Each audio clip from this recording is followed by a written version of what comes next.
like we saw last week, people then don't have to wait and run down. Good afternoon, everybody. We are live at Southtown Bowl in Bloomington, Minnesota. This would be our 41st annual Minnesota Masters Tournament. We are just starting our match play. We had 79 bowlers today. We took the top 24 into match play, with the top 8 receiving a bye, first round bye. So we're here on our featured pair, which is 11 and 12. And we have Arnie Gertis against Rob Clements. And Arnie won a one-game roll-off against David Langer for the 24th position. There was a tie for 24th, and Arnie just beat Dave 199 to 192. Those are your first matchups. Got it. Just like that. We bowled on the Scorpion today, and I would have to say they were tough. I bowled and they didn't bowl very well. Obviously, that's why I'm back here doing this. Leading qualifier, Dave Ullman, was plus 139 to lead all 79 bowlers that we had. Second, Zach Andreessen, a junior bowler, shot his last 3 games, 229, 245, 278, to get to 117 over. He was second.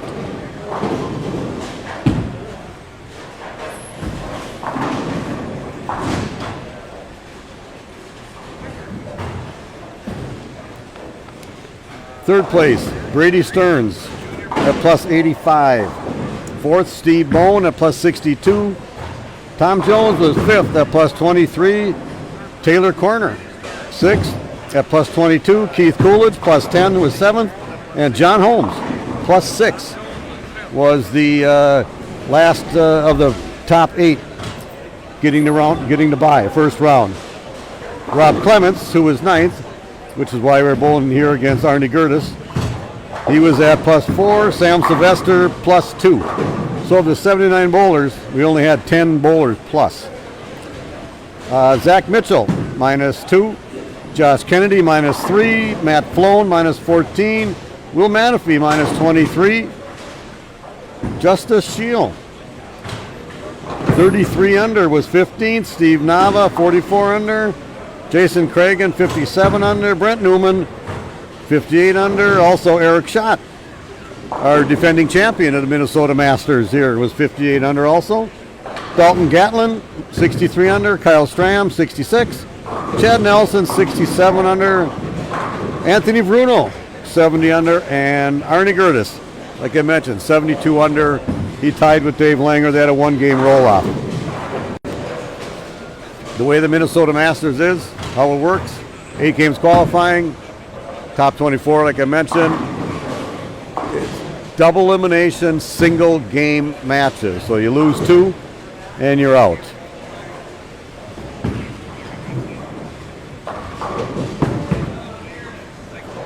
We're only going to have the one set of cameras today. We had a switch box problem that I'm not sure if it was a cable or if it was the box or whatever it is, so we can't go back and forth to another pair, which we were going to try to use 11, 12, and 13 and 14. So our featured matches will be on 11 and 12. And as we lose bowlers here and there when they go out, nice spare by Arnie. He's staying clean, which is what he did in the match against Dave Langer. They started to say we're not going to have a match all the time on lanes 11 and 12 here, but we for sure are going to have, when we get down to the last couple, 3 or 4 bowlers, we'll have them around this area here so we can discuss it. You'll get the winner of Mitchell Nelson on 11 and 12.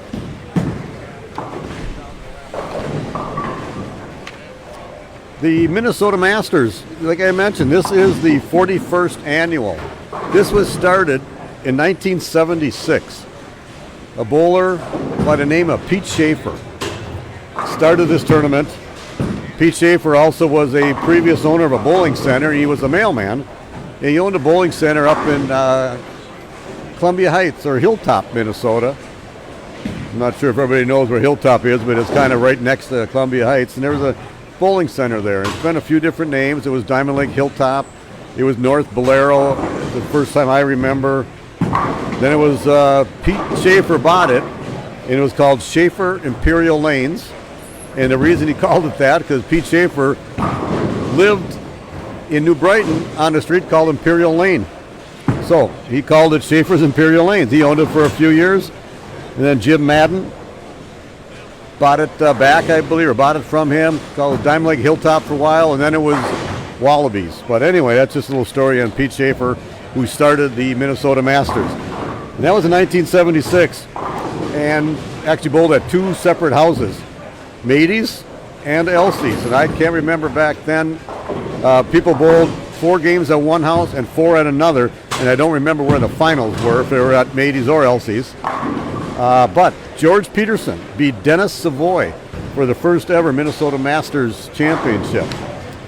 And then the next year, which was the second one, in 1977, was at Mady's, and Chuck Leone beat Larry Cromwell. The third Masters was at Sunray. Rod Toff beat Brian Beattie. The fourth one at Mermaid Lanes, 1979, Paul Airstead beat Roger Bladd. And in 1980, at Schaefer's Imperial Lanes, Dick Sternberg beat Terry Schroeder. And for some odd reason, there weren't any Masters from 81 to 84, and I don't really know why. I wasn't totally involved as much back then as I am now.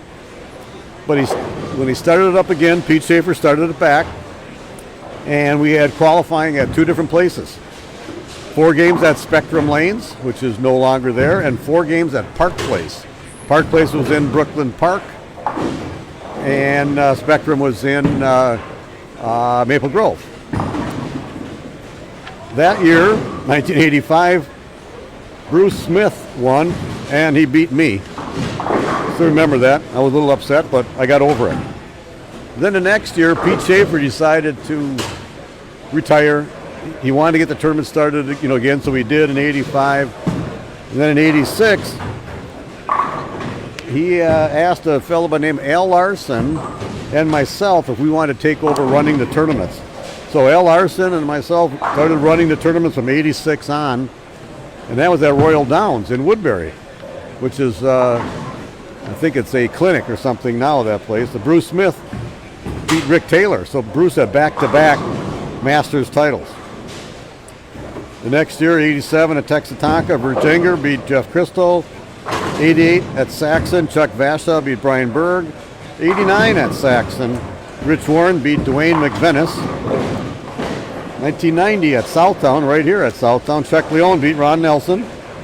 Then we went back to Saxon in 91, Brian Berg beat Dave Hoppenrath. So after Brian's second place in 88, he won in 91. 92 here at Southtown, David Langer won his first Masters tournament, beating Todd Savoy. 1993 at Dracula's, Rob Shaver beat Jerry Ernster. 94 at Newell, Bruce Smith again beat Jack Wallace. So that was Bruce's third Minnesota Masters title. At that time, we called him the master of the tournament. After that, Midway Pro Bowl 1995, Bruce Forsland beat Gary Arnson. Village North in 96, John Emmers beat Mike Schmid. 97 at Flaherty's, Larry Thompson beat Scott Sody Sodergren. 1998 at Village North. Village North, by the way, was in Brooklyn Park. And when they tore that down, there's a little creek over by there, and they built a bowling center called Brunswick built it back then. And I'm not sure what year that was, but it is now Bolero Brooklyn Park. Anyway, that's where Village North was. So 98, Village North, Gary Green beat Ken Martin. 99, went back to Dracula's. Pat Humphrey beat Bruce Smith. 2000, Cedarville Lanes, Dan Langer beat Terry Schott. 2001 at Minnehaha Lanes, which is no longer there anymore. David Langer beat Sam Lanto. That was David Langer's second Minnesota Masters title. 2002 at Village North, Jeff Banks beat Terry Schott. 2003 at Maple Lanes, Brad Larson beat David Langer. 2004 at Earl Brown, John Cryer beat Chad Nelson. So Chad didn't like being second. So the next year, 2005 at Midway, Chad Nelson beat Rob Downer. 2006, we went to Cedarville. Scott Pohl beat Tom Havlish. 2007, Sam Lanto came back to win after he was second a few years ago. Beat Jerry Huldorf. 2008 at Maddie's Lanes, Steve Bone beat Jerry Huldorf. So Jerry Huldorf had back-to-back second places in our Minnesota Masters. We go back to Cedarville, 2009, Dan Bach beat Terry Schott. 2010, Earl Brown, John Cryer beat Matt Ratz. 2011, Maddie's Lanes, David Langer won again for the third time now, beat Kyle Mathis. 2012 at the Coolers, Matt McNeil beat Doug Manhart. 2013 at Earl Brown, John Cryer beat Chris Stevens, Cryer's second Minnesota Masters title. 2014, Sam Lanto beat David Price. That was Sam's second Masters title to go along with the 1 second. Mermaid Lanes in 2015, Ben Lemieux beat David Langer. 2016 at Midway, Eric Vermillier beat Ron Cleveland. Concord Lanes, we went tonight in 2017. That was Nick Pate who beat Ryan Savoy. Southtown here, 2018, 2 years ago, David Langer, for his fourth Minnesota Masters title, beat Jason Cragen. And 2019, here at Southtown, Eric Schott beat Rob Clemens, who you're watching Rob Clemens Bowl here right now on this first match. And so get you up to date of who's won all the Masters titles, a little bit of history about the Minnesota Masters. One of the best, biggest and best tournaments that we always have. We normally have this the last Sunday in December, but being with the pandemic, which obviously everybody knows, it messed up a lot of stuff. Every tournament director is trying to schedule things around it, try to make sure they had tournaments for people to bowl. Just want to thank all those tournament directors for doing that. And Rob missing that single pin was not a really good idea. He's got 187, so Arnie Gerdes needs to strike out to win by one, or double nine for tie, obviously.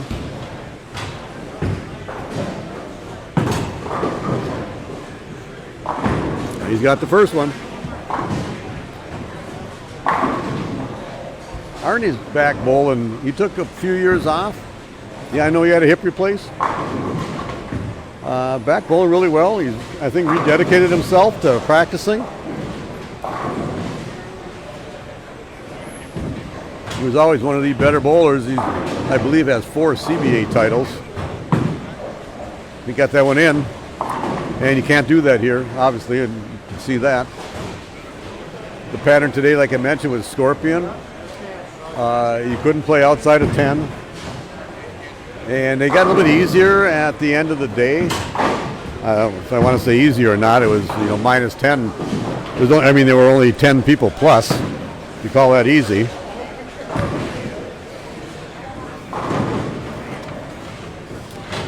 Yeah, minus 71 to make the top 24. So, 191 average got you into the match play. So there we have it. Jason just brought me all the match play pairings. Jason Hansen, like I mentioned, is the tournament director, along with his wife Stacy and his daughter Allie, who get all the scores and do all the running back and forth. Any tournament director will tell you, if you don't have good people helping you, you just can't get it done.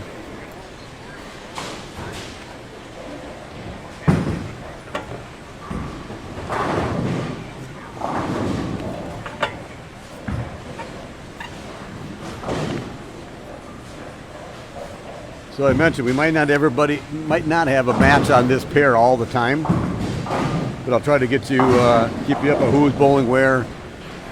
You can see off to the side, we can see 9 and 10 and 13 and 14. We won't be able to have the scores on the camera.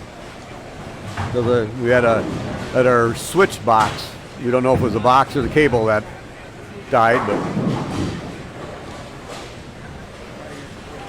Here, Sam.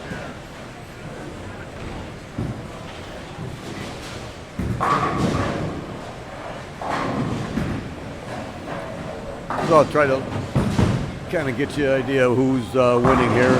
Over on 9 and 10, Josh Kennedy. You saw his ball go down lane 9 there. He has 140 in the 8th, and he should spare this 7-pin. He's bowling against Kyle Stram, who's got 141 in the 7th to spare up, so a 20-pin lead for Kyle. And over on 15 and 16, which is pretty much out of your area there, we have, let me figure out who's bowling over there. Dalton Gatlin and Matt Flown. And Matt has 154 in the 8th. With he just left the 245, so he spares that in the 9th. And Dalton has 153 through 8. He opened in the 8th, so that's a 1-pin match there.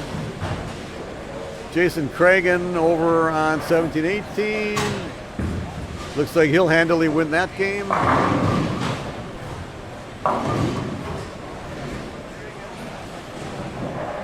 Kyle Stram just left the 5-count washout.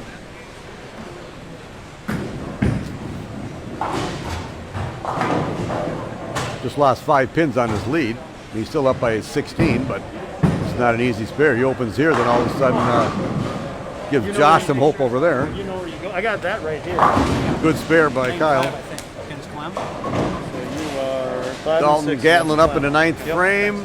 You bet. Down by 1. Strikes, I It's think. what you're assigned. So Look, I'm no, six, he left right? a 7-pin. So you will be 6.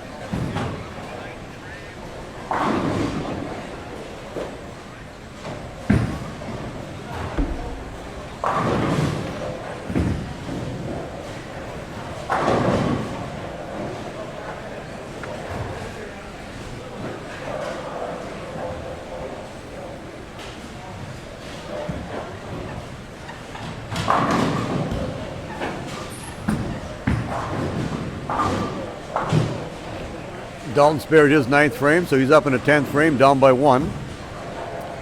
Kyle Schramm, after he's picking up that 5-count washout, left the 10-pin in the 10th. Spare here, he wins that match. And that's about all I can see right now, but we'll have updates, and as soon as our wonderfully talented scorekeepers and let's get out and get the scores and get back here, we'll have it up to you quickly.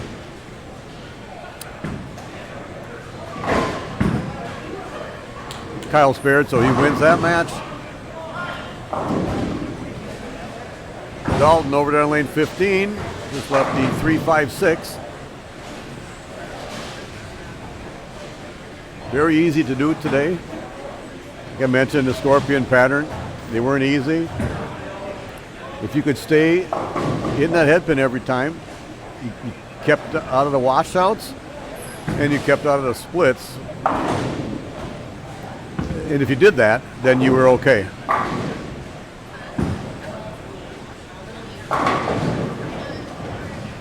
Okay, I spoke too soon on Kyle. He just got up there and whiffed and left just got a 3-count. He's got 188. Josh Kennedy has 140 with a spare up, so he can double and 9 to win. Dalton goes 9, so he's got 189. Josh, give it an opening. You just saw him run that one out. It was a really solid strike right there. I think the only thing that'll stop Josh from striking is if he leaves something solid. He's going to hit the pocket, I'm sure of that. Matt Flown up on lane 16. Needs a spare, but also needs good count. I'm joined in the booth here by none other than our tournament director, Jason Hansen. How's everyone doing? We're watching Josh Kennedy right here. Needs a strike in 9 to move on. And he just got it in a little bit. After he just went a solid strike in the 10th. Thought he actually had that one, but it jumped high. Oh, Matt's got a chance to win over there too. Matt's got a spare. Yeah. We were looking at that match earlier, and I even said to Steve Bowen, I didn't think it was going to be that close because Dalton kind of could coast, it looked like, but he didn't. He didn't, you're right. So Matt did spare. There it is, yeah. He needs 7 to tie. Here we go, Steve. You were right. I was wrong. You're smart. I'm dumb. You're good looking. I'm ugly. By the way, that is Jason Hansen talking to Steve Bowen. I'm out of this. We'll get you some updated standings here. All right. People are ending. Couldn't help. Let's watch Matt over here. 7 gets him a tie, 8's a win. And like I always, well, you carry that. When I said just throw your best shot, leave it at 10, you usually get 9. And the 6 been knocked over to 10 there. Whenever you need 7, 10 is a good number. 1 is the loneliest number if you like. If you like the Beatles. Nights. No, isn't that the Beatles? No, that's you're asking. My bad. You're questioning me about a Beatles song? No, I don't. I just knew it was old. Right in there, please. 3 Dog Night. 1 is the loneliest number. Okay. And 2 can be as bad as 1. That's the lane you're assigned. Correct. The lane. You are assigned the lane. Correct. Right. People are coming up to us asking us who starts the match, higher seed, whatever. But no, the way this is set, you are assigned a lane. Yep. Assigned the lane on the spreadsheet, and that's where you are. That's where you are. And the person on the left, the odd lane, always starts the match. And then the person can go up on the right. They can bowl on the right and the left, go back and forth. That's how we do basically the 2-frame TV type scoring matches.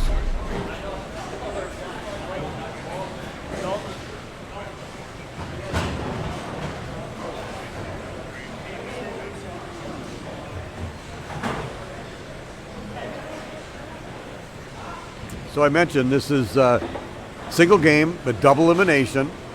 So if you lose, you go down to the losers bracket. So now, after that first game, we bring in the top 8. So we have Rob Clements.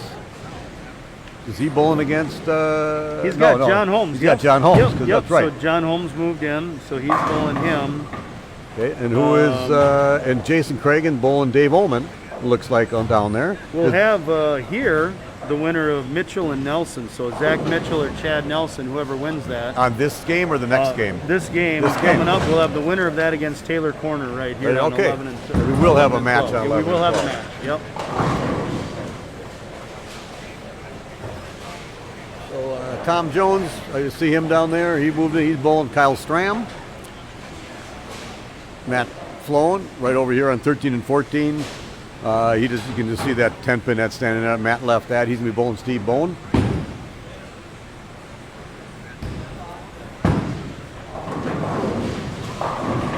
The winners of that first match looks like they get a bye. So they get down there on 1 and 2 practicing.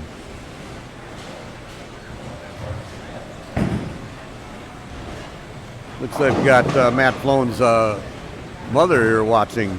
Saying that a boy, Brian, or is I was gonna say that a boy, Brian. When Matt's bowling, Brian's not bowling. Yeah. Or did Brian say that? I don't know. See, Brian's been on here. Brian's calling himself that a boy. I don't know. I'm not sure. Whatever. It will be Zach Mitchell moving on, so we'll have Mitchell and Taylor Corner right here in on a couple 11 of minutes. and 12 on our Yep. featured pair. Brian, the truth is, that's all I do. I shut out the lefties. Brian. Obviously, because I see Steve Bone, Dalton Gatlin, Jason Cragen. Dalton yeah. There's only 4 or 5 lefties that made the cut, Brian. But out of 24, that seems like that's higher than the ratio of lefties on Earth. So I'm okay with that. I'm okay with that too. That's and a good, the only that's a good reason we're percentage. discussing it because there's a kid named Matt Flown who's telling us about this left-handed stuff. About his dad. But his dad doesn't have it anymore. Yeah. Would like to bowl, but well, he's not good enough. Yeah, or something like that. He I said. don't know. Yeah. I'll get him some Twins tickets, so I'll take him to a Twins game and we'll talk him into it. He's got nothing but time. He's retired, yeah.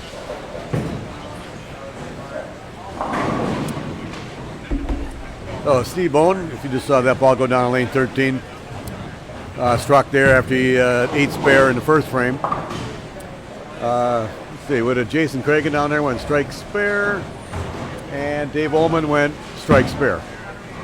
That's even. So John Holmes and Dalton Gatlin over on 3 and 4. And it's no surprise they're like in the 4th, 5th frame already because John Holmes doesn't take any time at all.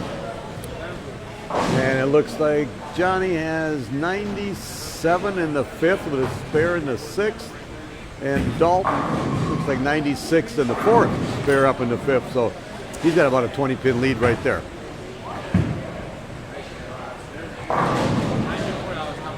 And then a little further down, looks like it's going to be Brady Stearns and maybe Brent Newman. I'm not sure on that. I think so. We're getting quite a ways away from the booth here. Ours was 188, 178. No, actually it is in there still. Oh, it's wrong on that. Rob Clements is bowling John Holmes. I think I said that to start with, but I saw Dalton standing down there. So Rob Clements has the lead. He just left a single pin, looked like a 2-pin from here, so he's 18-pin lead for him in the 5th frame. Rob, who's was our runner-up last year. As we mentioned, he lost to Eric Schott. Scott Endersby, you're not here today. You had a hell of a run, CBA-wise. Bowler of the year. It's awesome, Scott. You would have killed him, as they say. It's funny, right? I'm sitting on 11 and 12, and about 8 lanes away, you could just hear the ball hit the back of the lane. You know, doesn't knock down a pin. You always look up. Yep, somebody missed a single pin. And by the way, for that was Tom Jones just skidded by a 6-pin. Dave Ullman chopped off a spare in the 3rd, so he's 47 in the 3rd. He's behind Cragen on that one. So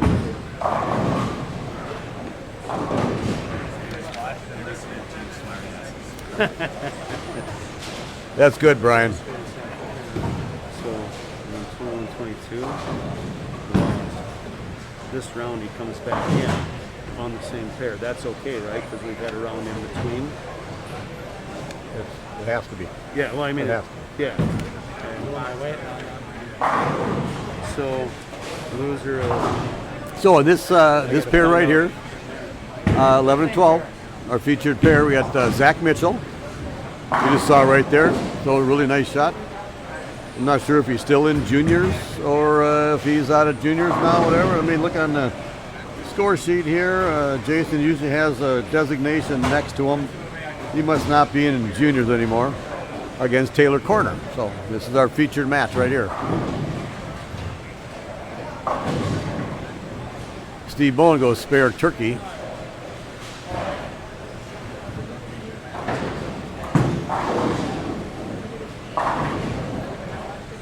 Scott, you're right. Anybody who wasn't here, they would have killed him. They just would have. That was a saying from way back.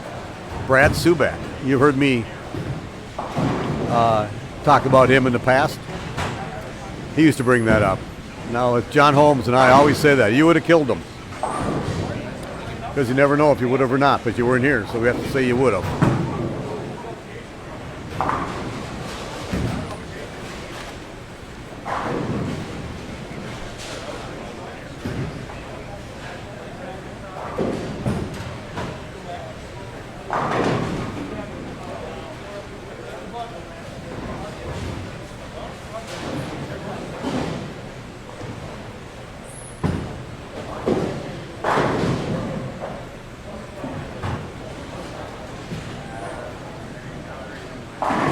Matt Flown with a crossover over there in lane 13. 77 in the 4th. He said, hey, I hope my old man watched that. I'm sure he did. Taylor Corner, a little bit of trouble right now on this pair. But obviously he was one of the top 8. He qualified 6th, so he didn't have a match under his belt. He was just warming up on 1 and 2. The problem with warming up on another pair is if you try to get lined up on that pair and there's less bowling or more bowling on it, or people are throwing different bowling balls, it doesn't really work well. So you do have to just try to throw the ball well and not try to get lined up, say. And so your first couple of shots on the pair you come to, you have to read that right away, knowing that you threw it well and just make sure the next one you got to throw the next shot with conviction when you make that adjustment. Keith Howard watching. I like that, Keith. You can't watch the Twins game yet, by the way. Only because they're not playing today. Or yesterday. Hopefully tomorrow. So if you saw that shot by Zach right there, I thought he got that in. Somehow, I'm not really sure exactly where he's playing. But I know a lot of people, when they did that, it hooked up and either went through the nose or crossed over. But he got that to skid down the lane. High flush. I want to try to pay attention to what he's doing, because obviously he did something right today. He was, where was he at here? He was qualified 11th at -2. So.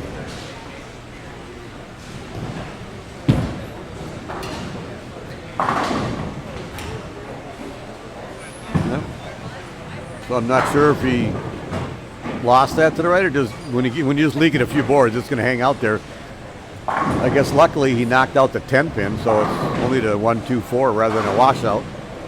Let's see if I can give you some up-to-date scores here. Over on 5 and 6, where the John Holmes and Rob Clements match. It looks like Johnny with 154 in the 8th, shooting on a 4 pin, which he should spare, and he did. And Rob Clements with maybe 158 in the 8th with a strike in the 9th. 4 pin match, Johnny up in the 10th frame. Double to make Rob get the first one. That was today. That matters a lot.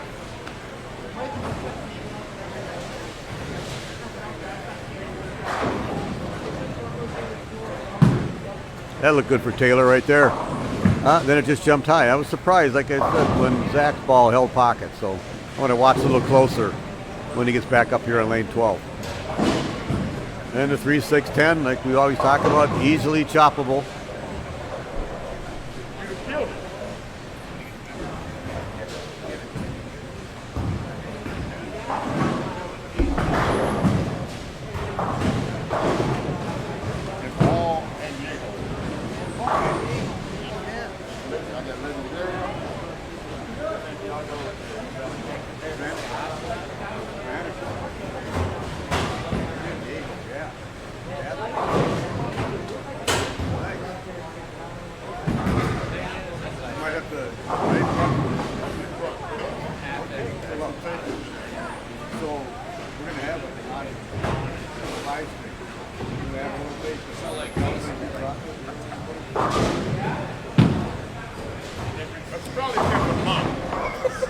That's probably a different law. Might be. Donathan Brown just showed up in the booth. And Donathan brought me a bottle of rum. Or he will give it to me here soon. Añejo Havana Club. Good Cuban, dark, spiced rum. And I would say we'd have a taste of it, but Donathan said it's against the law, so we probably won't do it. All right. You just saw there were Taylor struggling to find the pocket. Just open there, 53 in the 4th. Zach, I don't want to say he's cruising because it's only the 4th frame, but I want to see what he does here. Because that last one, like I mentioned, he thought he got it in and held pocket. John Holmes was 191. Rob Clements up in the 10th frame. Well, you got that one high flush. Good one, Zach. Good shot, Zach. Rob over there on lane 7, and he strikes, so he's moving on. So this one right here, there's all your first matches. All right, we can get you up to date. Like I said, our crack staff here. Yes, sir. Jason's wife and daughter who get all our scores, and they're right on top of everything. I'm telling you who's bowling who, but we'll give you updates of really what the scores were and who won by what. So Jason Cragen, he won his first match against Steve Nava. Rob Clements, you saw right here, beat Arnie Gertis. Matt Flown had beat Dalton Gatlin, you knew that. Josh Kennedy lost to Kyle Stram, we saw that too. Brent Newman with a big 246, beating young lady Justice, who had 189. Sam Sylvester beat Tony Bruno. Eric Schott beat Will Matafee, and Zach Mitchell beat Chad Nelson. which is why we're seeing Zach Bow right here. And John Holmes just stepping into our booth. I was just looking down there. He Lost his ass. He lost to Rob Clements, so we're going to tell him where he's going to be moving on to. Here? No, I go down here, right? So loser of 10.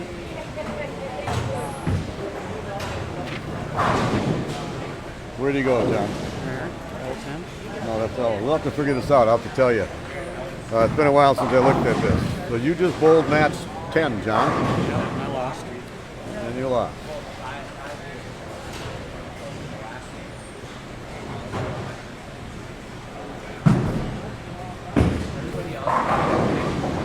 I don't know.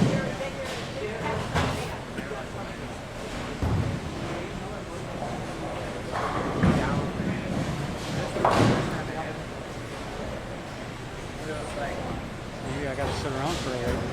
Maybe I gotta wait. Maybe. I bet you I gotta wait. Ask Jason.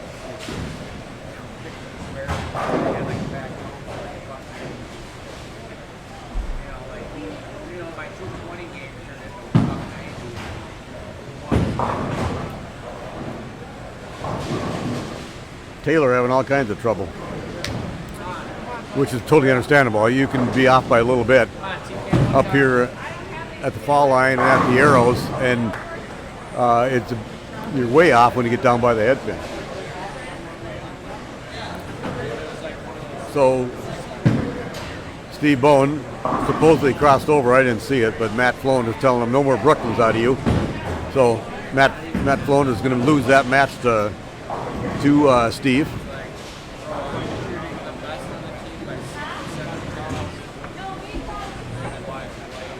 So what I'm seeing, a pattern here, except for Steve Bowen on this, is the ones I can see, the people who had their first round bye and they're coming here are losing their matches.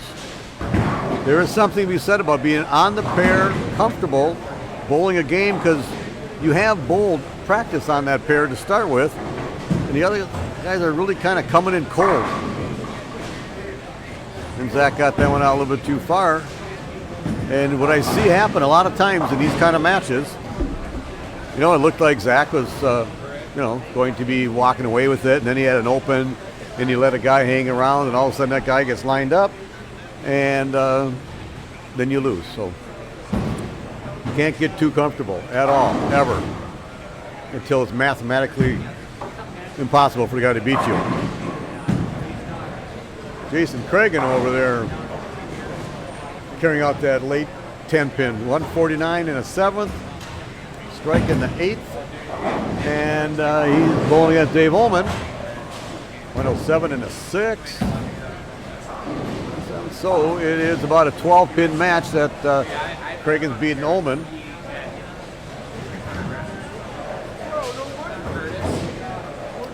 Always tough to be that number 1 seed. Oh, Jason, I was just telling everybody, the bowlers, besides Steve Bowen, who's winning his match, the bowlers who had the bye, they're coming in here, and they're all losing because they didn't get that practice on the pair.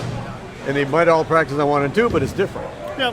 Well, and nobody else had to practice on that pair either. But these guys, the guys that true. are meeting them are the guys that have had competition, though, in the first match. A game on their belt. They weren't just warming up on a pair.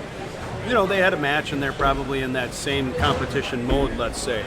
But everybody's coming in fresh. Nobody got, shots on That's a pair true. before somebody came in. That's true. But, again, I think there's something to the intensity factor, right? I mean, I was just in a match. It was intense. It was close. I'm still jacked up. Here comes number 4 seed in, and he's been relaxing for a half hour. You can't let your guard down there. Right. Just so you know, you have to stay fully motivated and fully focused until it's mathematically impossible for you to lose. And Taylor's bowling the game like I bowled all day today. And because you got it in and it hooked right away, and or you get it out, you leave that 5 count, 4 count, wash out, whatever. And I don't know if you touched on the pattern at all. A little bit. I honestly chose this pattern. Well, number 1, I felt like we had to definitely not be similar to the Masters pattern that we put out the last 2 We times. didn't, want to put out what we call the Eric shot. Yeah, the Eric shot pattern wasn't going to be good for us. It wasn't going to be a good look if we let him do that again. Exactly. So, I mean, I chose this because it's a couple feet longer with about the same amount of mils. I was hoping to get maybe urethane a little bit out of play. And it looks like that happened during qualifying at least a little bit. But I guess overall, I thought it was going to be a fairly softer pattern, like a 2.15 to 1. And I thought, well, it's not as hard as some of the others I've made. And I actually, when you look at the Scorpion, there's a little taper to it. It's not cliffed by any means because it's not, ratio is not high enough to cliff Exactly. it, but it just had a little like taper to it, and I thought, well, this will actually be like a little challenging, but yet still difficult. You know, you still have to hit target with the right trajectory and that. And I will be the first to admit, this was harder than I thought it was going to be. They were tough. They were the tough. Scores show it. I was telling everybody what the scores. There was like 10 people were plus. It took 72 under to make the match play. Spares were a premium. Yep. Although I do have to say, I've seen a lot of people missing single pins right now, but single pins are actually kind of easy because, especially if you use a urethane or a plastic ball, and if you let it off your hand at that pin, it went at that pin. So if you missed that arrows, you missed it, but that's like anywhere you can do that. But it was very easy to pick up the single pins. Now, you didn't leave a lot of single pins. You left more multiple pin combinations, so those are easily choppable. Yes. Or washouts. I saw a ton of washouts. I did too. I was busy with the tournament and that, but when I was out walking amongst the bowlers, I saw a lot of washouts. 2 8-10s, I saw a lot of 2-10s, 2 8-10s, any of that combo as well. It really seemed like if you got it going away from you a little bit, it wasn't going to give you the pocket. It's like I talked last week, last time we were on the CBA, where David Langer always tells me when you got to get in and you just feed the ball out to that spot where my ball's not hungry enough. and the ones that I did get it out there, and then I would leave like a light 7 or a dead 10 or a 2-pin or something, and I go, wow. Then I would square up, and then I'm through the nose. Yeah. It just didn't. I'm not bowling. This is not my best shot for me. I'm not saying that should be. It's stuff I need to learn. Also, my age, maybe I don't get the right amount of revs on the ball. I never did. I got less as I get older. Yeah. Okay. One thing I did learn today, when I started out, I was throwing the ball too hard. Everything was going like too quick for me because I felt I had to get the ball straight through the heads. So therefore, I had to throw it harder to get it through there because I was using something dull, and then it would either skid right or hook early if I didn't get it through there. So once I slowed down and I moved up on the approach, I was way better off. Yeah. So I learned something today. Yeah. Well, then it was a good tournament. It was a good tournament. Yeah. It's always a good tournament. If you learn something, it's really a good event. And my buddy John Kissel came down to watch, 98 years old. I talked to him yesterday. Did he ride his bike? He didn't ride his bike, Oh. no. It was too cold, he said. But he was just in the hospital. He had an infection in his foot. So he was hobbling around. But he came watch for a couple games. When he came, I had my high game of the day. So it's always good to see John, 98 years old. His birthday was just last month. And I asked him one day, I go, how does it feel to be 98 years old? He goes, you'll find out someday. And I go, I hope I do, John. Yeah, he's such a good guy. He always told me he wanted to live to be 100. And it looks like he will. Well, I hope I know. so. I'm sure I've mentioned it before. He was an Olympic speed skater. We talked about that. Yeah, when he was younger. I'm not sure we talked about it on the live stream, or we just talked about it. But Yeah. right, he used to speed skate at Powderhorn Park in South Minneapolis. In 1948, he missed the 1948 Olympics by 0.4 of a second in his speed skating. So that's an athletic event. I mean, that's a very cardio and strength athletic type sport. So I'm not surprised he lived to be at this point 98 and still going strong. That's an athlete. He has the record of the oldest bowler to ever bowl a CBA tournament. He was 88 years old. That's awesome. He also has a record for ever an ABT tournament for the oldest bowler at 87 or 88. Yeah. And he still rides a motorcycle. He's got a three-wheeled Honda Goldwing, I believe is what he has. Yeah, he upgraded to the tricycle. Yeah, his first ever motorcycle was a 1947 Harley. That's awesome. We've got So Jason Hanson's got to go. All these matches are getting done, and he's got to go get it. Everybody tell him where what pair they're going to, who they're bowling against, and such like that. So, but I did see where Jason Cragen won, Rob Clements won, so they're bowling against each other. I can't quite see none of Brady Stearns bowling against whoever I said down there. Can't remember. He's only about in the 8th frame, and it's too far for me to see what's going on because I see a lot of lines and opens and scores, so it's not a high game, that's for sure. Zach Mitchell will be moving on here.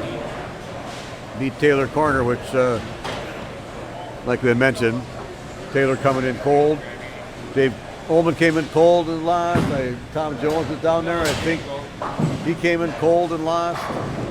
It's tough to do that.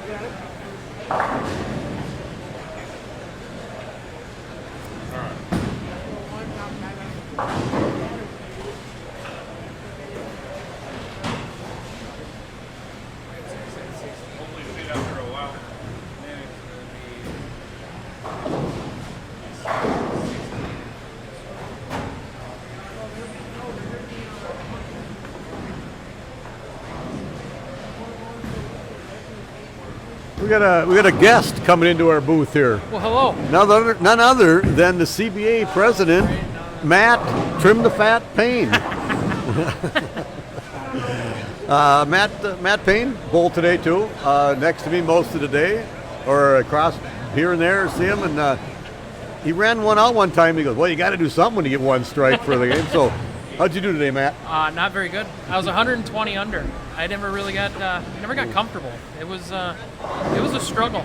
I wasn't the only one. No, you were not the only one. And we were talking about scores where it took 7,200 to make the cut on a 79-man field, and only 10 people were plus. So right. I was surprised. Like after 6, I saw the number was 60 something under, and I went, "Well, great. I actually still have a chance at this." Like. But I had to pop off a couple of decent games, and I didn't have that. Well, I'm with you. Yeah, and okay, this is what I like about these tough patterns, whatever, because you're never out of it. You can have a 140 or 50 game, but when you get in these shootouts, and you can easily have then you have 170 or 80, you're like way below the par. You can't make that up unless you have 250s, and it's hard to get 250s, even though you have a 250 ball reaction then. Right. It's hard to carry to do that. Yep. So today, you just need to have like a 190 ball reaction and just pick up your spares. Now, there was washouts, there was splits. I was talking about how easy I kind of thought the single pins were to get because you threw right at it and stayed there. But there was multiple pin combinations, the easy chop stuff there. So, and the people are out here. Besides, what did I say? Dave Ullman, 130 over. He didn't seem to have any trouble. And then Zach Andreessen, who finished 229, 245, 278 to get to 117 over. Yeah, that's nuts. Other than that, nobody really had anything. Yep. Actually, no, let's go over these scores. Brady Stearns finishes 220, 240, 240 to get to 85 over. So. Yeah. It's crazy. Most of the guys that made the cut, they have at least a 160 or 170. Exactly. Right.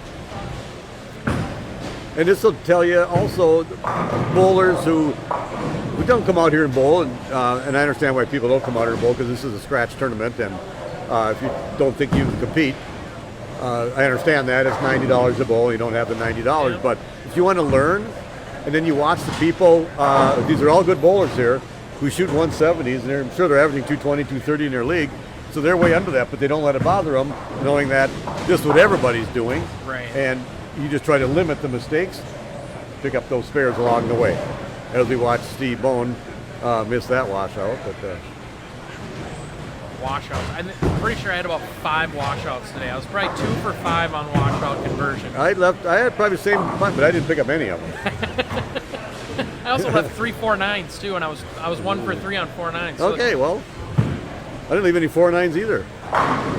But you're right. The single pins were easy because, like you said, you throw right at them and it wasn't going anywhere. It didn't hook away. It didn't really slide by. It could slide by. But if you miss that, the arrows, however you line up for your spares, 90% of people here, 99% maybe, the only one I know is Dave Langer, who doesn't use a spare ball.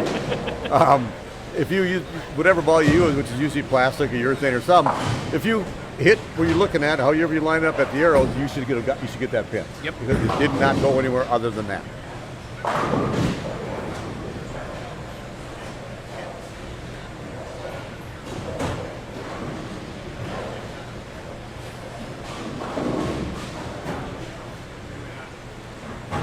You don't have to. You do not have to flip the arrows, just bowl on the lane you're assigned. That's a pretty good shot. Kyle Stram, he made the cut. So we had the CBA Masters here, was that a couple months ago? What was that, February? Yeah. When we came back after the pandemic, shut everything down, we had the first tournament back after, because our last CBA tournament was the October doubles.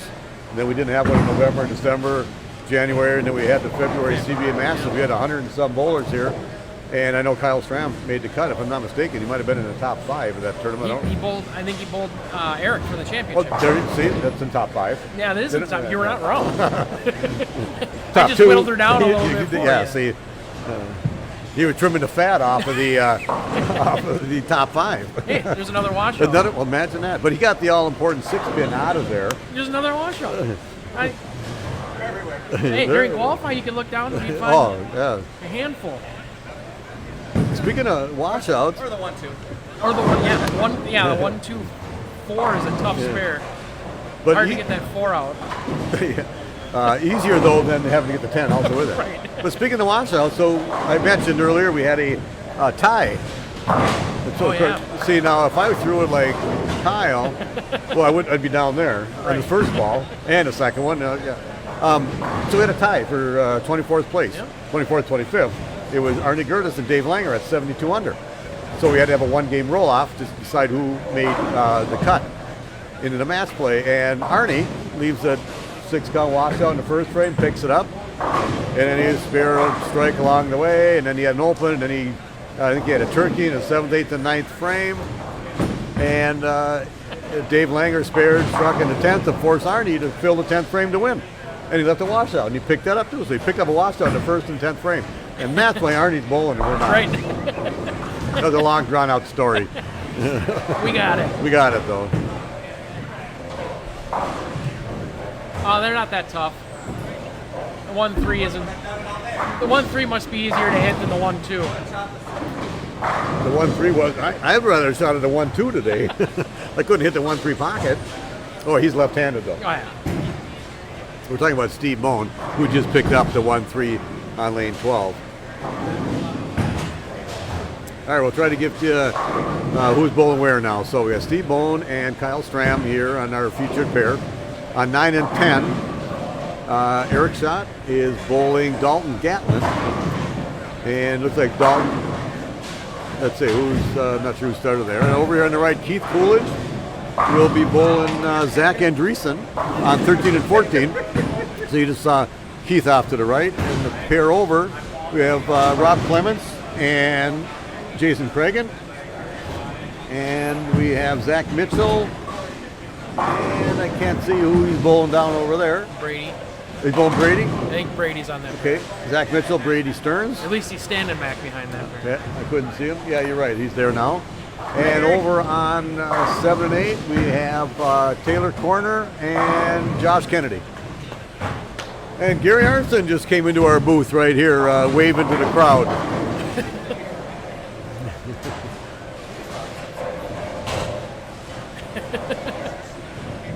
So I'm talking away here in typical Gary Arnson. Thinks I'm talking to myself. Didn't see the microphone in front of me as I'm talking to Matt Payne over here.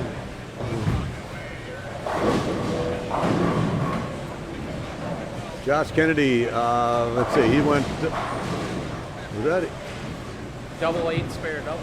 That's pretty good. That is pretty good. He's bowling against, I just mentioned it, I can't see Taylor Corner, Yeah, Corner. who went open, he went 7-1, 4-4-5 miss. And He then bowled doubled. 3 frame for 21 and a third, and then went strike.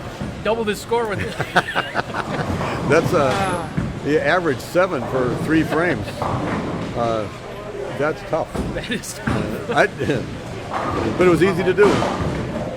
Okay, that wasn't a smart thing for Kyle. He didn't do that on purpose, but sometimes you got to focus on everything. So he just threw away a lot of pins and count on that strike. He got 6 whiff, so it gives an 88 and a fifth. And Steve, by no means, was lined up. So all of a sudden, Steve, you still want to focus, you still have to keep your mind in it, but you do breathe a little sigh of relief. Oh yeah.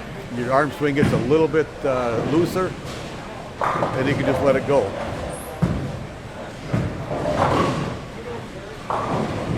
And, that was so close to being just flush, and then it just went high.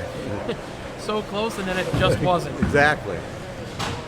Maybe we needed more people like Will Matafee to use urethane to get down to the head pin to hold.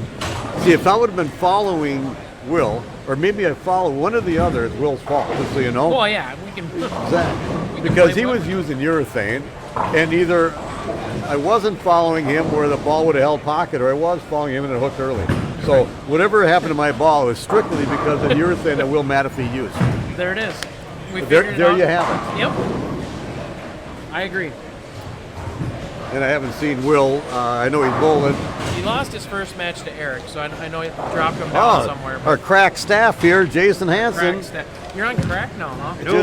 Just gave us the updates. Crack staff one. Oh. So here we are. Here are the matches. Okay, so we mentioned we have Jason Cragen and Rob Clements.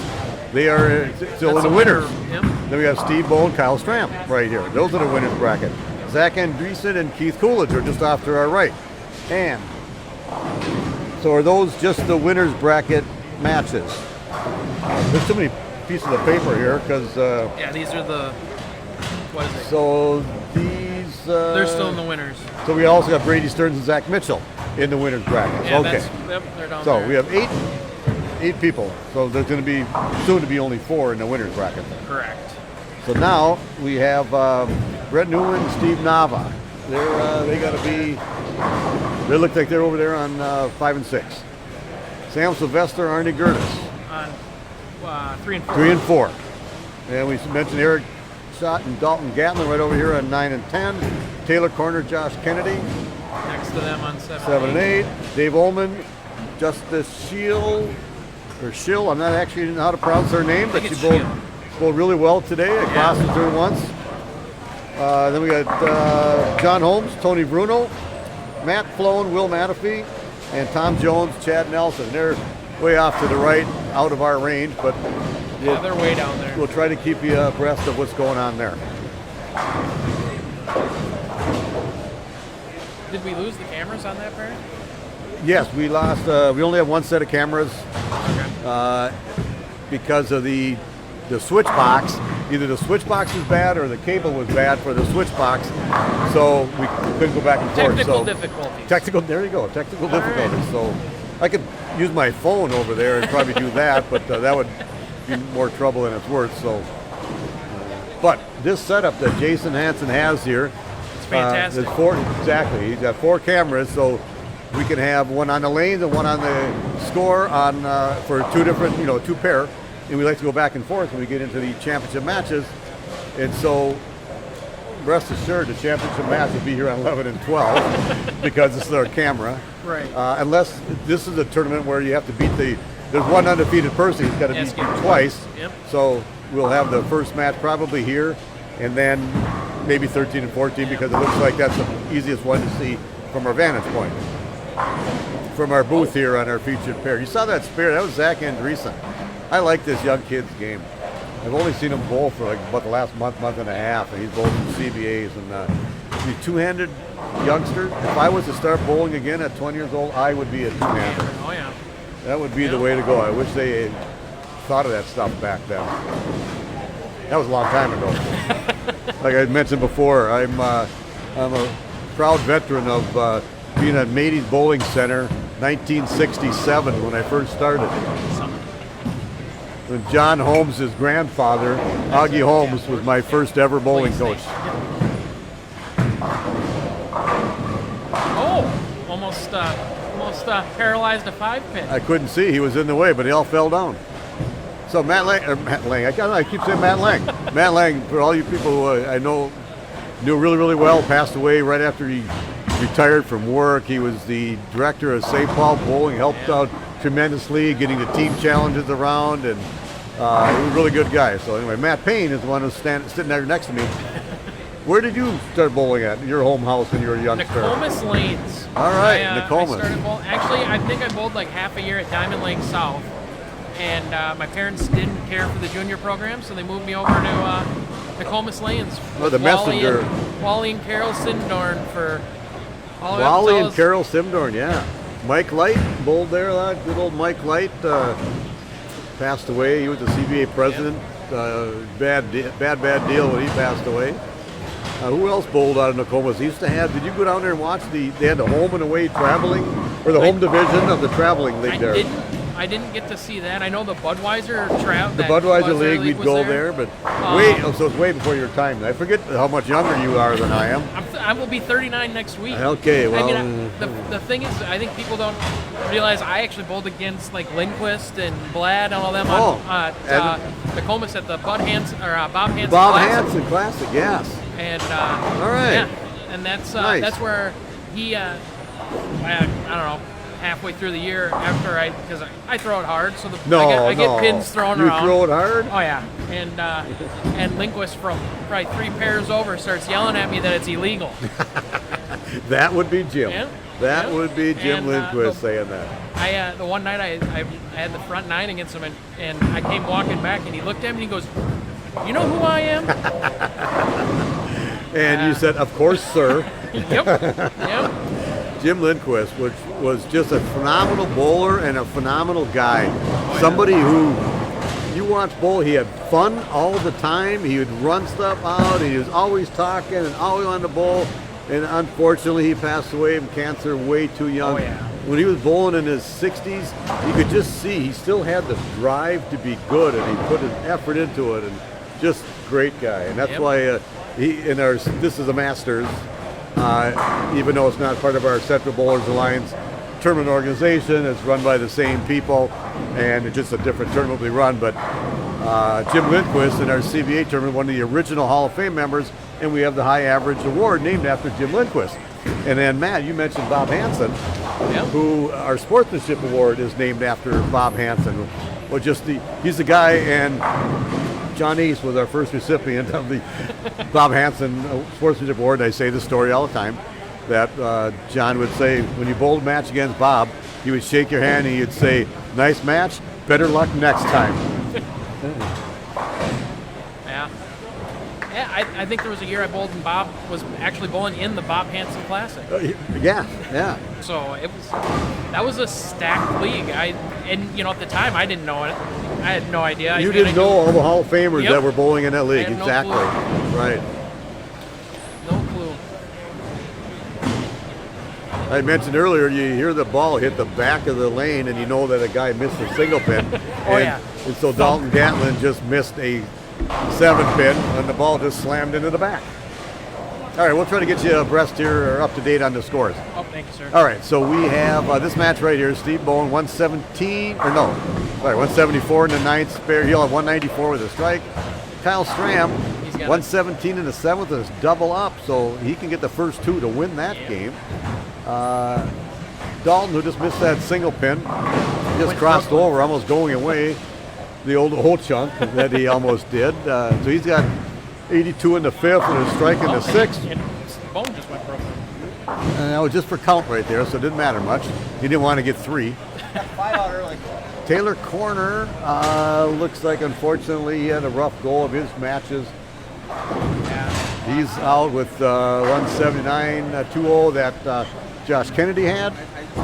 Let's see, over here we got Keith Coolidge. That's a 10 frame you don't see too often. Double 3 count. That's what Kennedy did in the 10th. He didn't need it. He didn't need it. Double 3 count for 204. I'm not sure he learned a lot on that 3 count shot. He might have tried something different. Well, I guess he learned not to throw that. See, there you go. He learned something. So Keith Coolidge over here on 13 and 14 has 127 in the 6th.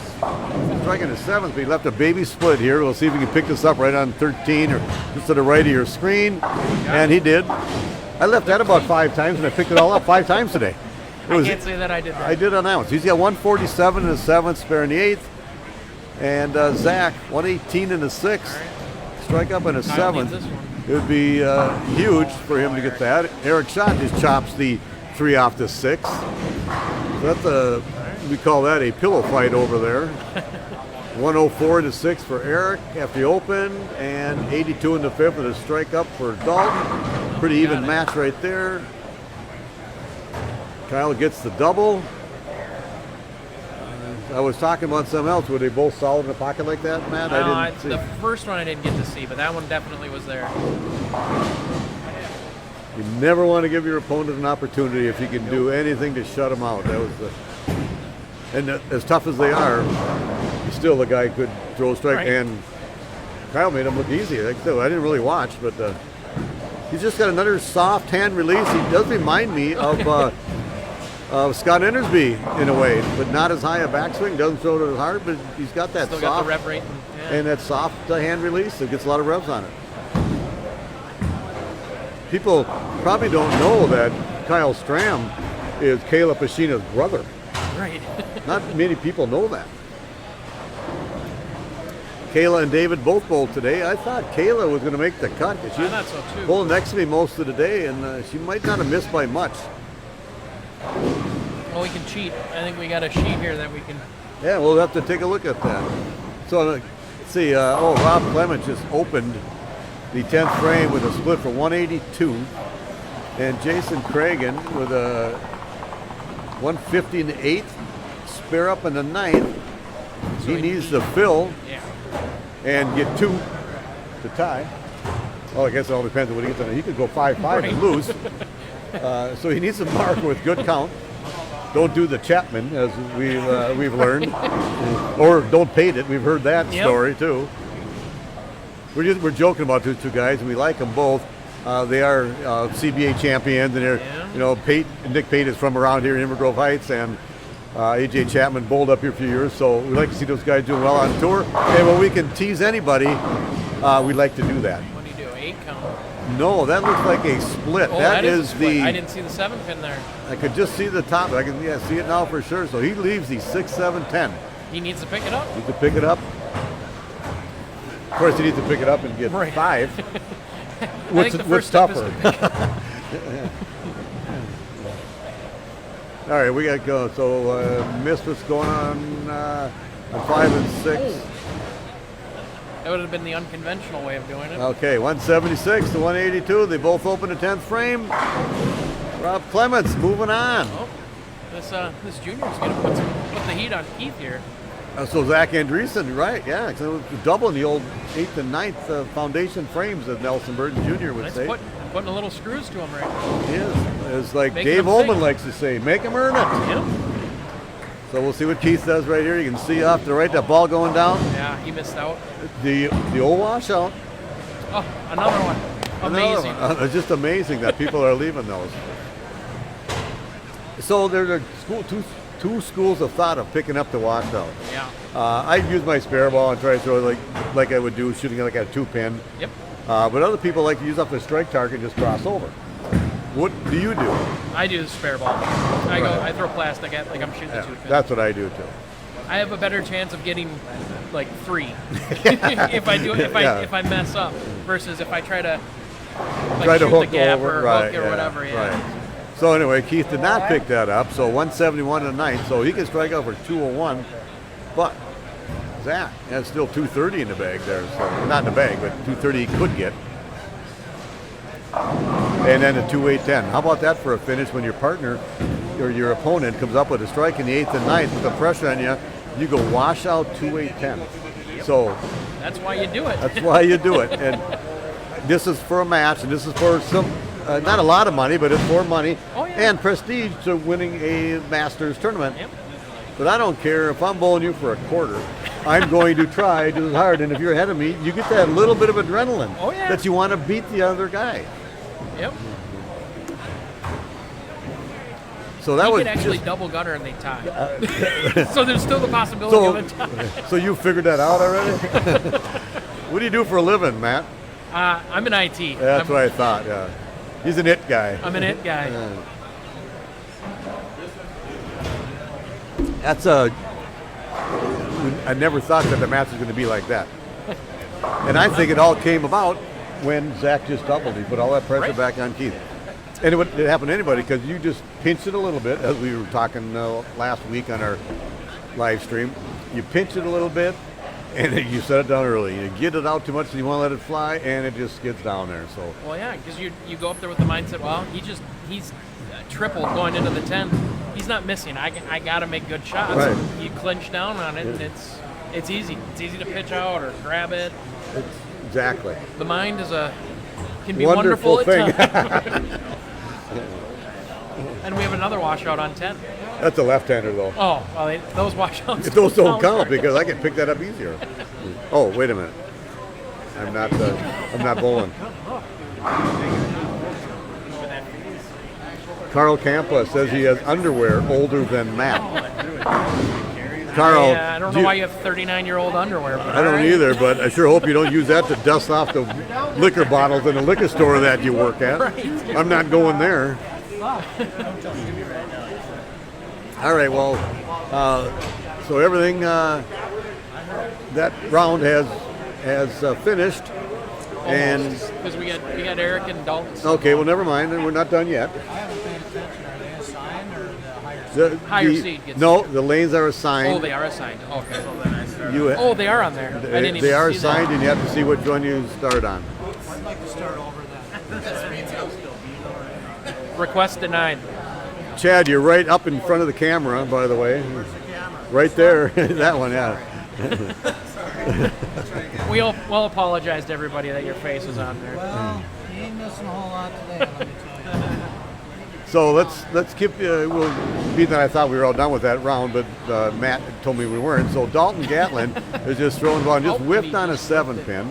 So he went open, and he missed a single pin earlier in that match for 175. Good counting, Eric's win. Eric's going to win easily right now. He just has to keep the ball on the lane, as we say. Don't fade it. Don't fade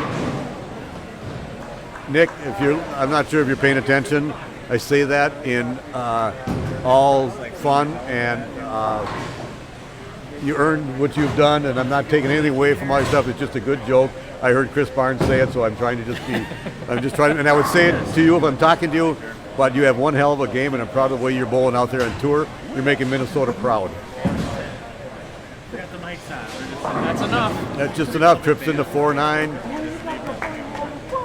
So he's moving on. So the match we got right here, Matt Flown against Chad Nelson. Let's see if we can figure out what's going on with these guys.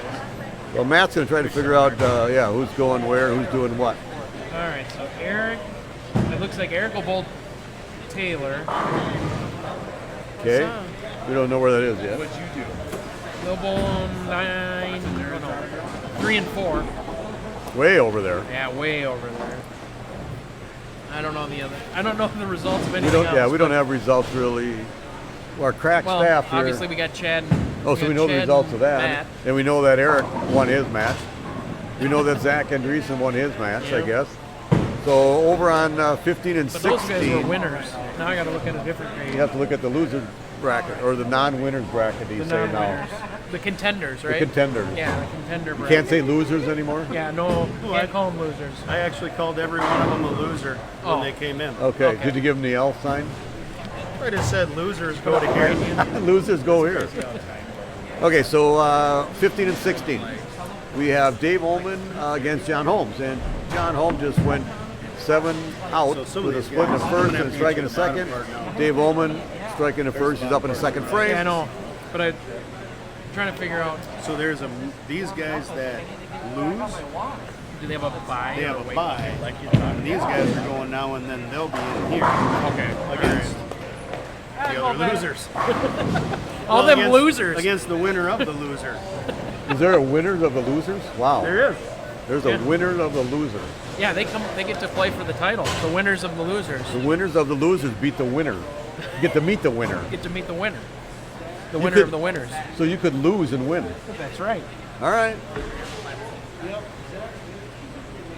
So, and then about another 4 pair over there, we have Kyle Stram, Rob Clements, and I see Sam Sylvester still bowling against Brent Newman.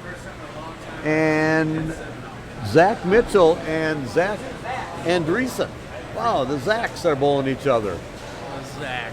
One two-hander and one one-hander, but the one-hander gets a lot on the ball. Sure does. So a couple of young guys, are they even 20 years old? I don't even know. But it's good to see those guys out here bowling. I think Mitchell's 20 years old. I don't know about Andrews. I don't think Zach is, but I do like his game. I've only seen him for like last couple of months. We set up bowling here, but you know, the two-handers, he just caved in a strike. he did. But he left the 10 good, I think. The two-handers, the ones who young guys like that who are flexible, Yeah. they make it look so easy. He just goes up there, and I've tried it. I can do it in practice, but I can't throw the ball hard. and if you throw two-handed with all the revs you get, you got to throw it hard. Yep. So, Or it's never going to get down the lane. It's going to be in the left ditch. I've listened to or I've read stuff about Walter Ray Williams. Yeah. Used it here and there, and he can do it on. He says on the soft shots like the PBA 50. Soft for him is still tough for me, but Right. but he's good at that. Walter Ray Williams is the only bowler ever to have a 300 one-handed and a 300 two-handed in the PBA Tour. And I don't know anybody else who's ever going to do that. Does anybody mess around with two hands? Or mess around with one hand, I guess? Right. I don't know. Yeah. I guess Belmonte can throw it one-handed. He and can. He throws it really well. But he's He throws so it good. Weller. Weller. Weller. I know, that's not a word. But he throws it so much better with Exactly. with both hands on the ball that there's no reason to to go away. Exactly. And I don't know if you gain anything by going to one hand at any point. Not especially for when him. He's that good. Not for him because he can throw the ball straight. You know, he's amazing. Obviously, that's why he's the best bowler in the world. Well, like Simonson, right? Simonson. With backup ball. Exactly. Won a tournament doing it. How good is that? Right. I did that a couple times today. You did what today? Chop? Yep, took the 3 off the 6 like that. That was What goes back to where you said ball goes right where you throw it. So as soon as you threw it there, it was going to stay. It wasn't going anywhere. Exactly. That's a common theme of what we discussed last week at our CBA tournament up in Ramsey at Super Bowl. The chop of the 3-6 and the 6-10 was just uncanny. How many people did that? Wow. They're saying Zach is 16. Zach Andreessen, 16 years old. You know, okay, yes, Mark, I'm not doubting you, whatever, but now I know where I saw him. We were bowling something up at Monticello, and there was a junior tournament. What do they call it? What do they call the junior tournaments? Are they like flight tournaments or something like that? Flights, yep. And so we're bowling something up there, and they had this flight tournament off, 12 lanes to the right, and we were bowling on the left end or whatever it was, maybe a kind of a team challenge or something. And I know Zach had a 300, and I'm not sure if it was the first one or not, but I just remember him having it, and that's where I heard the name to start with. So That's a good way to hear someone's name in bowling. 300. 300. Harold Wilkinson says hi to Jason Hansen. And so Harold, I'll let him know when he comes back. yeah, we'll let him know. But Harold, I want to thank you again for the sponsorship of what you do for our CBA tournament at your White Bear Lake Superstore. That's just awesome.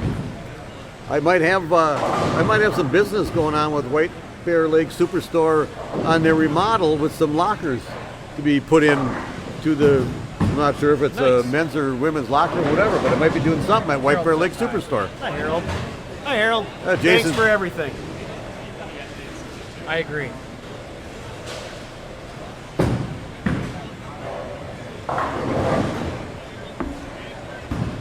So we got Zach Andreessen at 16 and Zach Mitchell at 20.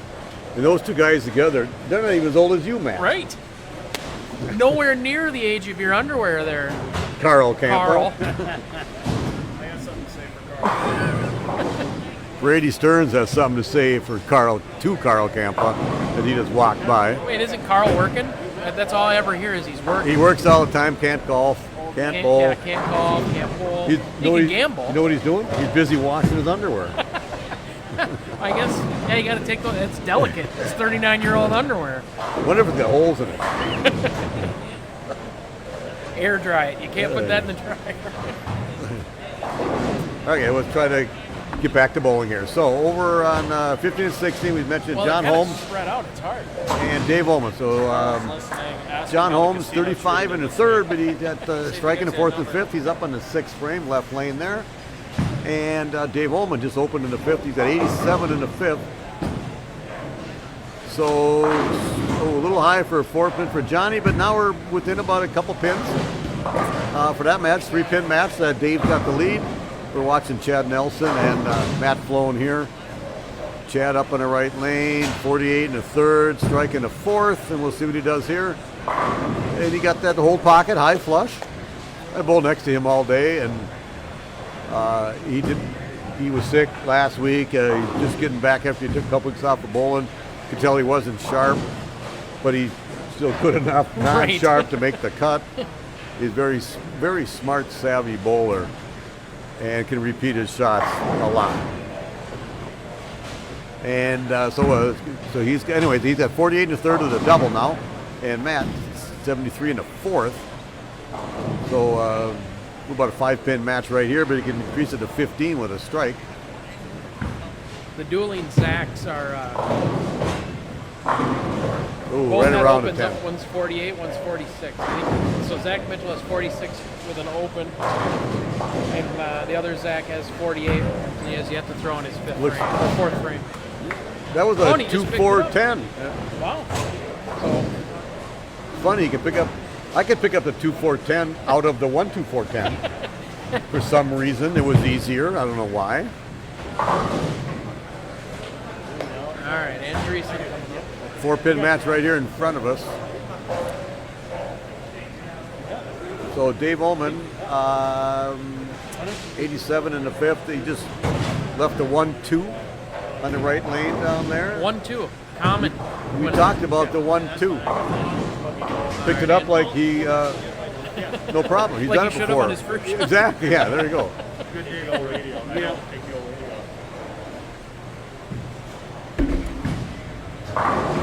Oh, the high hard one by Matt. Brian Flown, are you watching this match? You should be here. Our featured pair, your son. The dueling Zacks both have spares up, and it's a 2-pin match. Medina Lane says, "Go Brent Newman." Never heard of her. Me neither. He's down there. I'm looking for him. He's but, down there. He's open bowling. No, actually, he's got a match going. So, I'd like to say that the MSC tournament going to Medina Lanes in July. Oh, Matt, nice. You can't bowl I that. can't bowl it. You're like 11 years away. Only. Only 11. Only Just 11. around the corner. I'll be the oldest of the real old guys by the time you get to bowl that. Hope I'm You get still the bowling. free pass, right? I get the That free one? pass. That's what happens. Yeah. Oh, there's Johnny, another watch. it's another one. Oh, it's a different one though. It's a 1, 2, 8, 10. So it's easier. I don't know if I would say that, but all right. Maybe that 8-pin helps. Yeah, we'll find out.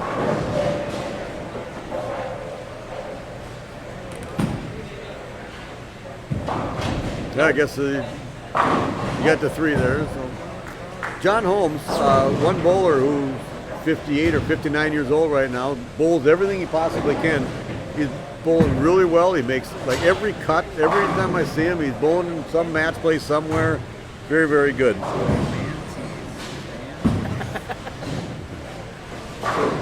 So I see Charity Flown is watching, but I don't know about Brian. Charity, I'll be nice to you. You wouldn't know that Johnny Holmes is 58. You would not know that. Not at all. Not at all. So Chad Nelson is going to the throw your best shot, leave a dead 10 thing, because if you do that, you kind of can't lose. I used that method to win the shootout last weekend. I see it. Except for it wasn't a 10, it was a dead 5. Well, that's because you throw a little harder, and the ball went to the right and hit the 10. Fair enough. That's all you needed, though. That's all I need. You got 9. That was against Henry Trutwin. Whoa, Chad's ball. All of a sudden, they sent me a picture. Chad's knocking the curtain off back there. That's from all the people who missed the single pins and hit that curtain back there. Like I mentioned, you hear that ball hit that curtain, you look down and you just notice somebody missed a single pin. So since we talked last about John Holmes and Dave Holman, Johnny went washout, missed it, 5-7, missed that, so he's got 117 in the 8th. And Dave Holman, after 107 in the 6th with a double up, so he's got that well in hand. So it looks like he's moving on. The two Zacks, what's going on down there? 74 in the 5th, with a strike up in the 6th for Zach Mitchell. Yeah, Mitchell missed a single pin, which is not good. That's kind of uncalled for. We talk about how easy it is, but then again, we're not bowling right now. We're back here. We're back here, but still, and I bet you he would say, I should have gotten that. Right. Holman tripled there. That match Really is pretty put much the over. screws yeah. It's mathematically almost over. Well, now you strike. No, left the light 7. Oh, well. I'm in a different event. I can see that pin. Where you are, you can't see it. No, I can't. I've got a plexiglass And stuff in the metronome way. wall there. Metronome? Yeah, did they have a plexiglass They did. wall? They did. That's what I got to look through. Kirby Puckett jumped up there and got that long fly in the 1987 or 91 World Series. 91. I was there. I went to Game 7. Oh, really? I was there. I was there all 4 games in the 91 World Series, and I was Game 7 in the 87 World Series. Nice. Yeah, brother got to go to Game 6. I went to Game 7. Nice. I have a foul ball. Hit off a Rockfield Belliard. Hit it off, or it was a foul ball. He fouled off. I got a ball from that World Series. Nice. I was going to say it was Kirby Puckett's home run ball, but nobody would have believed me. No. Because you would have been that chair. You would have had that chair out there. I do have a replica of that chair in my basement, Do by you? the way. Yes.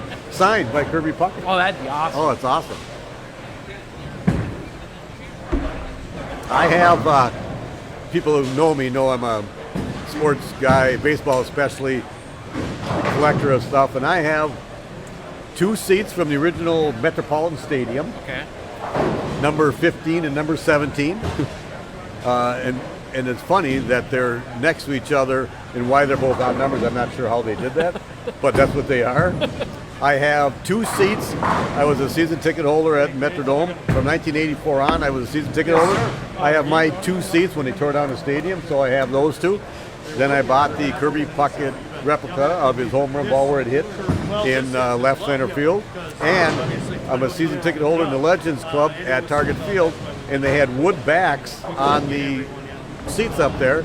And after 3-4 years, they started to get a little weathered, and they have to keep refinishing them. So they took the wood backs off of those seats, replaced them with plastic, and they're signed by Herbeck and Oliva. And I have those 2 in my basement. So I have all of Twins Baseball Stadium seats sitting in my basement. I sit on them and I watch baseball. I even have the cup holders next to the ones in the dome. Those plastic ones? Yeah. They're tied in with the chair. So it's awesome. It's my sports memorabilia room. I love that. That's great. So, anyways, enough of that. Back to here. So, this match is not over by any means. 149 through 8 with a spare up in the 9th for Matt Flown, and 136 in the 7th. This could be almost a shutout with a strike here. And Chad's in my way, and of course he got it. MSCs haven't been MSCs yet, John. I want to know. Tell me. I can tell you why, but I'll keep that for later. No, that's fine. I shouldn't even say it out of the microphone. I couldn't hear you. I don't care. All Chad has to do right here is fill the 10th frame, because all Matt can get is 199. So let's go over to the Zacks. What's going on in the Zacks? The dueling Zacks. Let's see you after this shot. The 2-8. And Ooh, the 2-8 was a tough spare. So Zach Andreessen just went 8-1. he's got 132 in the 8th. And Mitchell has 114 with a strike up. So pretty much an even match. And Chad just got that strike, so he's moving on, knocked out Matt Flown. Matt Flown, nice tournament. Good to see you bowling. Nice tournament, Matt. We told you that Dave Ullman beat John Holmes. And further over, Rob Clements. Looks like he's going to try a different ball, which means he's going to win that match. He was bowling Kyle Stram, so he's going to move on. And Brent Newman is way down in the end over there, and I can't see what's we going have on. no idea what he's doing. A lot of numbers up on that. And I can't board. see him. He's so skinny that I can't see him anymore. If he turns the wrong way. Exactly.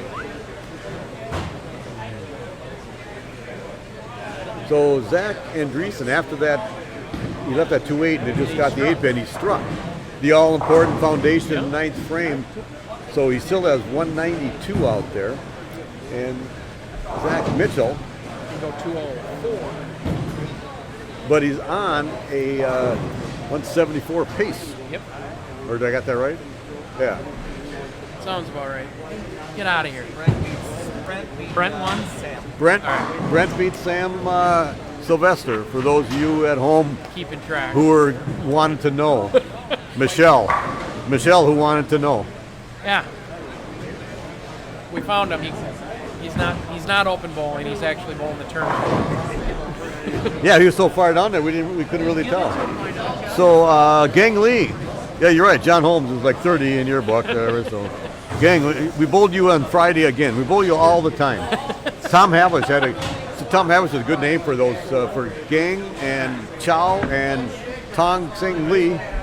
So they're going to bowl in our summer league. So everybody knows that myself, Dave Langer, and Tom Havlish, and our team name is 2.5. 2.5. So Tom Havlish told Gang Lee his team should be 2 pints and a quart. So we'll see if they use that name. Or maybe with 2 quarts and a pint or something like that. But either way, they were not quite a gallon. Right. Or no, that might be more. The dueling Zacks. Zach Mitchell doubled up in going into the 10th, so he can shut this out if he doubles in the 10th. We'll see. Okay, we'll see what he does here. Oh yeah, out the window. It looks like only a 2-pin though. Yep. So he can spare strike for 183. 183 select. It gives Zach Andreessen a chance to double in the 10th to win that match. And it swings the other way. This was what's really good about these low scores. Yep. You could throw the ball really, really well and get 6, 7, or 9, and sometimes a strike. But when you really need it, you pinch it a little.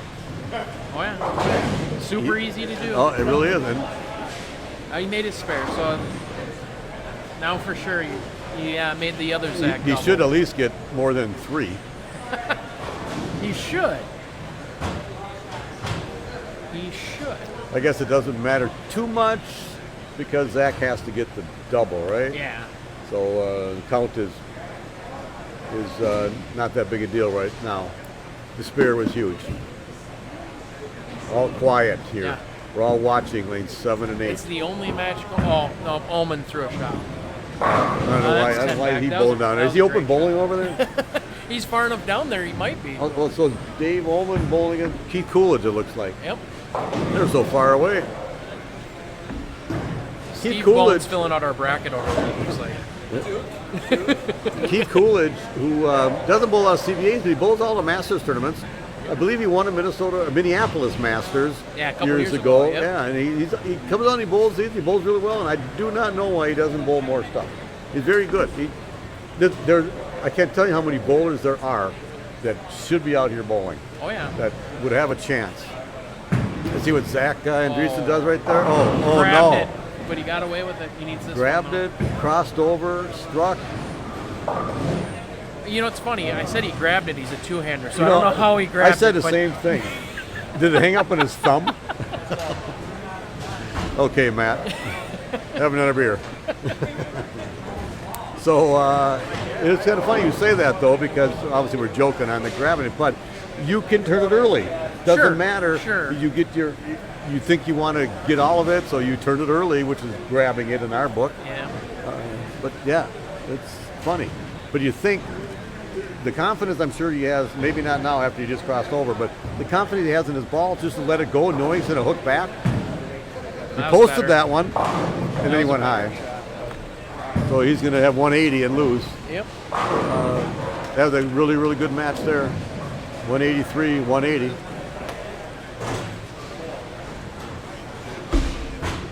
I'll be back. All right. Yes. Holmes unshoed.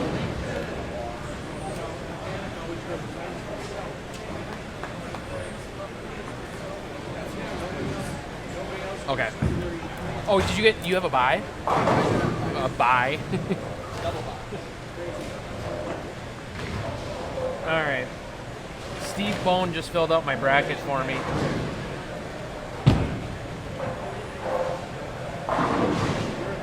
So I think I know what's going on.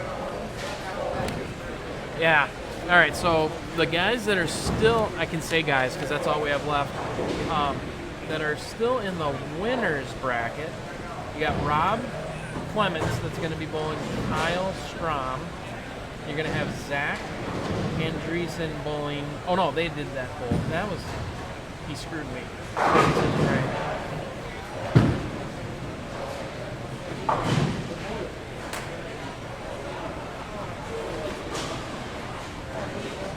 I'm gonna wait for a printout. I gave you all in bad info because this isn't right.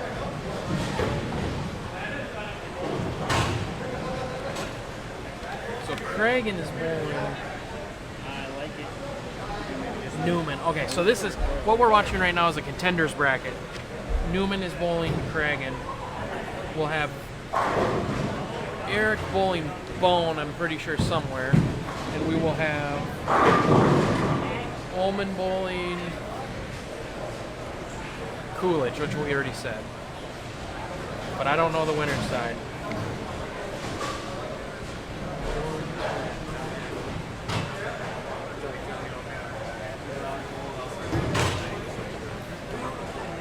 All right.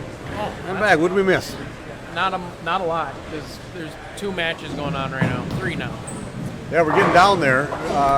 So I'm not sure. Is Rob Clements the undefeated one, or who's undefeated? Well, he was in the winner's side, and this was filled out, but I'm pretty sure they bowled that last match. So I don't know because Zach bowled. Right. Okay. Zach bowled Zach. So we'll try to fill you in here. Once I get a printout there, but with this an one, actual thing instead of us trying to guess here Right, or whatever. But yeah.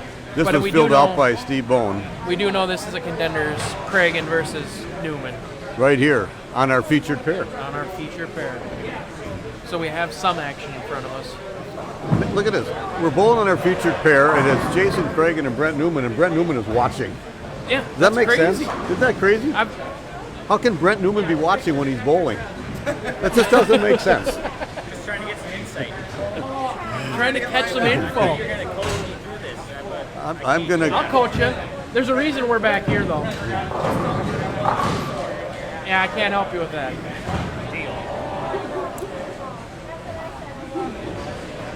All right, so Jason Cragen, spare.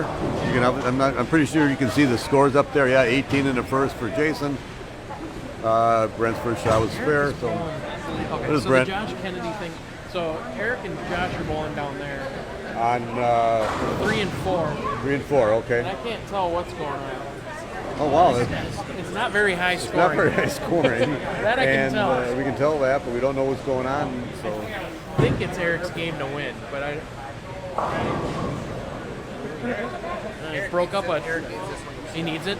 he broke So he up needs his whatever, first left one an to start. 8-10. Yeah, he had a 2-4-8-10 and 2-4-8-10 is easier spare than an 8-10. right. Ooh. And he carried it. He needs 5. So that's what we're saying. Eric Shot just got a strike in the 11th and needs 5 to win. Yep. That's over on 3 and 4. Yep. So, The that curtain was picked fell. up the old 810. That That's was the because of the curtain. All the people that kept missing their single pins and hitting that curtain back there almost helped make that spare for Brent. Right. So let's watch Eric Shot down there. We gotta look through the plexiglass at the metronome. I'm going to look up to the side here and hope he doesn't leave the full sody because that wouldn't be a good time to do that. No. Oh, he tried for it though. No. So Eric's moving on. Hard to pull. Eric Shot just Yeah. he knocked. Who did he knock out over there? Zach Mitchell? No, who did he knock out? He knocked out Josh Kennedy. Josh Kennedy. So Eric Shot beat. Oh, Zach Mitchell warming up on 1 and 2. He gets a bye. All right. There's your super the washout old you were just washout. So I just watched Brent leave 8-10 washout. Why is he bowling and I'm back here? Because what he did before that was before, better. I got it. Okay. I've asked myself that, and then I went and looked at the sheet, and he did better before. I guess I did that like first, second, third, fourth game. I can't tell you how bad I started out. Well, I can, but I'm not going so to. there's that.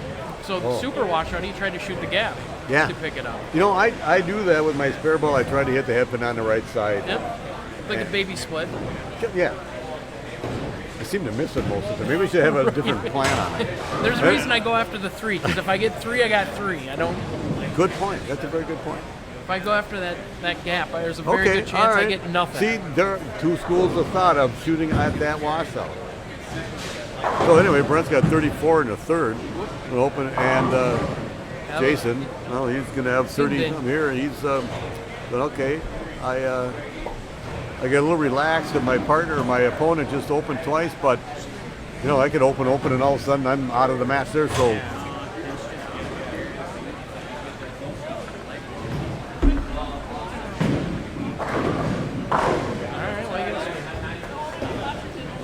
Hey, V-Rat.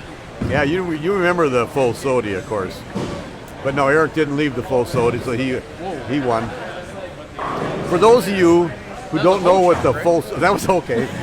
Yeah, I'll tell my other story later. So we're watching over here out to the right, and Eric shot just threw that ball. Missed the head pin left. And Matt Payne brings up the hold shot. And I'll tell you the story of how this started. We're bowling the Brunswick World Team Challenge tournaments. This is back in the 90s when they were just big all around the country. And we traveled to Madison, Wisconsin, our Laker team, to bowl. And it was sponsored by Ho Chunk Casino. And there was a team sponsored by Ho Chunk Casino, some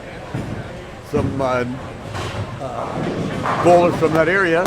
And the shots then were really tough. They're similar to this, where you had to be in, you couldn't play out at all. And the Ho Chunk Casino sponsored team, the guys kept missing the head pin left because they tried to play out and whatever. So we called it a Ho Chunk. And so since then, you Ho Chunk it if you miss the head pin crossing over. So that was that story. They just don't make the tables as big as they used to. They need bigger tables. All right, so our crack staff here, Jason Hansen and his crew, are bringing out all the scores to us.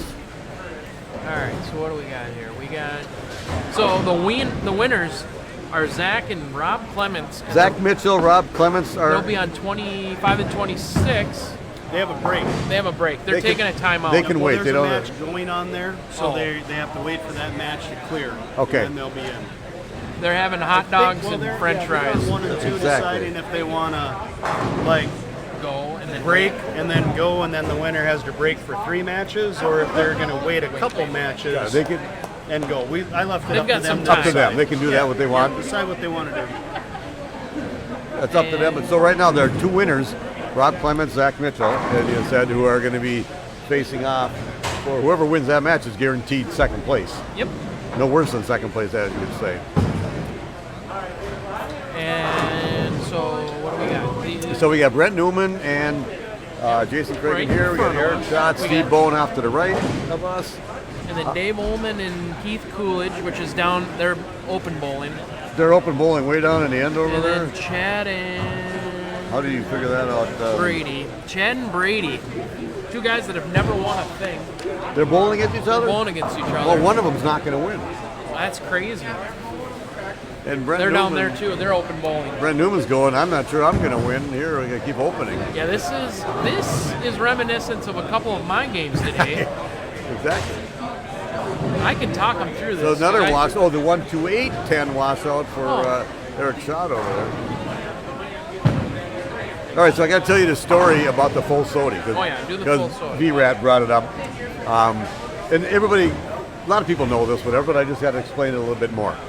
So way back, Scott Sodergren, who was my doubles partner, since the mid-'80s, we started our Laker team. Him and I have been bowling doubles forever. But we were bowling a team tournament. It was at Minnehaha Lanes, team double singles tournament. They called it the Minnehaha Open back then. And Sodi has, all right, good. That's how you pick up the washout That's how that you Eric do it. Schott just did over there off to the right. So Sodi who this is way back when 300s were really, really tough to get. It's not like, they're easier now, of Dime a course. dozen now. Yeah. Sodi has a front 11. And I'm not sure if he's using like a black angle or something. This is, Yeah. and he throws the ball right through the nose, and he gets 4. So let me figure this out. He leaves the 3, 6, 9, 10 along with the 4, 7. So he takes out the 1, 2, 5, 8. And so that's 294. And I remember Mike Smith was down there laughing, all he could do, whatever. It was like, so that was the only time I've ever seen anybody shoot 294. So we called it the full Sodi. Another name that Brad Subak, who I talked about earlier in this live stream, who always, a lot of stuff he said it resonates with me because I've bowled with Brad for a long time, I called it the full Sodi. So then, it's had to be about, 10 years ago maybe, something like that now. We're bowling the St. Paul City Tournament at Wyoming. At Stars, it wasn't Stars and Strikes back then, whatever it was in Wyoming. Or maybe it was Stars and Strikes because it's now whatever it is now because it's different. That's right, it's owned by Tuttle's Yep. nowadays. Okay, so maybe it was Stars and Strikes. We're bowling up there, and so Scott Sodergren and myself are bowling doubles and singles on a pair with Chad Nelson and Dan Bach. And I'm not sure if it was during the singles or the doubles. Dan Bach has the first 11. And he gets 4. He leaves the full Sodi. I've seen it twice. I've been on the same pair both times. How ironic is that? That Dan Bach gets those 294, leaves the full Sodi with Sodi on his pair. Wow. And I was there both of them. And so to me, that was just a great story, and I had to tell it. So bear with me. Thanks for listening. So let's get back to this.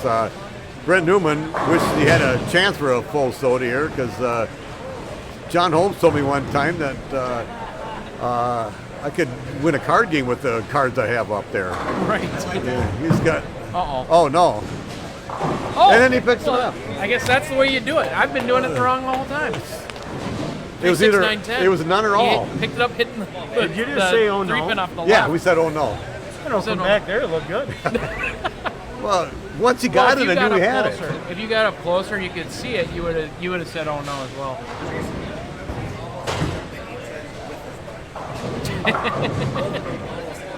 That'll happen. That's because the curtain is loose back there because all the people who kept missing all the single pins hit the curtain. And I was mentioning that you could, when you hear the ball hit the Got curtain, plastered on one side. We're gonna bowl now. You're gonna bowl down? Awesome. Good luck, guys. They opened. oh, Brent's going, all right, I'm not out of it yet. I still got it, Brent says.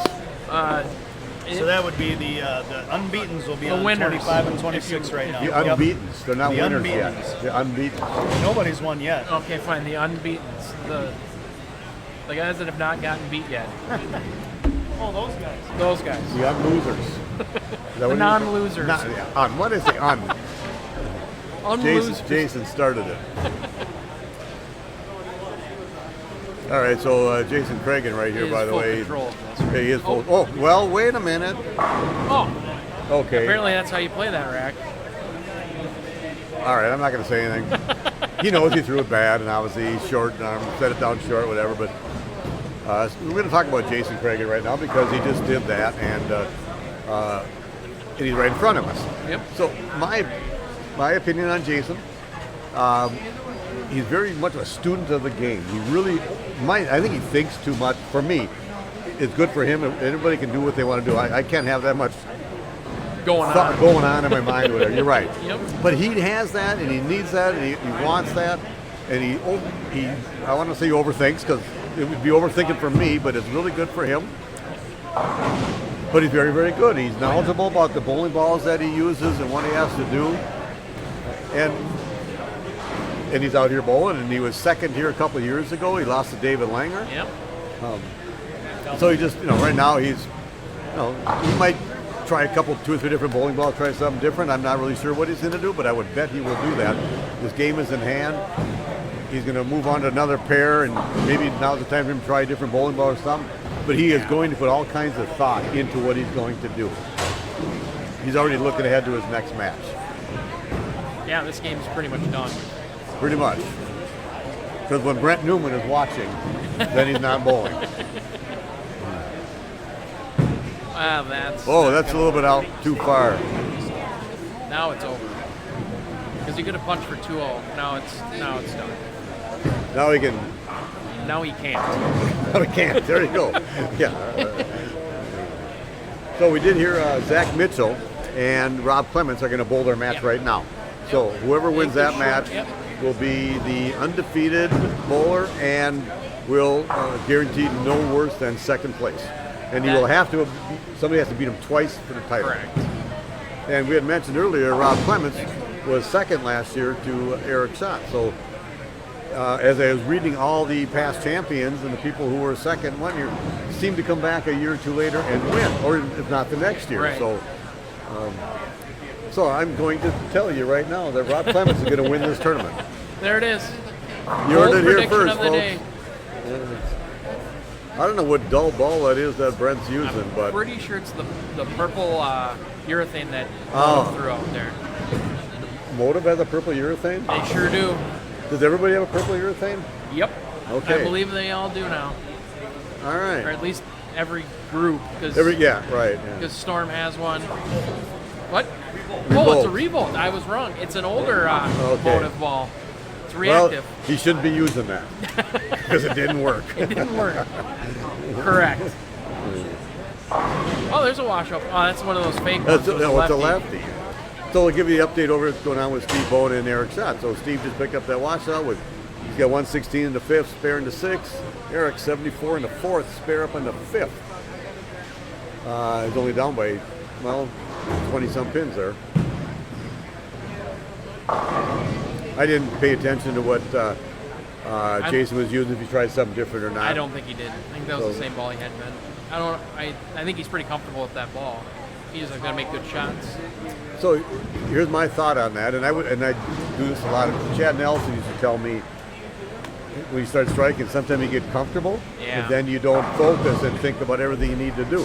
So he's winning this match, and he can get comfortable that okay, yeah, I got this match on, whatever. But once you start thinking, I'm not saying Jason's thinking this way or Sure. not, but once you do that, you take away from that He's switching balls now. drive to like, okay, let's really focus, let's do something and keep that edge. You don't want to just win, you want to bury the guy. So that some people, the next guy you're bowling, oh, you just had 240, then you're going to scare that guy also. Perfect guy. That was Bach. Bach. He wanted to bury beat you, and he wanted to everybody. beat you with every pin that was out there. Yes. And not only did he want to, he would do that. He would.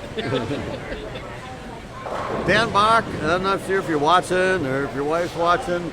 I'd like to see you bowling again here. I know all this pandemic and your work schedule, and you're working a lot, and I know you always worked a lot of weekends. I'll see you bowling again. So I know you're going to be bowling up at the state tournament in Alexandria at the same time I am. So I'll see you there, hopefully. So Eric just threw a Brooklyn that was, I don't know if it got right of the head pin, and he did some fancy footwork out there, hoping that it would trip the 10 out. You threw a Brooklyn, you don't know if it got right of the head pin? I don't think it ever started or got to the right of the head pin. I got you. I mean, it was dead left. I was going to say, Brooklyn is left of the head pin. Oh, so yeah. I really didn't understand what you were Like, saying. it was that bad of a shot, is what I was getting That's at. what you're getting and at, he okay. was watching it Okay. and hoping that something good would happen. It didn't. Look at this. Not that he needed it.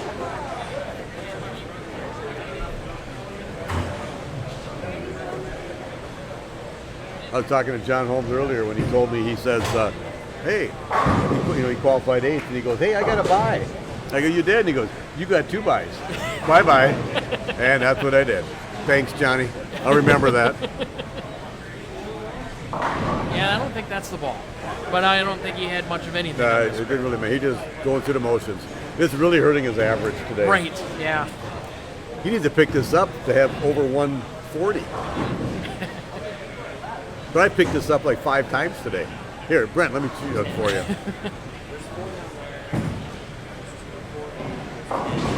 Ooh. This match over here on the right is not over yet. He's got it. All right, 147 he could have. Possibly.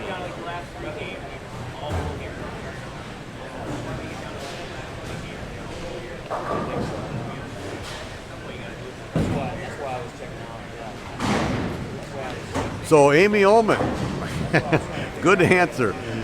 That Dan Bach would strike yeah. out in the 10th to beat his grandmother by 30 pins. He wouldn't care who it was. He would, and you know,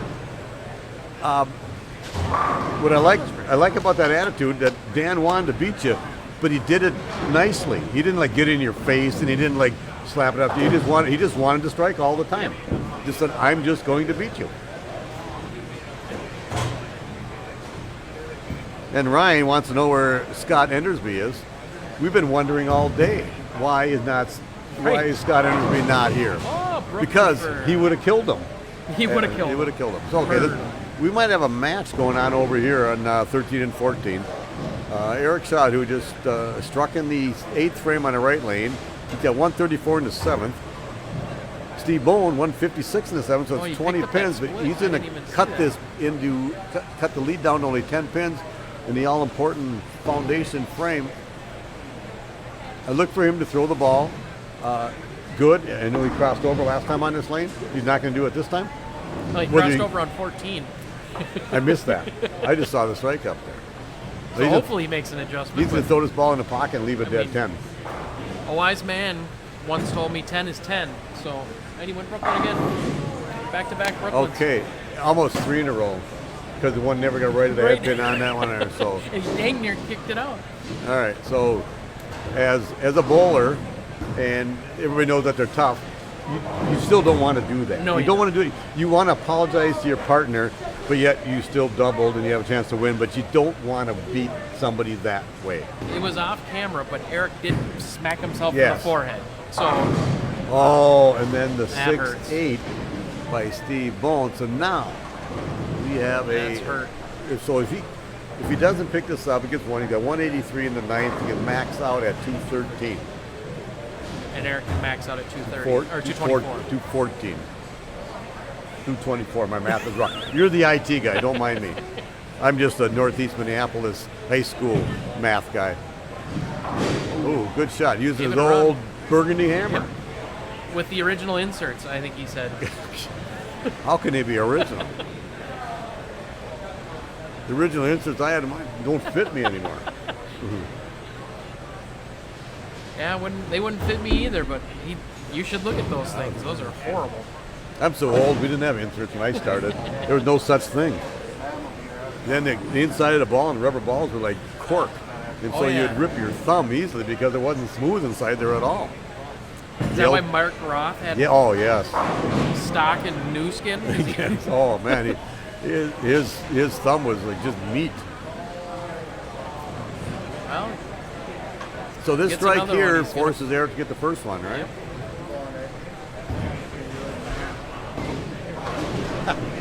Denny shot just standing up right here. He's got to walk away. You can't watch Eric throw this 10th frame because he's nervous. You know what's really funny? Not funny, just it's ironic, and I do this too, and have my kids bowl. And Matt, when your kids start bowling, you're bowling some. You as watching as a parent, you are more nervous than the person bowling because you have no control. You want them to throw the ball, you want to do it, you want to do it for them, but you're just more nervous than that person bowling when He when needs, it's your kids. So. 03 Swedish needs a mark. Yep, he needs a mark now. Needs a mark. Mark, mark, mark. What's a hare lip dog say? I don't know. Mark. I thought it was Mike. Wasn't that the Mike. Wasn't that That the was the camel. the camel Yeah. on Wednesday or something? Or? Oh, Hey. Okay, here. So a strike here. Strike here wins the match. 9 spare strike. We have a tie. Did I do that right? Yeah.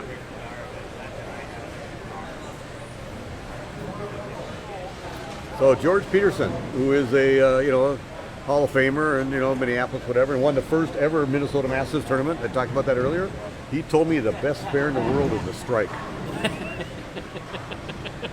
think he meant It is. I think he meant the best mark, but he said the best spare is the strike. Well, when you need a spare, strike's good. Oh. Yuck. Okay, Yeah. so he just went 3 of the last 4 crossovers. Why And did he he lost. try to throw it to the right? And that's he the game. lost. He needed 9 spare strike to tie. And he left the 2, 4, 5, Apparently there's 7. a floorboard loose. There's He's a- kicking it close. We just he kicked in that nail that was loose, but they should screw them in that way that they don't come loose. Well, nails aren't very good. They're not. They come out. back out. Everybody should use screws. And Wood screws. Preferably wood screws. in the wood. Yeah, decking screws. Decking are really screws good. with a square head. Yes, yes. Because not any kid comes down here with a Phillips screwdriver and loosen right. it up. Yep. Yeah. All right, so Eric shot another good bummer. Masters He will tournament. not repeat. Yeah, he will not. We didn't There's put the your- Eric shot out here. No. Well, look what happens when I don't give him his pattern. He can Exactly. only get into And- the top 10. And you Right, don't give not him the win. ball to use to win. Yeah. A little controversy. That wasn't a ball. I game. know it. Well, the first one was. The first one was. The second not one second. wasn't, but he still won back-to-back Masters tournaments here at Southtown. Eric been a shot good run. very Yeah. good run, and Oh, Eric yeah. shot is one of the best bowlers we have here in our scratch organization, whether it's the CBA or the Minneapolis Masters, whatever. And he's just an all-around nice guy too. Yeah.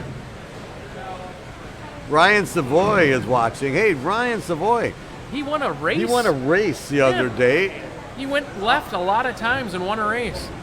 Did you have to use your turn signal when you do that left, or they know you're turning left? I didn't see one on when I watched I a little didn't bit. either. But But, Ryan's good. I was really happy. I was watching that. It was cool. And Ryan, next Saturday, Ryan's getting married. Oh, that's right. So I will be up, Ryan, and I'll. I have now that you're on here. I hope you can listen. Verna cannot make it, so I sent the card in where both of us were going to be there, but it's just going to be me. You'll She eat can't 2 make dinners. it. I'll eat 2 dinners if you have them for me. But I'll text you or something so you can. I just want to make sure you take it off the list so you don't pay for an extra dinner. But I'll see you next Saturday.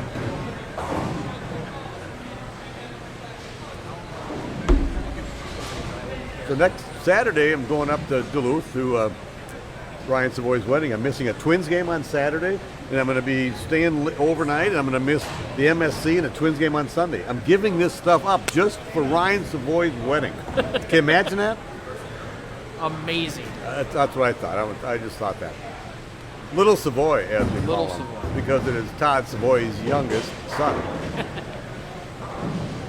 Well, we have nothing going around like right here. Right here in front of us, there's nothing happening. So But Davey O and whoever he's won, it Brady, looks like Brady Stearns and Davey Ullman.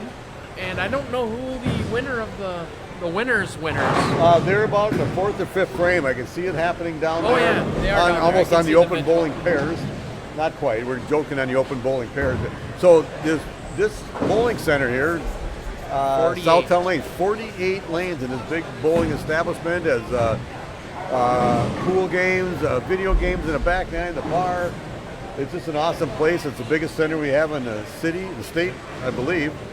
And a lot of tournaments we've had here. Is Austin? That can't be this big. I don't believe so. I don't think so. So we've had a lot of tournaments here, and so they have open bowling down. So we use all 48 lanes today. We didn't actually use 1 and 2, but we spread all across the house. We had 4 on most pairs, 3 on the other ones. We had 79 bowlers, and so we're using up to like lanes 25, 26 for all our matches going on here. Yep. So from 20, say like 30 on, there's a bunch of open bowlers down here. It's good to see. I hope bowling gets back to the way it was before. This pandemic needs to get over with so we can, these bowling centers can start making some money again and be open I hope for the us. CBAs keep their attendance as they were. That's awesome. It's been fun. It's super fun to see the amount of bowlers that have come out. in both Absolutely. these. I mean, we've had a couple in the 60s. It's crazy for the amount for what we had prior. Year prior, 45 was a good turnout. Exactly. I think it tells you that people miss bowling, Yeah. wanted to bowl, and they want to bowl competitively. And I've said this before. Years and years ago, the CBA was the only tournament organization around. So if you bowled a tournament, you bowled a CBA. So we always have 100, 150. Actually, it wasn't always. 96 used to be the max. Back in 1971, we started a CBA. I wasn't involved in it then. CBA started. John Dorick was the tournament director along with Wally Simdorn, as you mentioned earlier. And Jim Madden, they had this old group together, and Bill Baden was one of them. And they made John Dork the tournament director. Clark Polder bowled the first ever CBA. So he is the only guy to bowl the first ever and the last ever. So anyway, so it's been going on for 50 years. And so that was the only organization. So everybody bowled. If you wanted to bowl a tournament, you wanted to see how good you were, you bowled the CBA. And then there got to be a lot of other tournaments that come out, and people were bowling at their level. Totally understandable. If you're a 180, 190 average bowler, you can't compete against the 220 average bowlers as easily until you get to be better. So you have to have a tournament that fits your average. It's like handicapping golf. You got to play where it's conducive for your style. Well, now there are more and more tournaments going on, and people are going, okay, I'm getting better. I'm bowling in this tournament, these side tournaments here and there. I want to see how good I am against the CBA guys or the Minnesota Masters guys. That's what's left, right? And a lot of those guys surprise themselves, and they come out here and they go, well, geez, I made the cut, or I did this, and yeah, I can do this. Okay. I got you. There you go. And we talk a lot about the money. We've talked about that before, where it costs a lot. I don't know what a lot of money is, but it's $90 to bowl, or $100 for the CBA. You could just spend $100 in bowl. And we always have brackets, the eliminators, bet you win, and Saturday qualifying, option qualifying. That's a CBA. Yep. The Masters here is a separate tournament run by the same CBA tournament director guy, Jason Hansen. Family, whatever. Family, yeah. Well, it was Stacy and Allie, and Jason likes to walk around and talk a lot. But the crack staff that gets all the scores to us. I'm the one that just fields the questions. Exactly, We'll right. be polite. We'll call it the Field the questions. questions. You know what yeah. I do? I field questions. I put out fires, usually with gasoline. Firefighter. Yeah. Well, and with then gas. they take care of the behind the scenes work. Yes. Yeah, for sure. And I know how that is. And earlier, when we first got on the live stream, Jason, you were in here. You were doing all your stuff. Answering running the questions tournament. with fire. Yeah. I was talking gas. about Gas. I was talking about tournament directors of all tournaments.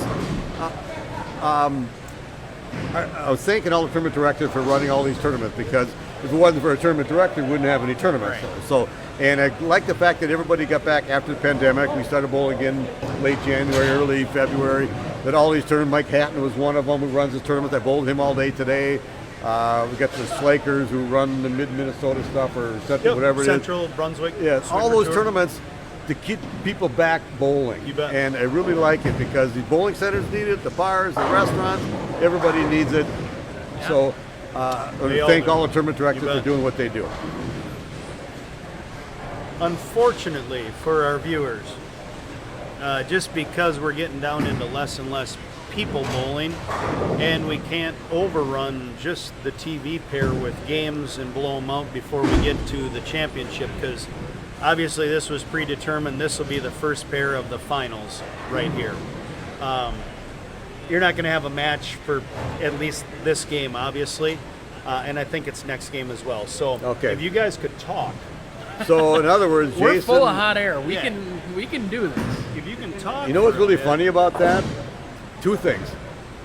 So my forever fiance, Verna, told me one time, said, I'll tell you about the forever fiance again, whatever, sometime. But she told me, you like to talk, so you should be on the live stream. Right. So, Thanks, Verna. okay. And so I was just telling Jason, I was telling your wife, Stacy. I said, Joe, you gonna do the live stream? I go, yes, I'll do that. She goes, it's funny because last month we had a CBA, and Jason was getting a second COVID shot, so I had to do the introduction at the start, and Stacy tells me, she goes, well, I just told Jason, well, Tom likes to talk, so he can do that. So now I got two people that tell me I like to talk, so maybe I like to talk. I think you'll fill the dead air. I mean, between the two of you, We haven't had a dead air No, so- moment yet. I think you'll be good. Keep talking stats, and we'll have a match back here as soon as we Okay, and so I'll tell you about the forever fiance. All right. Because I've said this before, I'm not sure if you know this. I don't. Okay, so my longtime girlfriend, Verna Von Gold, so it's been 13 and a half years now we've been together. Somebody asked us if we were ever going to marry. She says, we prefer to call ourselves forever fiancés. And I said, why? And she goes, Verna said, I asked him to never marry me, and he said yes. So that's our story, and we're sticking to it. So she asked me to never marry her, and I said yes. And there is the forever fiance thing. All right. That works. It works for us. Works. It works perfectly for us. It's great. Vernon, I know you're not watching because I know you're out tending your garden. I know you were working in your yard today. It was a good day. We had a good dinner last night. We go out to eat a lot, which I love to go out to eat, and I'm sure glad she wants to come out with me. So we do have a match, a couple pair over. It's Steve Bone and Jason Craig. Oh, a lefty's going to be eliminated, so we can't have an all-lefty final. All right, so let's tell you what we have here. We have Steve Bone, who just opened the fifth frame. He's got 75 in the fifth, and Jason 60 in the third with a double up. So he's in control right now. And Steve threw the ball through the nose and knocked out. He's left the 4-pin only. I'm pretty positive the way he reacted just now has been the last 3 shots he's thrown. He's reacted the exact same way. So I don't know if it's bad shot making or if he's just not in the right spot. Well, he's like 50 years old now. Maybe he's running out of gas. The tank's a little empty. Could be. I'm kidding on the 50-year-old because he's in pretty good shape. He still throws the ball hard, but maybe it's still long. It's still a long day and a lot of bowling for a lot of people. Maybe he's not throwing it as hard. Now he is bowling another lefty on the pair, that changes things too. And there's been a lot of all this match play. I'm not sure how many games have been bowled on 15 and 16, and I don't know how many lefties have been on that pair. Right. So maybe it's hooking earlier. And Steve will adjust. He's not going to go through the nose for the rest of the game. No. He's smart enough to figure that out. So. But he did it 3 in a row. So. and whether he tried something different on the last one, we don't know. We'll see what Jason does. It looks like Jason is quite a bit deeper, but then he left a 410. 410, yeah, after a double. They could. So the right side, with obviously there's 90% right-handers in any tournament. There's not that many lefties. The transition and stuff happens way faster on the right side. So we can get transition in shadow balls almost. Yep. The lefties don't. And then when they go from one pair and they're bowling and they have their one game, they go to the next pair. There might not be a lefty on there. It could be fresh. Even if there's one lefty, it's only one lefty, not 4. So it's fresh for a long time. And then when you get to the point where a lot of lefties have been bowling on it, it could be all of a sudden totally dry right on the heads. Yep. And the typical 2-1, 3-2 moves, sometimes you got to move like 7-3 and things like that. And I don't know a lot what the left-handers do as their moves. I know what I have to do on the right side. The 2-1, 3-2 moves are league moves. Right. Yep. But not on a sports shot like this. So Amy's asking about Dave and Brady, and let's see. Dave's got a double up with like 30 or no, what was that? It looks like he's 50. filled through 3. Yep. Clean. Especially if they're strike for Dave. And Brady looks like I think he's clean also. No, it might be an open. I can't tell. It's close though. There will be a match here next match. For anybody watching, just so they know there won't be dead air or these guys talking. Well, we get to watch something. You will get to watch bowling next game. All right, it's good to know. John Kissel is watching. So we talked about, John, I talked about you earlier.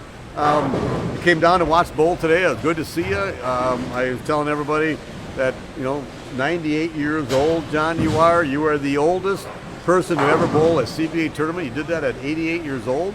I know you're the oldest person to ever bowl an ABT tournament. I think you're about the same age.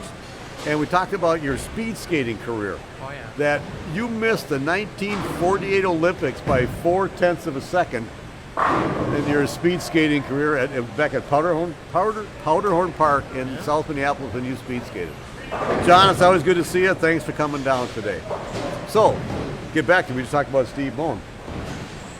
Reagan missed a single pin. So, I didn't see that. No, this game's now tight. Jason Hansen came over and talked to us about something else, and we took our mind off of what was going on. So we thought Jason Cragen was going to be in cruise control, and then he went 8 split, missed both of them on that 410 and missed a single pin, and Steve went strike. Tightened the matchup quite considerably. And Seven. the old throw your best and I'll leave a dead 7 for Jason. So 123 in the 7th. He is not playing those lanes the same. The right lane, he's much deeper on the right lane than he is Okay. on the left. Looks like it from here. We're, Guessing. 4 but lanes away, but it looks like it. Yeah.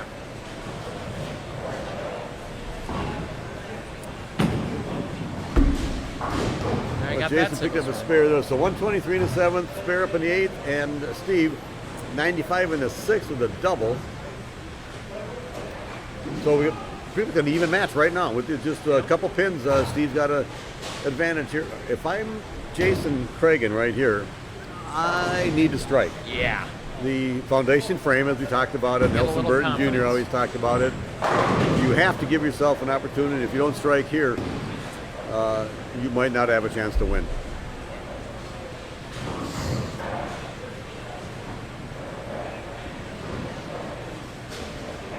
All right, we got Holm at 110 in the 6th. He just opened the 6th for 110 in the 6th.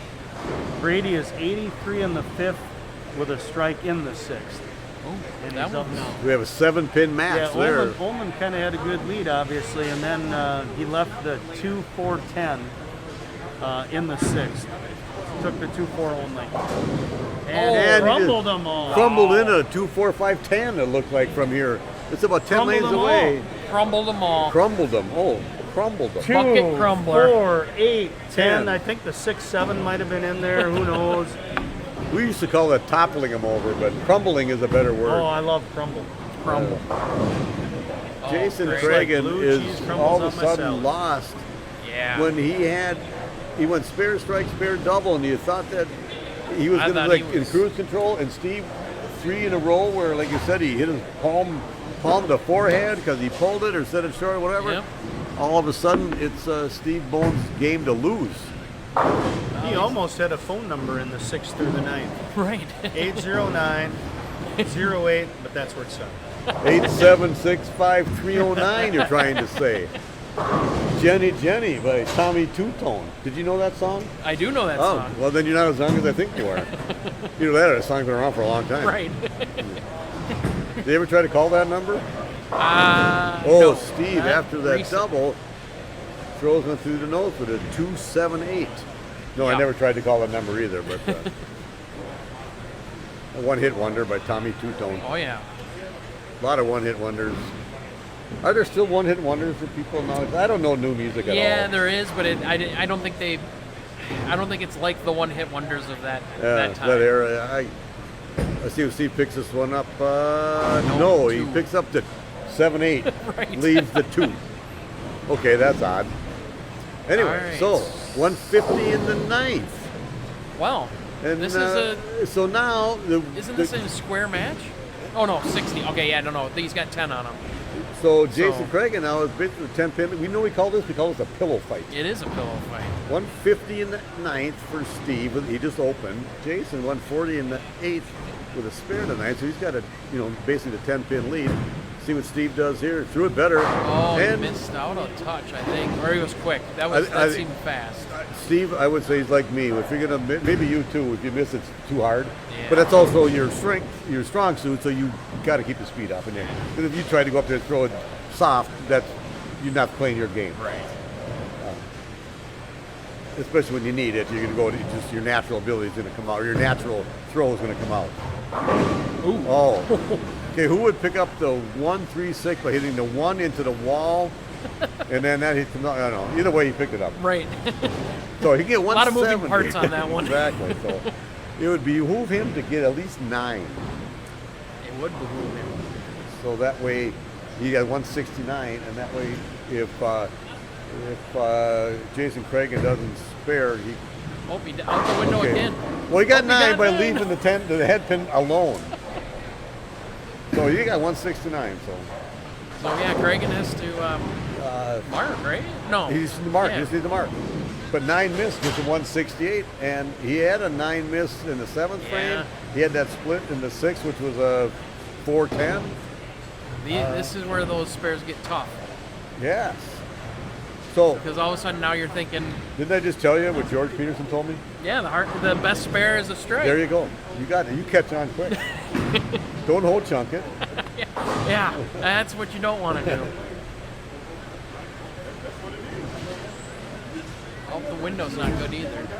I don't think he liked it. Oh no, now he's got it. Yeah, now it's. He set it short. So this is the same on the right or the left side. If anybody wants to think that the left or right is easier, No, it's it's not. symmetrical, yeah. And they were tough for both sides. So it's not just that the lefties made it or righties made it. You had the bowl good. So he set that on short, missed. He left the 3-9 or the 2-8. Sorry, 2-8. I'm trying to think like a left-hander. Right. But Yet he left. he left the right-handed 2-8. Okay, I wouldn't want to shoot this. Needs a spare. Uh-oh, it's got a hook. And he did it, and it's very easy. He bowled too fast. I couldn't quite get out because I messed up in the thing. But he missed it. He hit the 2-pin, missed the 8, 167, 169. And so Steve Bones' count ball, which he really had 7, and the pins came down and got 9. We almost had a tie. Steve's going, I can't help it. Almost only So counted hormones. one heck of a pillow fight over there, and it's not my pillow either because it would have been higher.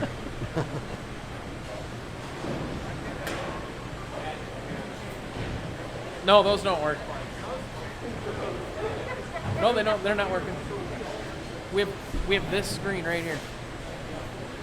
So Those don't work. I've been here the whole time, Steven. I just got the update on the 8675309 from William Nelson from Rochester.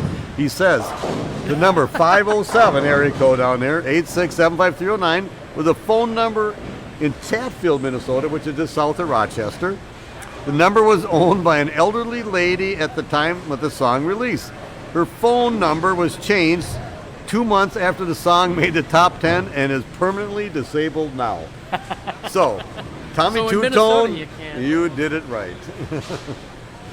So thanks for that trivia, William. I'm a trivia guy and I like this kind of stuff. So I will pass that along. Jack Matafee, thanks for. You're not here today, but I got to tell you that your son Will.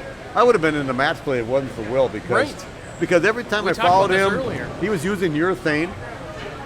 And my ball, then he didn't use urethane when I wanted him to do, and he did when I didn't, so they messed up my shot. So that way I was 194 under because he didn't set him up for me, even though I probably never followed him. That makes sense? Long Anyway. story short, it's Will's fault. Exactly. That's what we're trying to That's what I get was at. trying to say. Exactly. So, but Will made the cut. He was like everybody else, struggling all along the way, and he figured something out in a couple of 230s and 40s, whatever, to do it. I think he had like 242 of them back to back, whatever. So, Will, it's always fun to see you. Jack, didn't see you here today, but thanks for watching. Well, we have 16-year-old Zach on this pair right now. And 50-year-old Steve. 50-year-old.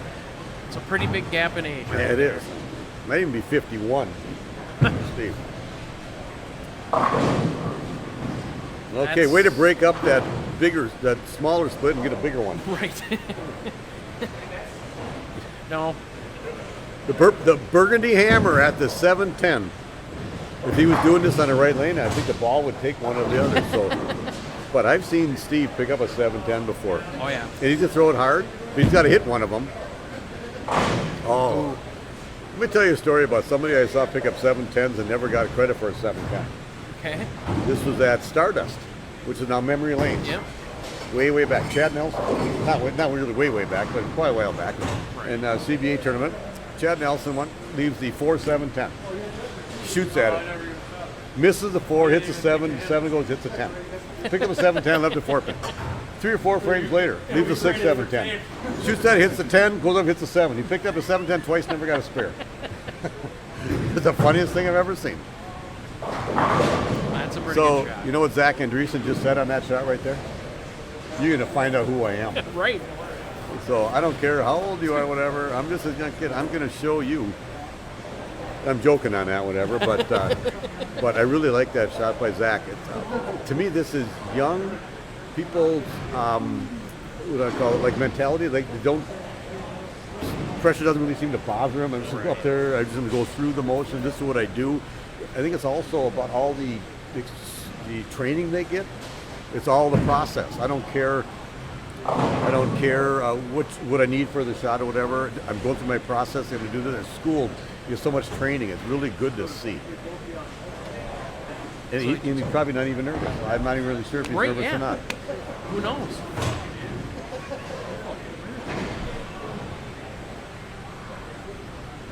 That is bad?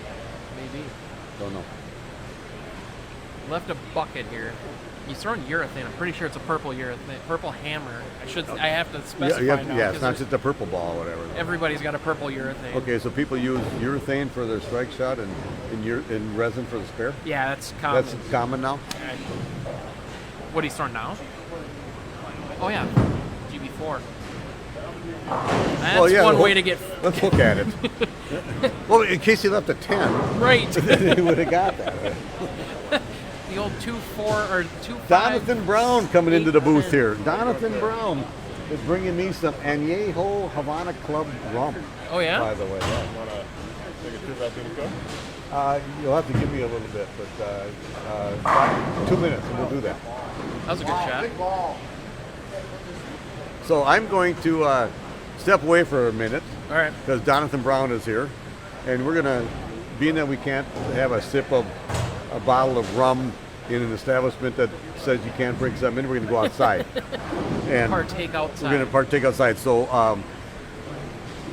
keep the I'll listeners keep it going. at home going. I'll be right back. I'll try.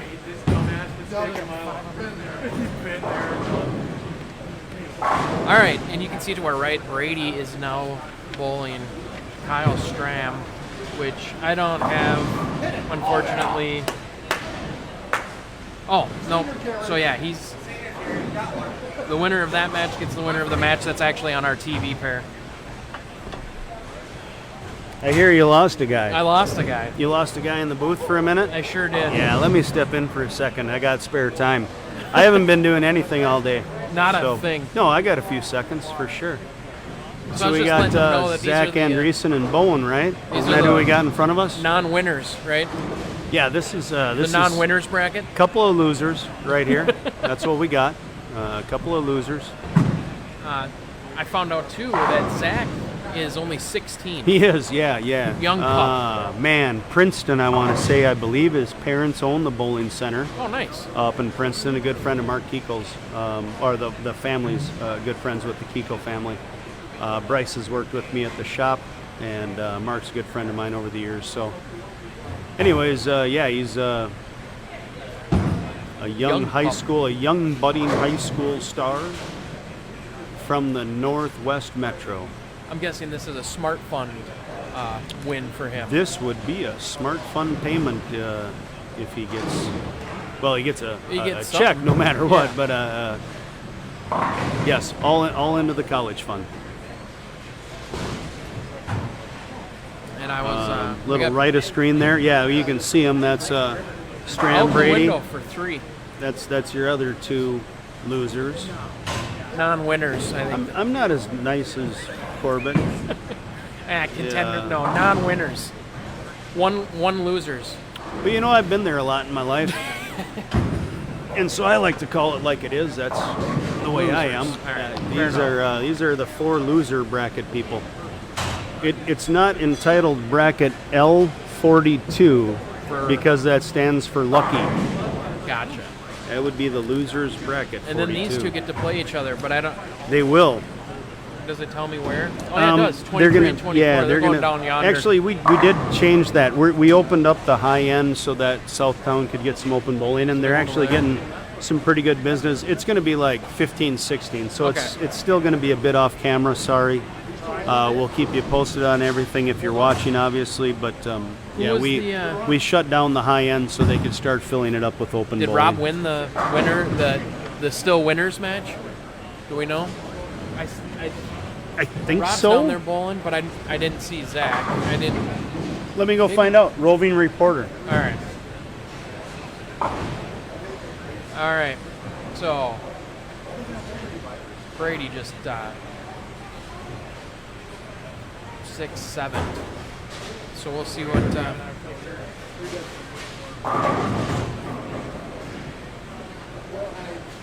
You can see the 6-7 off to the right. That's Brady's junk. We got Bone over here.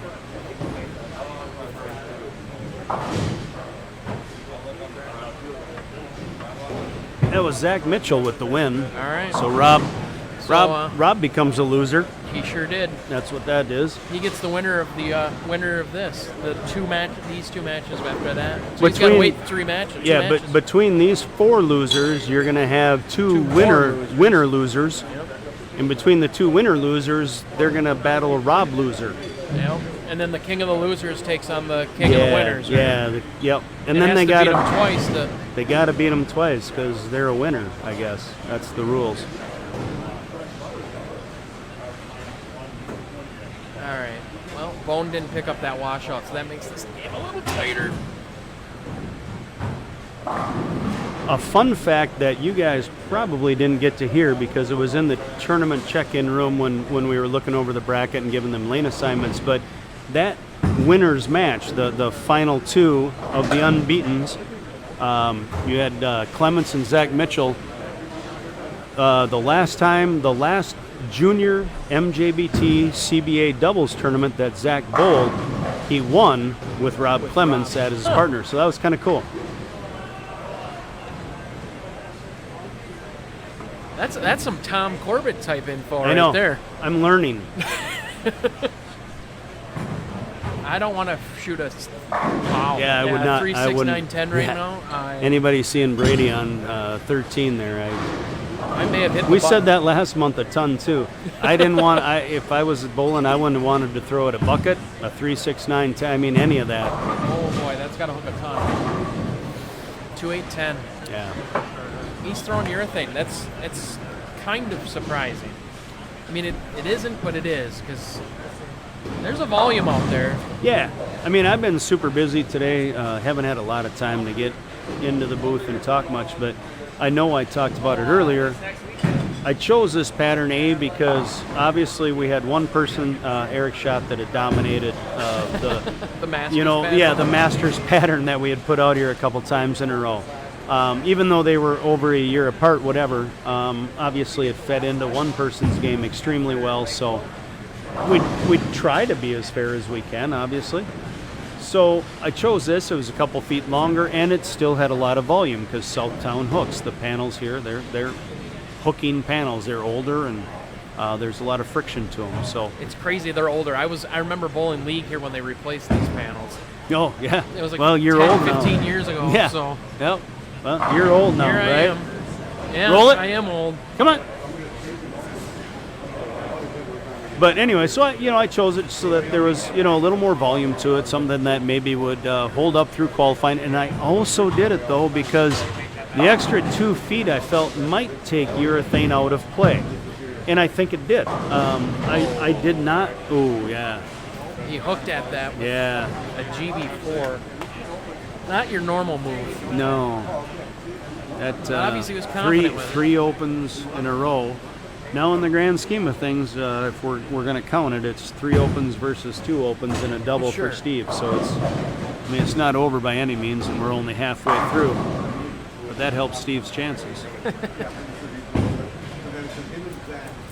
Anyways, that was the big moral of the story. Was I added a couple feet and chose a pattern that added a couple feet to try and hopefully take some of the urethane away. Sure. And I think it did. It sure did. I didn't see a ton of it going down the Sure lane did. as I worked today. So Yeah, no, it did. It definitely took urethane out of play. I honestly thought the scores would be a little higher because there's a little more shape to it. so And it's crazy that it was as bet. low as it was. anybody that was listening to the beginning of match play, the few seconds I was on with Tom early, I asked him, "Did you talk at all about the pattern?" And he said, "Well, just touched on it a little, but not much." And I said, "Yeah, that was the other part that I looked at with it too. Is the pattern has a little shape to it. I mean, it's 2 to 1 doesn't give you much shape, and No. it's like 2.15 to 1 on the outside. So we're not talking a lot of shape, but it tapers evenly. I mean, Right. there aren't any big drop-offs, and it does go from middle to the outsides in a nice little hill. And I kind of thought, well, it's tough enough where you got to make shots at 2 to 1, but it's not over the top. It's it's not extreme, and I was wrong.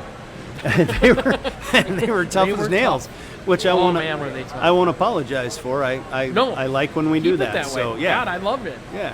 But they played harder than I thought. I thought score. See you, Donathan. Thanks, buddy. I thought scores would be closer to the minus Nice. 30, 40 mark Yeah. to qualify. You know, really 30 was kind of in my head when I chose the pattern. And we got to 70. No big deal. If there's a way to go on that, going Yeah. that way was No, the right way. It was. It was. I would take a low-scoring affair every day. And I wouldn't have been mad at 0 either. Sure. I mean, if it had Sure. been 30 more than I thought, that wouldn't have upset me either. But I certainly wasn't mad that they got to 70. I think any tournament that has the name Master after it, or better work U.S. for it. Open after it, or anything like that, U.S. Open qualifier or anything, yeah. What, Push. Yeah. you wanna give them a 225 average for the day so they can go average 192 at the national event? Yeah. Of course, 192 at the national event might get you in, which is why I want it to be about 192 here. You know, give them a fair expectation of what they're going to have in front of them. Yep. Yeah. There's no justice in a house shot being put out for a challenge, for a Masters pattern. Couldn't agree more.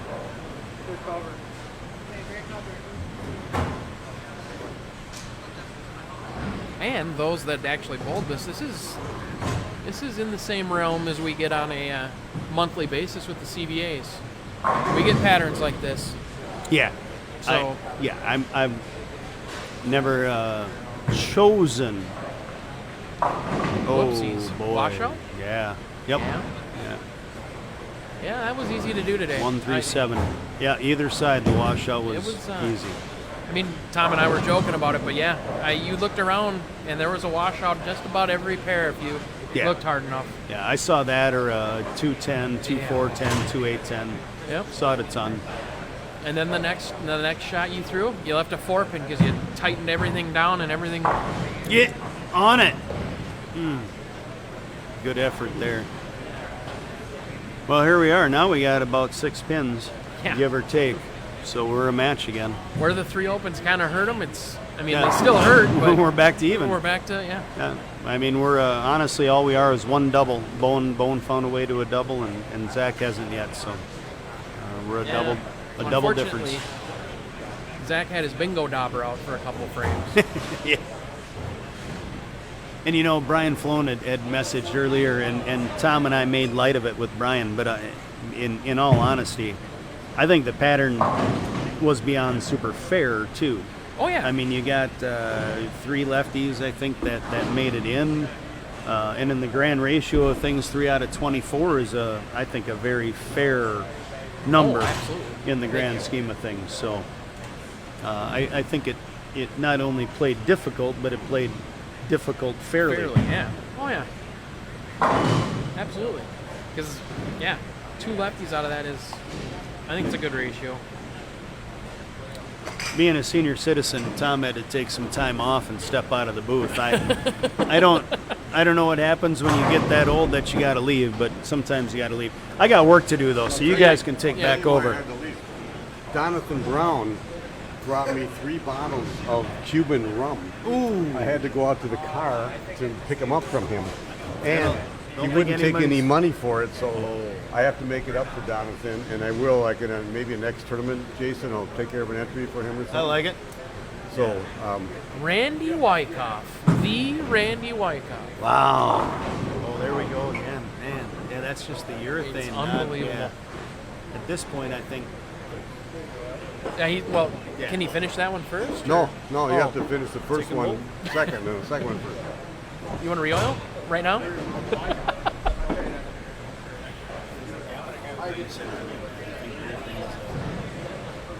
I don't think it's the best decision. you need the back end actually to get out of it right now. I think they've tightened up down and the last 20 feet. And all he's doing is pushing it even further. Yeah. You guys were discussing urethane Yeah. while I was gone. Okay, I Uh-oh. just.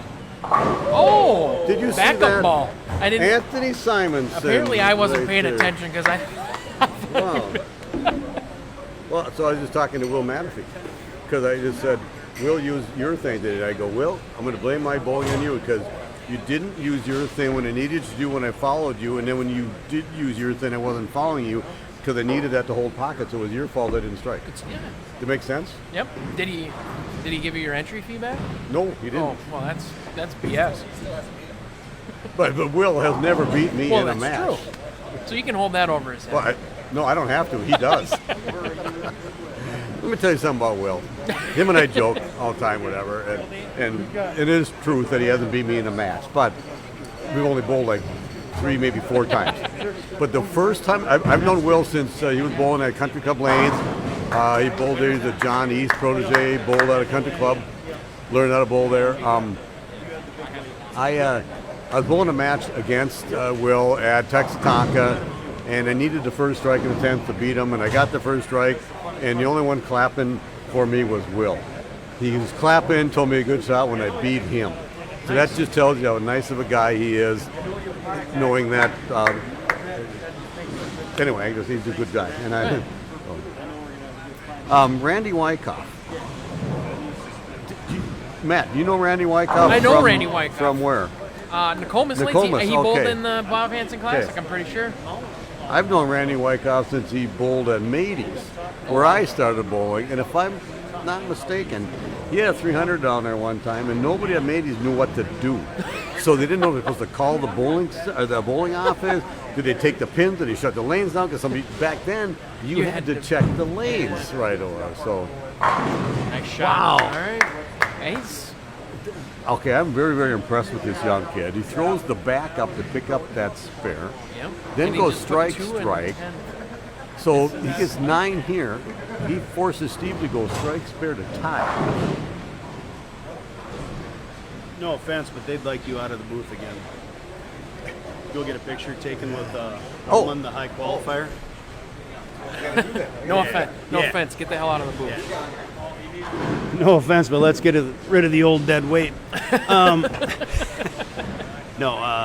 Thanks to Tom Corbett, the locker guy. He donates the plaques for the high qualifier, first place Pretty good and shot, second too. place. Wow. As we watch, yeah, very good shot. He put. He got 3 all- in, yeah. He put 3 in the hole. That I don't know too many people that can do that. Yeah. And Well- at 16. And after being lost for it, Titch too, right? I mean, and a couple of mental gaffes in there. That's impressive. pretty good. Yeah. So now we need a double here, right? I mean, yeah, he's 67. Yeah, yeah. He needs a first He has one. a double. He has a double. Oh, he pulled it. Oh no. I think he put it right where he needed to. You know, he got what he needed. I don't know that that was bad. Going back to what I was saying. It's Matt Payne, by the way, Randy. Oh, you might be talking about me. My name's Jason Hansen. No, it's Oh, me. It's sorry. always about me. Just ask me. We'll be quiet here for a second. So Steve still needs this one. Sure does. That's a better shot. That was a much better shot. Oh. Well, karma, if you will. Instant payback. Yeah. He had that Brooklyn first shot in the 10th, so a much better shot, and then he can't knock them all down. Seen that at the Sun. What I was saying was Tom had to step out for a minute. Tom is generous enough to give the donation of the plaques, the winning plaques, to first and second, and then the high qualifier. So he had to go get his picture taken with Dave Ullman. Dave was our high qualifier today. So. Easy, Jake. It's not the Jason Hansen. Settle down. Oh, no, he's right. No. No, actually, he was correct. Thanks a lot for noticing, Jake. I appreciate that. He doesn't even do anything. How can he be the Jason Hansen? I direct. Traffic. The Jason Hansen. If you really had it, it'd be Thee. Not the, which is capital letters. The. That's just the. The. Not the. So I saw what was going on here. I missed the match. I was watching the match. You guys are talking about it. So Zach Andreessen strikes out to force Steve to double. I am very, very impressed on Zach's Those were game. 3 great shots. We've been for someone talking under. about it for these last couple, 2-3 matches here. I will not be surprised if he wins. And I'm getting a phone call from my grandnephew. Oh, yeah. And I got to take this. I'll be right All back. right. So we got Kyle and Brady on the pair to our right, and you can't see the scores. So Kyle has 155 with a strike up in the 9th. Brady has 116 in the 7th with a double going into the 10th. So let's see what happens here. You'll be able to see him off the right there. Doesn't like it, and he shouldn't. The old 310. He's got 195. Yeah, gives Brady. Brady's, if he makes this, makes Brady double.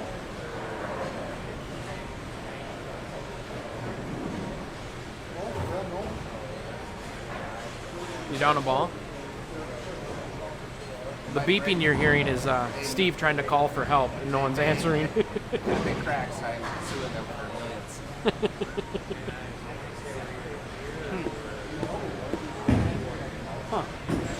Why not plug that into there?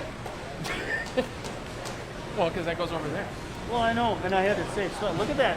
You ever buy an extension cord that has an end like this? No. Look at how much you can't. Gives up? Yeah, well, that was my fault, obviously.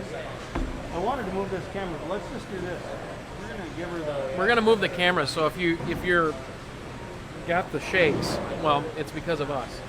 I don't go like that with it. And here, look at it. It ain't gonna be perfect, but we're gonna be able to get 9 and 10. All right. There's nobody working here today. All right. So Got a key? we're still. And our next match will be there. Next match will be a 9 and 10. Next so match will be on 9 and 10. Kyle just went Brooklyn for 195. That forces Brady to double, I believe. Oh, we're still. I'm sorry. Let's do this. All right, I got to tell you, I just got a call from my grandnephew because he's calling me because he wants to go practice bowling tomorrow. And so he's my 11-year-old. He'd be my brother's grandson. So he's my Okay. grandnephew. And so he's actually got 5 grandsons, but 2 of them are 11 years old. They want me to take them bowling tomorrow to learn how to bowl two-handed. So I'm doing that, and after I try to get to him, I'm going to give him to Jason Hansen, somebody that can really teach him fix how. him. But I really like the fact that I got a couple 11-year-old grandnephews that want to bowl. Yeah, So that's I'm going to awesome. do everything I can to help them out. Absolutely. All right. Brady needs to get the first one before he gets the next one. So.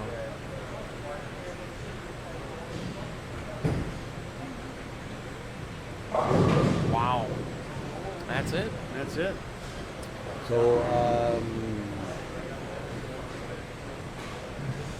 I wasn't paying any attention. Who was bowling and who was winning? Who needed That's what? Kyle. Kyle Yep, won. Kyle Stram. Okay, Yep. some- He forced He forced Brady. with the I got it now. the Okay. split pickup and the strike. Okay.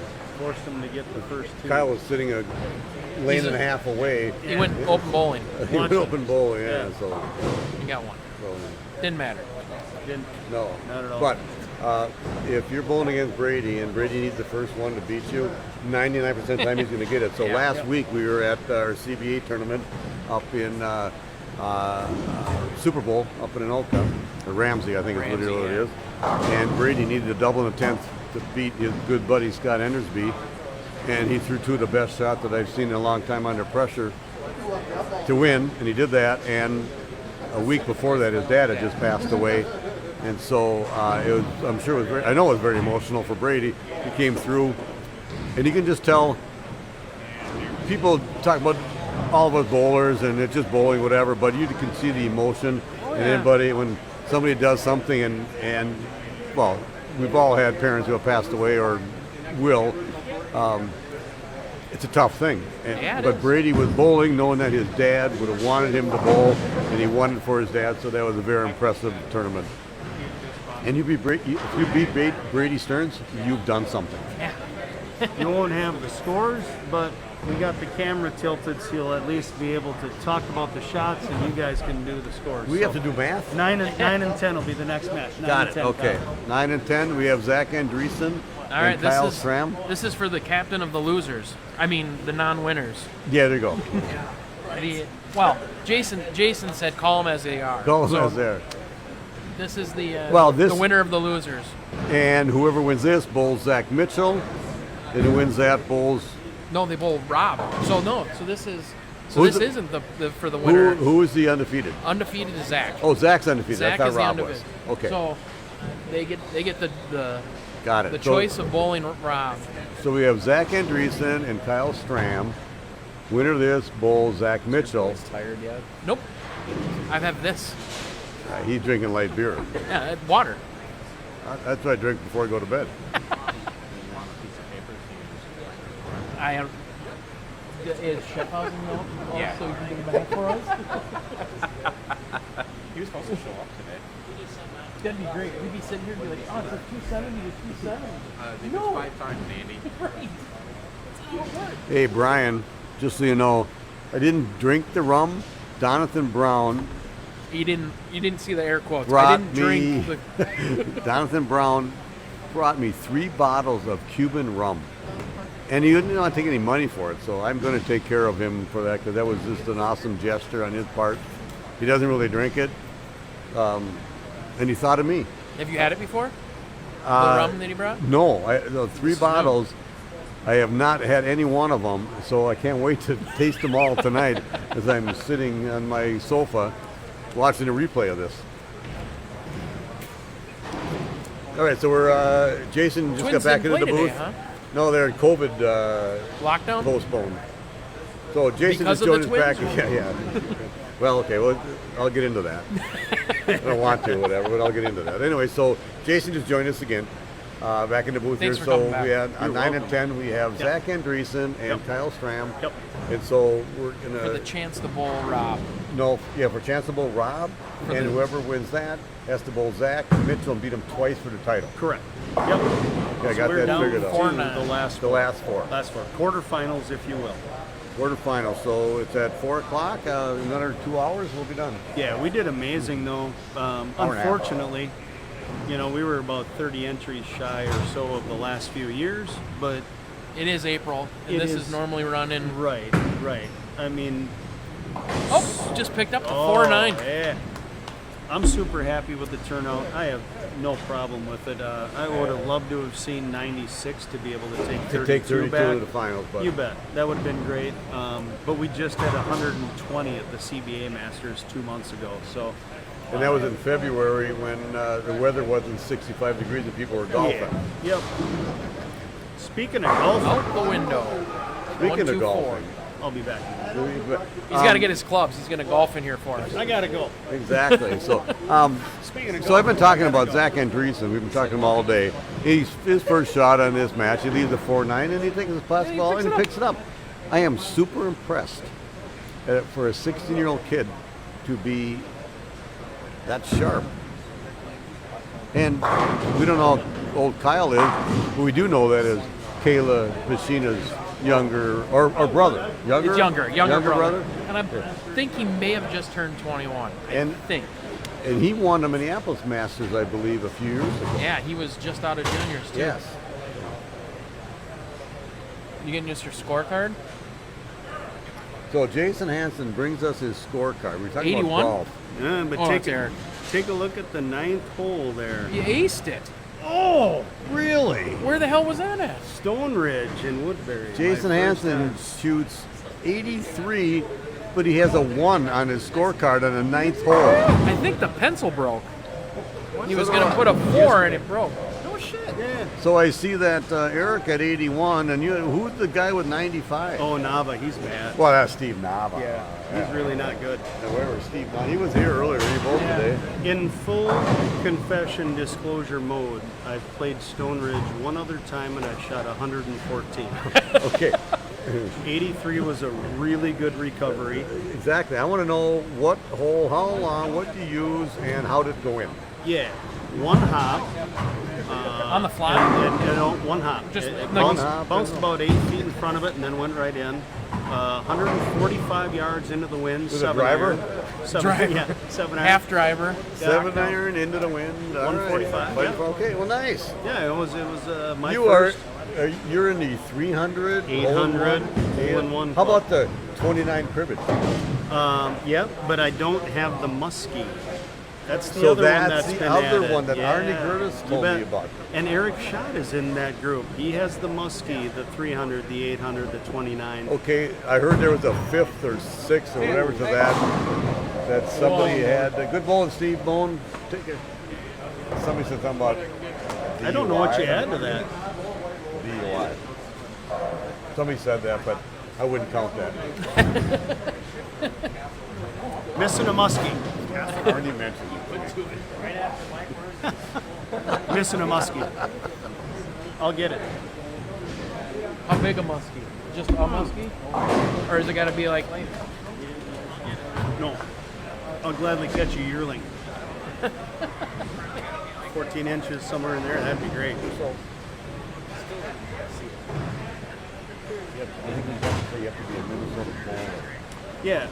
Yeah, Jake, I see you have to be a bull league in Minnesota. No, we've always said 45 games is actually the rule for this tournament. 45 games in Minnesota. So if you're a CBA bowler, prime example would be like an Andy Mills, Nick Heilman. Those guys come and bowl typically 3-4 CBA events in the year, with the typical qualifying a couple of them for match play. I mean, both of those guys get into that 45 game range pretty quick. The doubles brings about a lot of games for some of the outstaters as well, and so they bowl a few more and they can get in.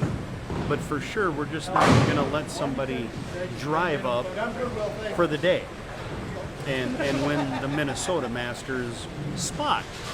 Now, we've let outstate bowlers that don't have the 45 games in bowl the tournament, and they can bowl the tournament. I remember Devin Bidwell did very well. Outstanding bowler. He did very well several years ago. He took third in the event, but had he won, he would not have got the paid entry. He could have won the Masters tournament, but he would not have received the entry. The entry will go to a Minnesota with at least 45 games in bowler. Splash sound. So getting back to the Twins, they're postponed tomorrow too for their game against Oakland, based on more testing and contact tracing. So something happened. Somebody on the Twins team, not just one person. It'd be more than that. If it was just one person, he could be quarantined, whatever. But there's something going on. I do know there was a false positive on somebody, so they didn't play yesterday, didn't play today, and not playing tomorrow either. So not sure what's going on there. The only good thing about Games to be made up later? Probably, because they still have to play 162 games. Sure. So they'll make them up with doubleheaders or off days or whatever. The good thing for the Twins, they've been really struggling, and too many people are missing, and Buxton was hurt, and Donald was hurt, so now when they come back, they're going to be at full strength. Right. So that's a good thing for COVID. No. Is COVID a good thing? But it's a good thing why it happened. But they'll be rested. They'll be rested. You bet. Anyway. Full healthy team. It should be a full healthy team, and everybody knows I'm a big Twins fan. Early on, I'd call this Zach's good lane. Okay. You were wrong. Yep. Okay, well, The announcer will leave the booth. Yeah. No, I just went because he was going at Dutch pace, and he had struck on this. So is this still considered a super washout? It is a 5-count washout, but it's not. it's not the 5-count washout. The THEE. Yeah, the 8 instead of the 4 makes it not super. Oh, back up again. And got. Well, when you want to get 4 out of 5, throw it like that.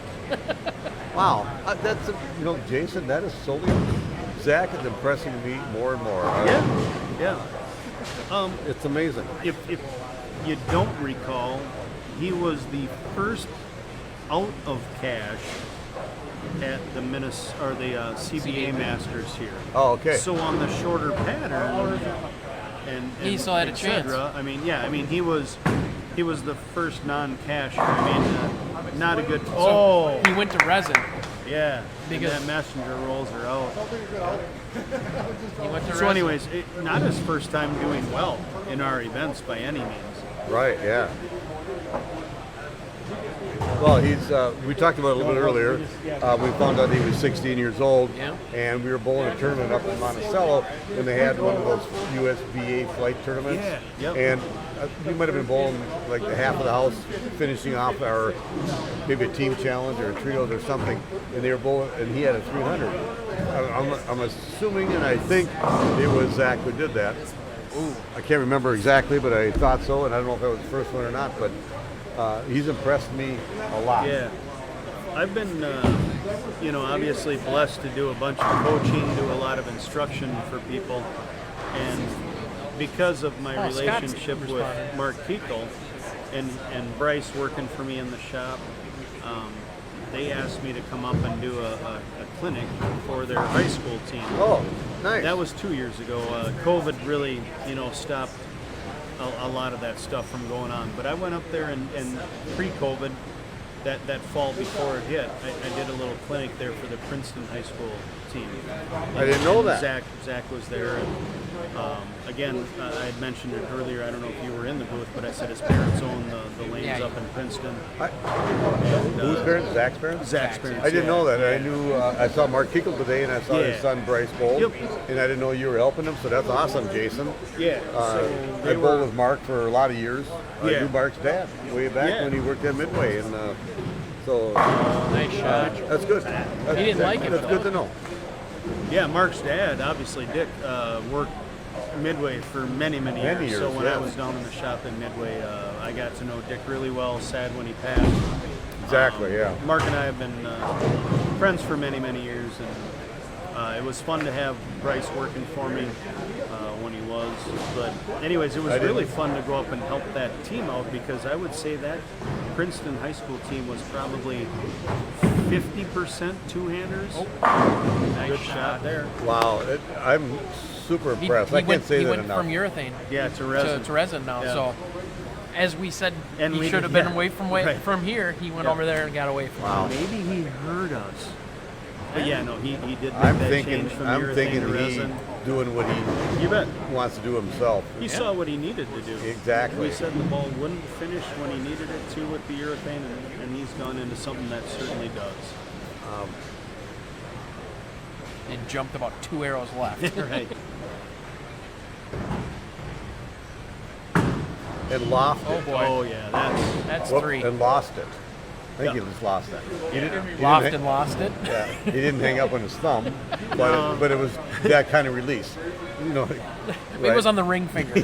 I think that's one of them where the eyes were Yeah. the eyes were following where the ball wanted to go to the break point, and that means it got off the front part of the Okay, lane. so he didn't follow it. I'm glad you mentioned that, because you can line up and you stand here and your eyes will. Oh no. 3-0 was like 3-0. Oh, no. It's not quite the Chapman. It's not a It's the Chapman. Andreessen. Yeah, That's he just bad. got That's- called the Andreessen. I just unfortunate. and for those, Take a couple seconds. I'll take 2 seconds right here, and I'll give my 2 cents on. I know AJ put a post out. Why on would you his say 2 cents? Facebook. Because he got 2. Yeah, that's why 3 I said cents. it. Give him your 3 cents.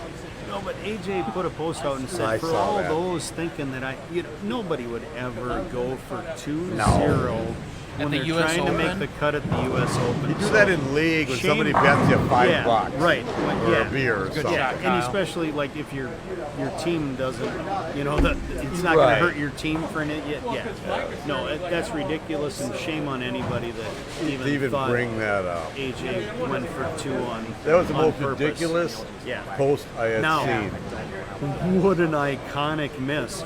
I mean, Exactly. my personal Everything's opinion so was I watched steady him all the throw way the to the first line. one and felt like maybe he You can thought he repeat missed shots it. when you don't make And so he just went back Oh, to the same shot. But crazy. it wasn't a miss. I everything's- mean, the lane so tricked him, fooled him, soft at the whatever. bottom. As soon as he let it go, it just skidded to Right the there. right. Yes, exactly. FYI, he shot 201 that game. So anybody that thinks he was doing anything on purpose, you don't shoot 201 when you're, pecking off. Exactly. So, It just turned out, ironically, he missed the cut by 1 pin. That had, others. sure, it has something to do with it, yeah. But how many games did you bowl after that? 12 Yeah. or whatever. I mean, of course it cost him. But it certainly But wasn't maybe on purpose. another. Oh, exactly. Yeah. Another spare here and there cost them too. Oh, Good shot. Okay, if you Yeah, miss that's a good a recovery cut by there. 1 pin, you can go back every 100 Yeah. 48 places. games you bowled 100 places. and 480 frames Yeah. and figure that out. Yeah. You bet.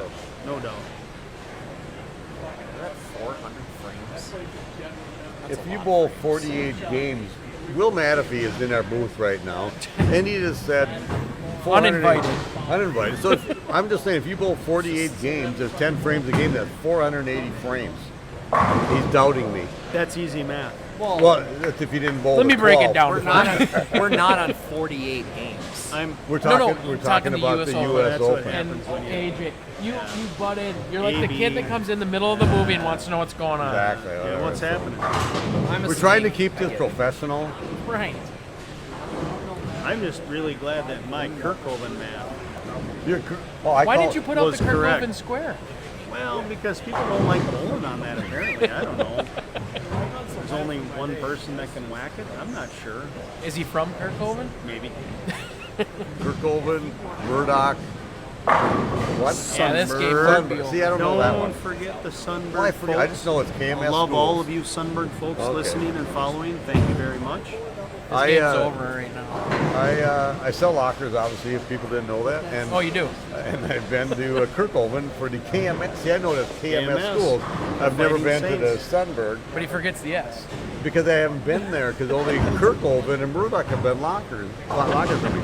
I haven't been to the S part of Well, it. Well, they need to buy lockers. Let's just That's say what I'm trying to say. that school might not be open anymore. Okay, well, see, that's They might another send thing. all their kids to the other school. So it'll be KM. Okay, Well, so no, that you gotta count them. that is why still there. Kirkhoven is putting more lockers in their Yes. school.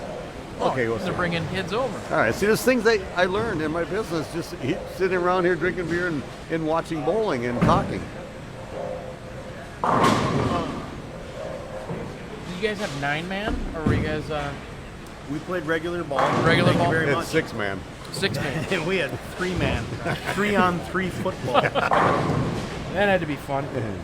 Obviously, easy to sit and joke around because Kyle's kind of walked away with this. Yeah. No offense. There was a backup ball on the strike Anthony shot. Simonson just showed up. Yeah. I mean, we're I'm going to see a clapping ton for of this kid. Zach Andreessen because I'm very impressed with his game. 16-year-old kid is, fourth in the Minnesota Masters. Among all these bowlers here, I'm very impressed bet. with him, and we'll be seeing him here a lot. And I don't want to take anything away from Kyle Stram, who's very, very good with his thumb in the ball, who's moving on to bowl Rob Clements. And so Rob Clements is Another the backup ball. Left side's easy. Yeah, well, Oh, too soon. Too Is that soon. too soon? well, no, because the lefties are out of here. My bad. Yeah, so. You just can't say that aloud. So now, Rob Clements, who's like 47 years old, he's going, He's been throwing shots all the whole time. He's gonna be tired out. no, he's got to stay loose. You can't just, you just can't sit gonna around, be sit spent. around. We get to turn the camera the right way. Okay. Right at me. We're moving together. So what do we got going on here, Jason? This is the Semifinals. final match. You bet. This is And the then- the winner of the losers. The winner of the losers. So we're going to be here on 11 and 12 for this match. Yeah. Then we go to 9 and 10 for the first believe match of the so. finals. And if it's the second match, this will be it. Okay. I think you've got it all mapped out. I got to figure it out right now. So. I know. We might not have thrown them. Oh, So absolutely. Davey Ullman, Puts the screws to Davey it. Ullman comes into our booth talking about. Uninvited again. You're the second uninvited what guy. we're to talking show up. about is math, and if you add up the score, the guy gets this and that, whatever, and the old no shit Sherlock statement. So he goes, if a guy doesn't go 3 out and strikes, he wins the game. So no, in the middle of that string, because he goes strike, 3, miss, 5-bagger. I could give Davey Ullman crap because I know him really well, and he bowled really well today, and he's a big Twins fan or whatever. But my bad. I thought that was a funny, really good 15, statement, 16. Jason. Or Yeah. Jason. We're going to David. go like this. What are we doing here now? We 15 can't and have 16. back here. Sorry, my bad. 15, 16. That makes more sense to me to be on Yep. that pair for this match. Yep. And then we'll be back here for the first match of the finals. Of the finals. What cable went bad there? It's not a cable, it's an entire switcher box that went bad. So let me apologize to the whole audience because we had a good thing Like going one of them? for a bit. No, that's USB. So it's one And of I did mention this earlier. The switch box, Yeah. either the box or the cable think is it's bad, the so cord. we couldn't switch back and The forth. cord on the box. from- power cord. So we have an IT guy in the booth, and why couldn't he have looked at it and fixed it? Well, Yeah, here we I are. know. It doesn't help. There we are. Well- it just doesn't help. I wasn't told that there was an issue. Coors Light doesn't work. No. Yeah. If he was drinking Summit, it'd be fixed by now. Yeah. We'd be two pair going. I've had several, let's say, IT helpers or streaming helpers that have reached out and said, I might find that same problem with, all of the switcher boxes type. They're just not a really high quality product, a reliable product. So I'm probably going to toss a little bit more into getting like a desktop that's got like Okay. 8 video cards in it where you can. The problem is trying to get enough video feeds in. So Rob He's running. Clements is going to be bowling, and he had to find out. He had to ask Jason Hansen of what lane he starts at what, and so Jason was in the middle of talking and forgot that he had to tell somebody what lane they're on. Right. So that's the tournament director stuff. Going to be Did you get about 3-4 games Gonna be in running down there? back and forth all the time. Make sure you keep running Really? everything. So we'll be starting this match pretty soon. We just All right. we need to know who I starts. just knew that a ball never stopped the match. moving down there, so I figured you had thrown a bunch. So they had figured out Rob Clements will be starting the match. I don't know if he was yanking my Be chain, over but he on said 15 to 16. he threw about 5 to 6 games down there. I was watching him, and he just kept throwing the ball. So Rob has a really, sense of humor that's kind of dry and whatever, and he'll say whatever you want to hear. And so you made it sound like he bowled a lot of games, so he told you he bowled a lot of games. Yep. But I don't doubt that he bowled a couple each. No, he bowled a bunch. I told him, I said I never saw a ball not go down the lane over there. So I'm not sure if you can see him over there now. We Yeah, a little bit. Kind of through the plexiglass, whatever. But Rob Clemens, I bowled with Rob. He's on my tournament team, and he's very knowledgeable and very astute at paying attention to the lanes and the balls this, and it's way over my head as far as asymmetrical, symmetrical, this and that. I don't think that much into the game. It doesn't help me, so that's why I really don't do it. I'm more of a feel player, whatever. But Rob is very, very good at understanding all that. And he's just going to stand there and walk his 4 or 5 steps and throw the ball in the pocket and pick up all the spares, and it's going to be a really, really good match here. Yep. 2 different styles. 2 very different. Very different styles, yes.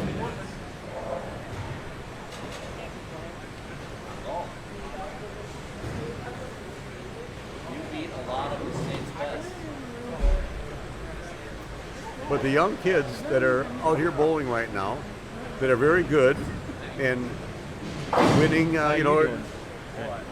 Eric Schott Last just came year's into champ. our booth. Last 2-year champion of the Masters. Minnesota Masters and the CBA Masters right here at Southtown Bowl.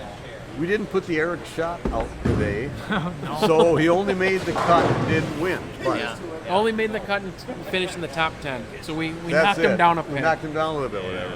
But Eric, another good tournament. It's always good to. We talked a little bit about you during this whole live stream. We've been on for 4 or 5 hours, something like that. We've talked about everybody. We talk about everybody, but what I like about your game, Eric, is it's just, to me, it's simple, but you know what you're doing. You stand up, you take your time, and you just repeat shot after shot, good or bad. You don't get upset. You don't get overly excited either way, knowing that, okay, that was bad, that was good, whatever. I just got to keep throwing the ball over and over again, same way, and good results will happen. That's what I see on your game. Yeah, I mean, that's what I tried to do. And well, you do. That's what you do, and I like it. And I did have to laugh. You did throw Brooklyn on 13. I think it was.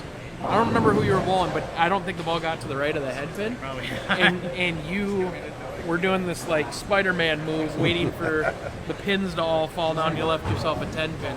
I thought it was hilarious because I probably would have been doing the same thing, just hoping that everything fell. but the ball would have gone down there about 14 miles an hour faster. Right. And my pins would have been doing this. Yeah, exactly. But same thing. Right. We would have been doing the same. Oh, yeah. Well, you guys like bowl tournaments together and stuff like that. Yeah. As far as the team and things, whatever. So. Yep. We do.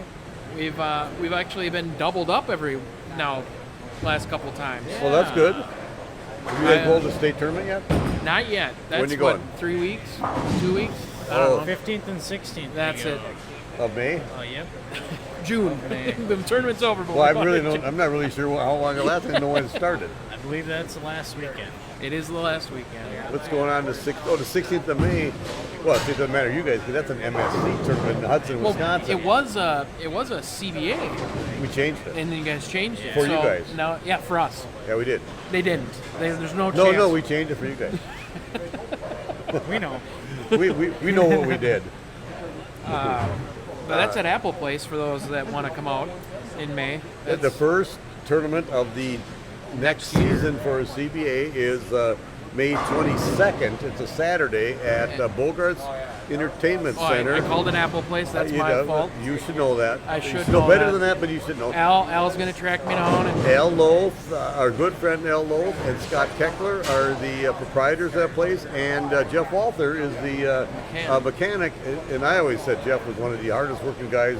If he wasn't going back into work at the in bowling business with Al and Scott, I wanted to hire him to work for me at the Locker Guy because I just knew he'd be a good worker. So. Yep.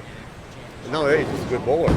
Well, when we had that Ranham League, he was more of a mechanic than he was a bowler when we were down there. So if that tells you anything. There was a time, one of our CBA tournaments, we were at a bowling center, I'm not going to mention whatever, but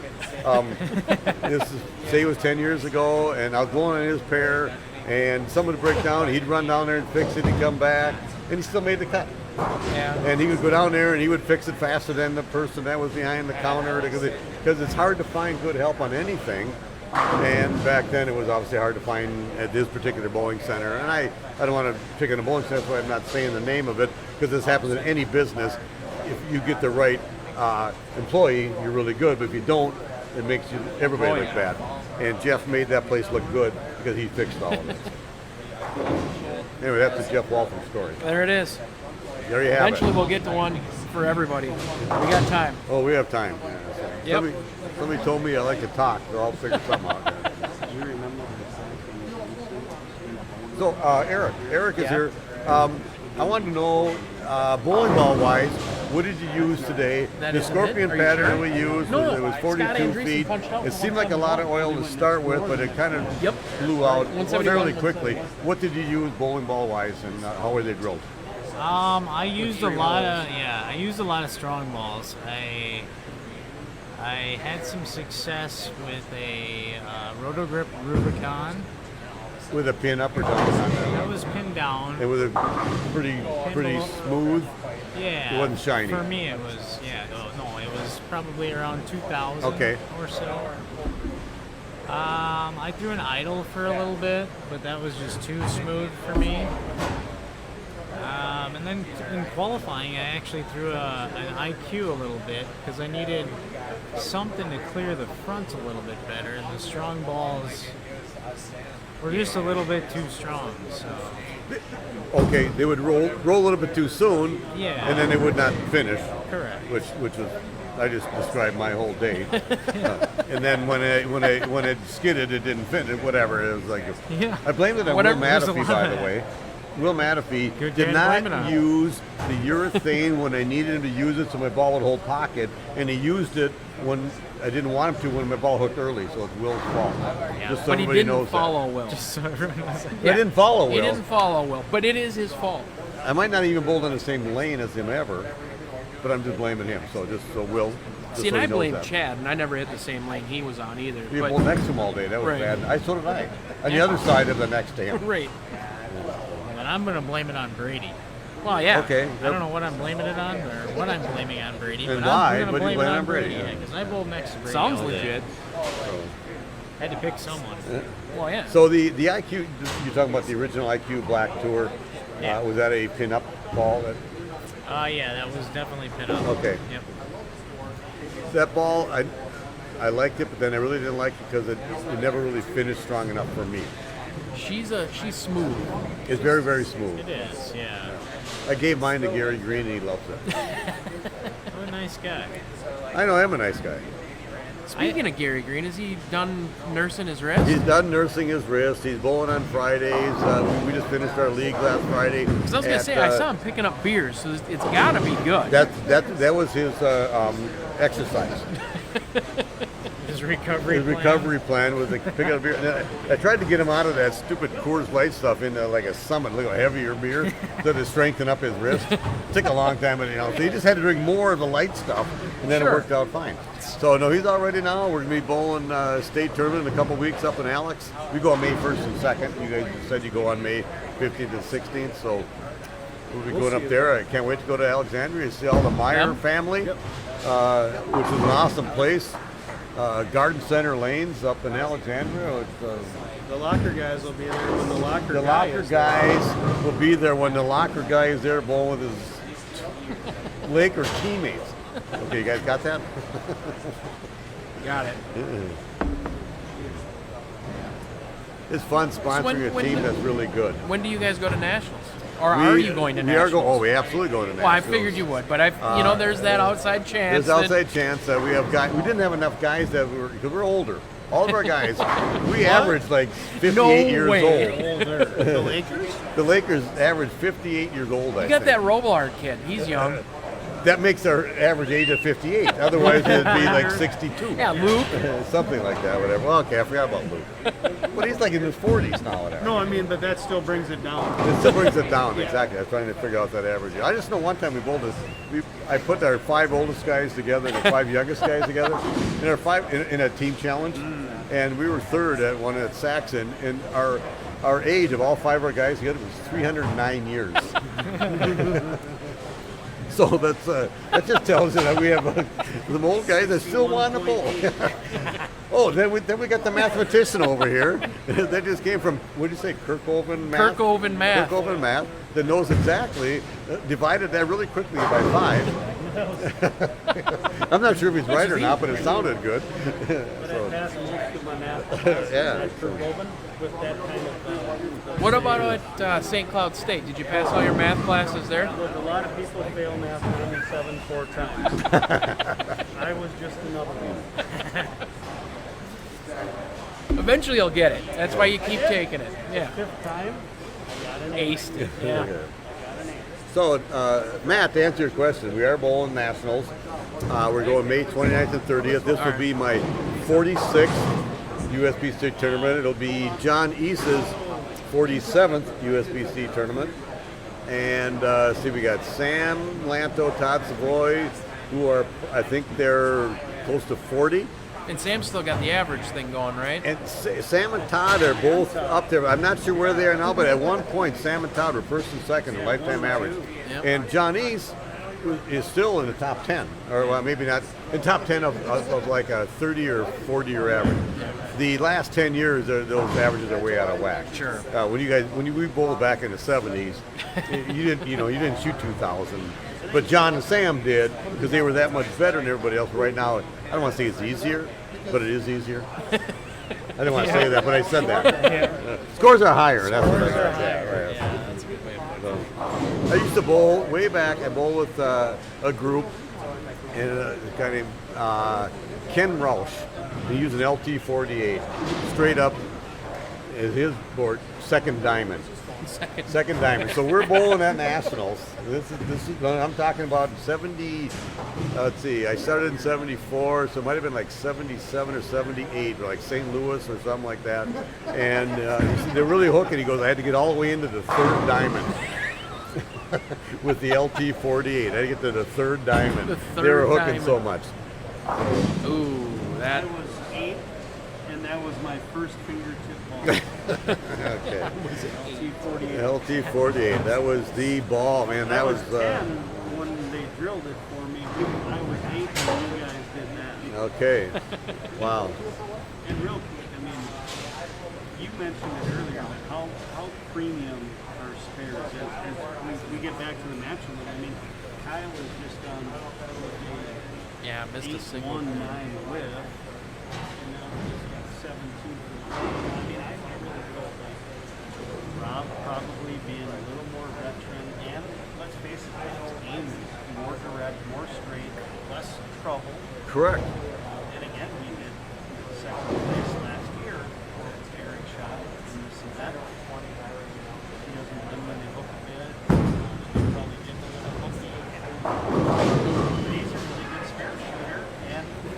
chopped the 245. He just chopped that 245. And now they're back even. They're back even. So let's give you the scores, being that Jason brought that up. So Kyle, 105 in the 6 after that single pin miss, and Rob, 92 in the 6. So we got a 13-pin match. Is this those pillow fight you were talking This about? is the pillow fight, yeah. And it's not the My Pillow, because Right. that would be stronger. So this is the This is one with all the feathers kind of the flying feathers, out. not even a down. It's the chicken feathers pillow fight.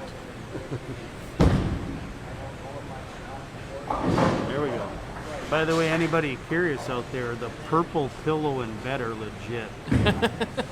Really? No joke.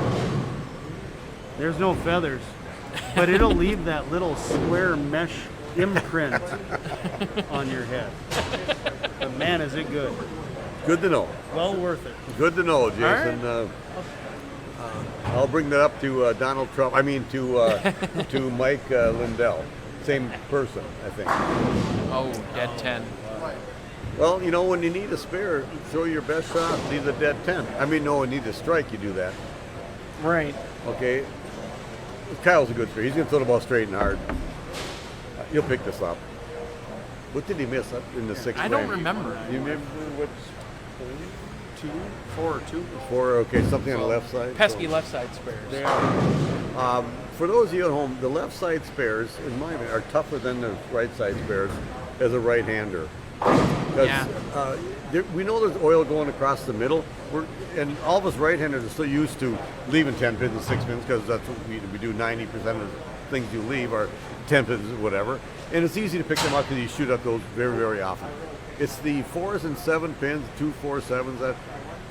Especially in a house shot, you don't know if the ball's going to hook across lane, skid across lane, but if you do use a spare ball and you throw it straight, you shouldn't miss it. League-wise, Right. it's a little bit different because if you don't want to go use your spare ball and we call it the lumpy system, where you throw it up first arrow, hooks across lane to get the 7.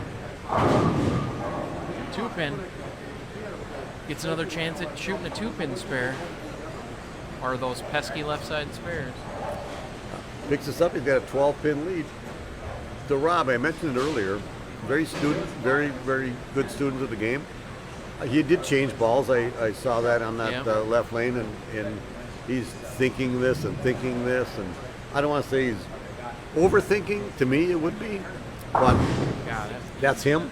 He'll every time we bowl a tournament together, he's bowling, and he'll say, "What are you doing here? What are you doing there?" And I'm not that kind of a bowler. I'm a Right. field bowler. But then, yet he shoots almost 2180 or whatever, wins the Minneapolis, or no, the Twin Cities, yeah. all events. I think he beat you, He as did. a matter of he fact. Did. But he had set the bar, he set and the I bar came and underneath you didn't him. get exactly, yeah. So he had 800, 300 in the team event, but he wasn't on my team. He was on the other team, so therefore we didn't win the team. Oh, The 2, 4, 5, 7, so the 6 count. they're not getting any easier, that's for sure. That's an understatement, by the way, Matt. But he's not out of the match, so No. he has to pick this up. He's going to change balls. He's going to use a spare ball at it. This is where you flock shoot that 2-pin and hope that you get them all. Yeah. If you miss the 2, well, then you can't get the spare. Right. That was a dumb statement. I can't believe I said that. Oh. You got it. That 7 makes that spare that much harder. Oh, I know. All right, so I don't like shooting the 108 245, let alone having the 7 there. Exactly. 108 in the 7th, that's spare in the 8th for Rob, so 124 in the 7th, so that's a 16-pin match that Kyle is, and Kyle's so worried over there, he's looking at his phone, sitting in the back, I think he's looking at what I should, oh, maybe he's just texting somebody, I don't know. Yeah. He's not really They weren't doing that concerned. in 1970s, They were they? were not doing that in the 70s. No one was on their phones then. People were paying attention. You couldn't be on your phone. You had to have your corded phone, and hopefully you had like a 12-foot cord that you could get up around the corner so your brothers and sisters didn't hear you talking to your boyfriend or girlfriend on the line there. Yeah. Okay, pretty good. Oh, I was trying to be facetious there, whatever. A pretty good solid crossover, but it wasn't. The old Okay, but he's up to 5'9". And easy to do when you miss that. You know, you don't get there on the right lane. You kind of so what do you do want to to pick give the it. spare up? You give a room Me to the right? personally, I throw it straight up with plastic. Oh, okay, I would too. You're right. I would do the same thing. Well, I use But a he's got- shiny urethane. But he's throwing the first ball, if you will, Yeah. because it's not The a strike first ball because it didn't strike. It didn't strike. There you go. There you go. All right. And he's hooking a little bit at it. Okay. That was kind of a. How did he know to throw it out to the right to get hit the 5 pin on the right? Why did he do that in his first ball? Right. Well, we're sitting back here 4 lanes away and not understanding what's going on, but either way, he's within 18 pins in the match, Yeah. and Still anybody's. we've seen what can happen here. You could open easily. Right. We'll see what Kyle Very does. easy. But Kyle can put it to bed. Ooh. Oh, he broke tripped up it the big 4 and left only the 610. So, okay, this is choppable. Oh, it is. It is. So if he just goes, spare, he's at 182 pace. All Rob can get is 176. So Rob needs Kyle to open this frame or the next frame or both. Or both. Or both. Both or is very at least helpful for one him. help, yeah. And Kyle's going, I need to spare to win. So Right. it's not easy.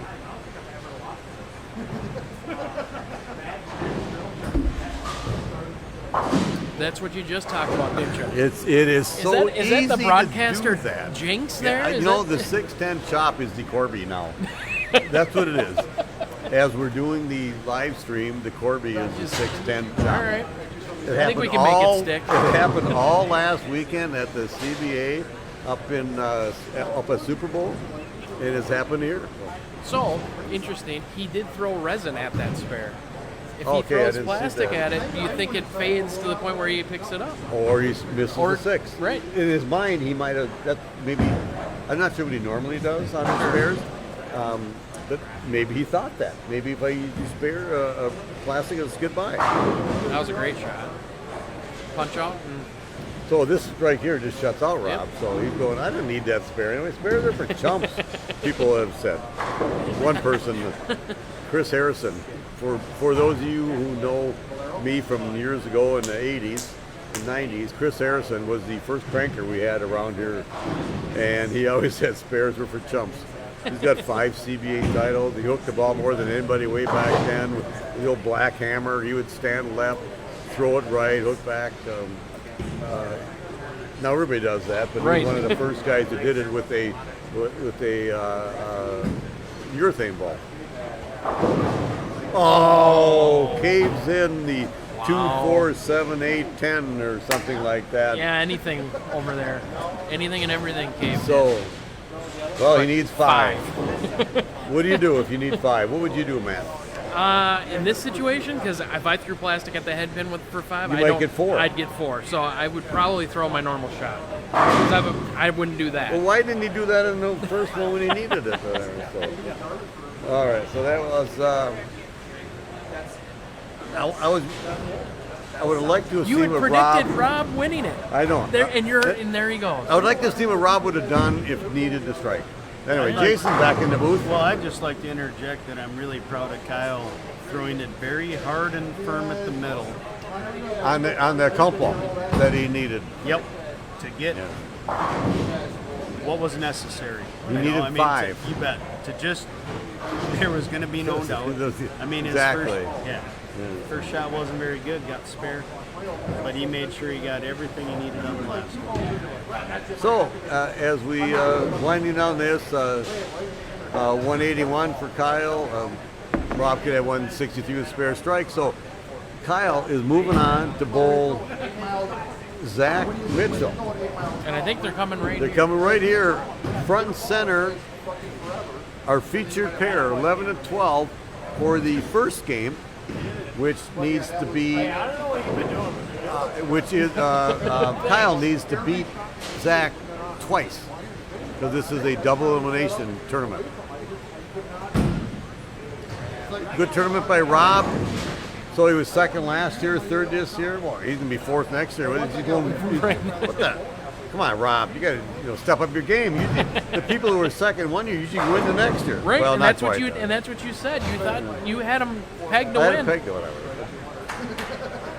Good tournament, Rob. All right, we got another match of guys. Their ages together don't add up to yours. Right, Matt. right. Maybe they do, but it's really close. It's real close. So, are you feeling old these days? I am now. I like this though. We need these young guys to come out here and bowl. They're good. They're way different from the way I learned how to throw Oh, the yeah. ball. Okay. Can I bowl with these guys? Say we bowl in a league together, or we bowl, and they're going to average, maybe 10, 15 pins higher than me because they strike more. But it's not that much. But in a shot like this, they're going to average 25 or 30 pins higher than That's me huge, because they're yep. that much better. All right, while we got to pause, I'm going to take this time. You square this up. All right. I did. He squared it up. And he's going to the bar too because the summit's about empty. Thanks. Summit. No. That's really good. All right, so Matt Payne decided to leave the booth after Taught him squared well. up that to fill up the empty glasses of our favorite beverage. 181 to 160. That was 181 to 160. That Man, are my eyes getting worse and worse? I can't even read that. It's 15 I can see feet that. away. Want to use my glasses? I might need them. All right, so we we're have good to go. our championship match. Kyle has to beat Zach twice. Yep.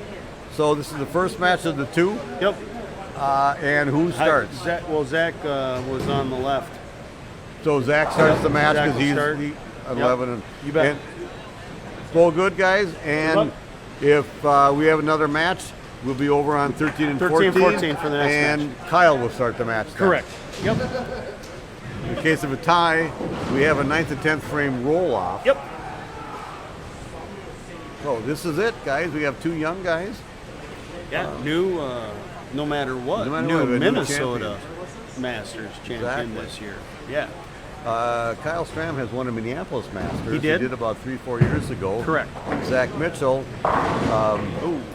hasn't won a tournament as far as in adult leagues, but is he 20 or 21 years old? Somebody was saying that. I don't really know. Well, and now the junior thing all changed to being 18. He's probably 21, 22, 23, I know, somewhere in there. right? I know yeah. he's going to college. And Yeah. So But yeah, we talked about the kind of cool story about the unbeatens match when the last time Zach won the MJBT. Maybe you weren't here. I wasn't. Oh, I was getting rum. Zach Mitchell won the CBA MJBT doubles a total of 3 times. Really? The first 2 times were with McNeil, but the last time was with Rob. And the two Really? of them met as the last unbeatens. Okay, I didn't know that. Yeah, you weren't here when we talked about that's it. really Yeah. cool. Yeah, it was a kind of a cool backstory where the last time Zach won, which was his 3rd MJBT CBA doubles Wow. title, it was with Rob. And then those two met Met in in the champion- unbeatens. in the unbeaten. In the unbeatens match. Wow. Yep. Well, okay, that's a cool story. Yeah. So that was really cool.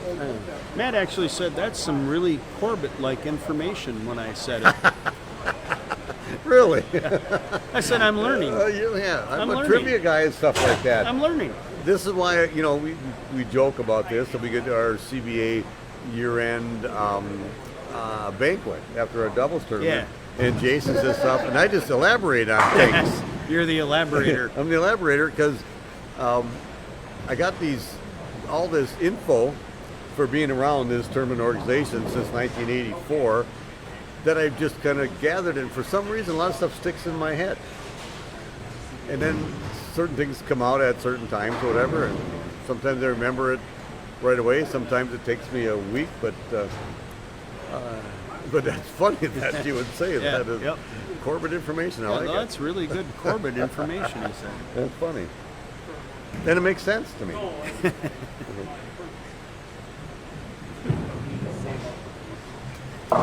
Okay, we're starting out here, both a little bit tentative, Yeah. and totally understandable. New pair for either one of them. Fair, and Whether they were here before or not, it's been a long time.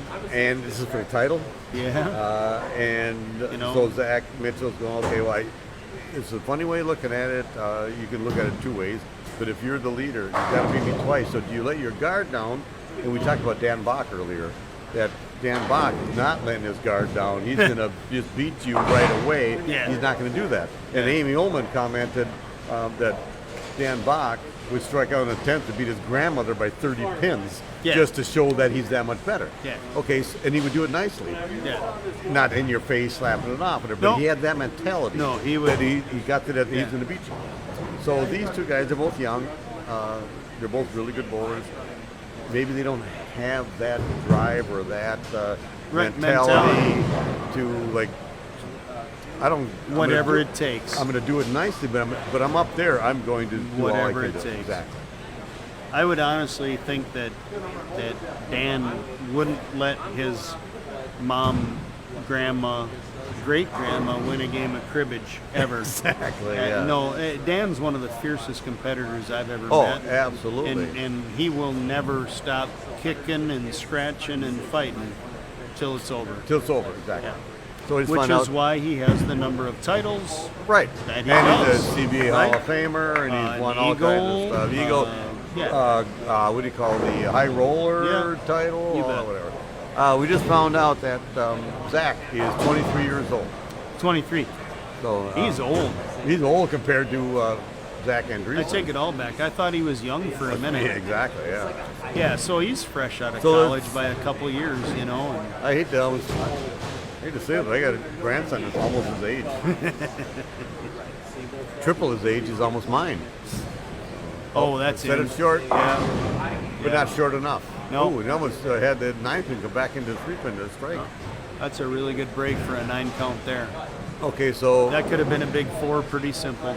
you didn't bowl today, but I what would you- have killed him if I would have. well, you absolutely would have killed him.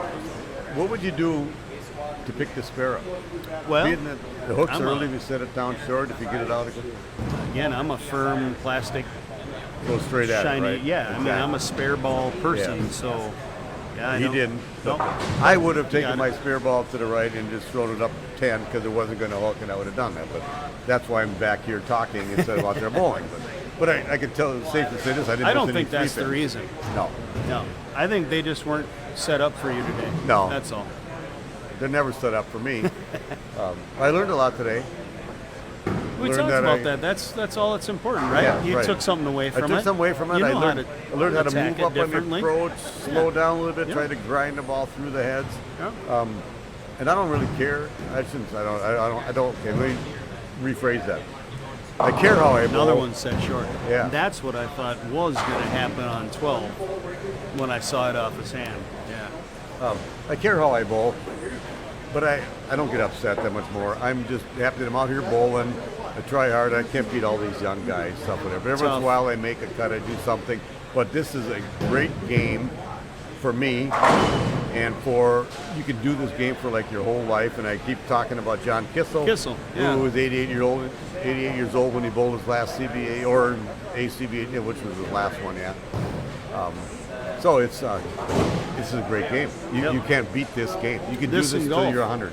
Yeah, This in golf. correct. A couple things that are, obviously non-impact, non-contact. Right. I mean, some things you can do well into your years.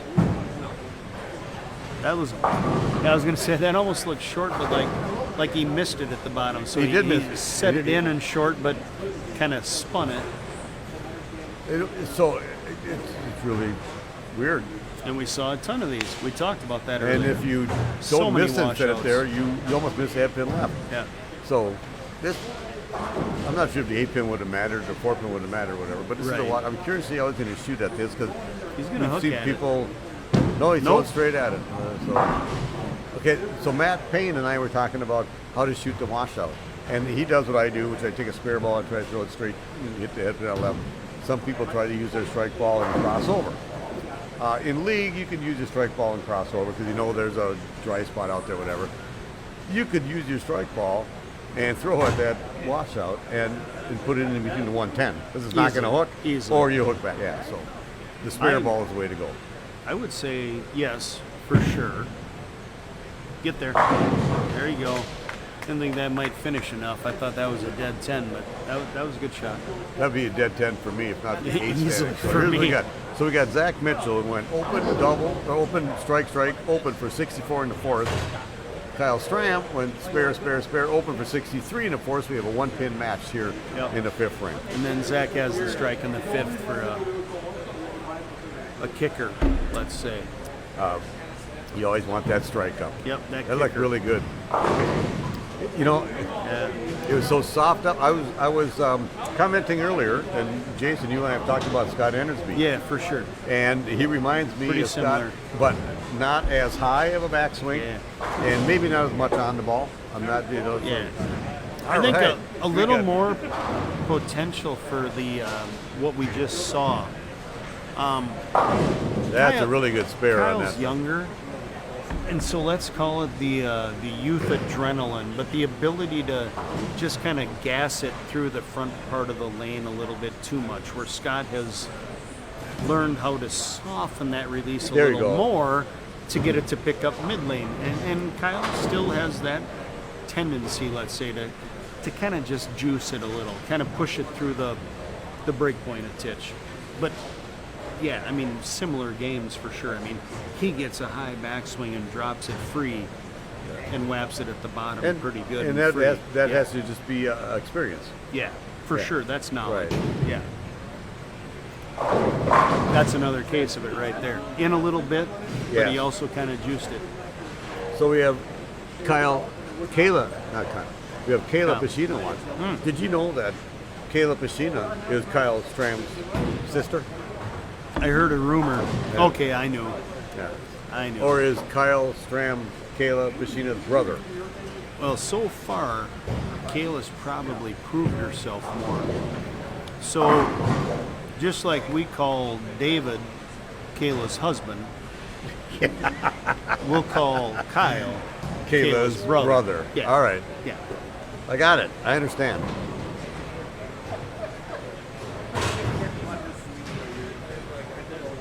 And so, talking about Scott Endersby, he's looking, and like I said, you would have killed him. Of course, I said that earlier. Yeah, what are you not doing here? Scott's been watching That's all silly. day. Yeah, I know. That's what I said too. Silly. Whatever, so, yeah. Oh, that was a good How shot. did he not carry that seven? Yeah. Okay, so that reminds me of my bowling today, okay? I have nowhere near the revs that these two guys have. And my ball would like go down there and hook, and I'd leave a light seven. It wouldn't strike. Goes back to what we've talked about a couple other live streams last week, for example, where Lumpy David Lang used to tell me just feed the ball out to there, and I would feed the ball out there, and my ball's not hungry enough. So it doesn't, the five don't hit the seven, so I Doesn't left a wanna bunch eat. of sevens. It doesn't want to eat, whatever. So I don't have that anymore. I don't want to say I'm the Pete Weber of this, whatever, but Pete was talking about he can't strike anymore. So I can hit the pocket, but then when I don't strike, I try to do like other things. Okay, let's grab it more, let's roll it more, let's whatever, I don't know. But I still don't have enough on these tough shots. So, but I'm still going to bowl. I'm still going to come out here and bowl. Well, right, I never right. know. There's going to be something that's going to favor me sometime. Oh! How do you almost leave the 5-10 and then strike? Wow. Rev rate. There you go. That's it. Right? That's it. So Exactly. So I throw that ball and I'm going, okay, I can pick up the 5-10. And all of a sudden, he's got a strike. I would have left the lily. And we've been taking a picture and we put it on Yep. the little land, whatever. So here we got. So here's what we got. We got Zach with 104 to 60 with that strike up in the seventh, and Kyle 79 in the fifth to spare up the strike here. Strike It's a here gets it 5-pin within match. 5, yeah. And there it is. Okay, so Yep. that looked really easy. He had not hit the 7, 8, 9, 7, 6, Yeah. 6, and all of a sudden throw it there. Yeah. Why can't he do that all the time? Yeah. Getting used to the pair and getting used to your nerves. I mean, that's about Okay. it, right? Reeling in Yeah. the adrenaline and Yeah. getting used to what you got in front of you. So it looks easy when you do it correctly.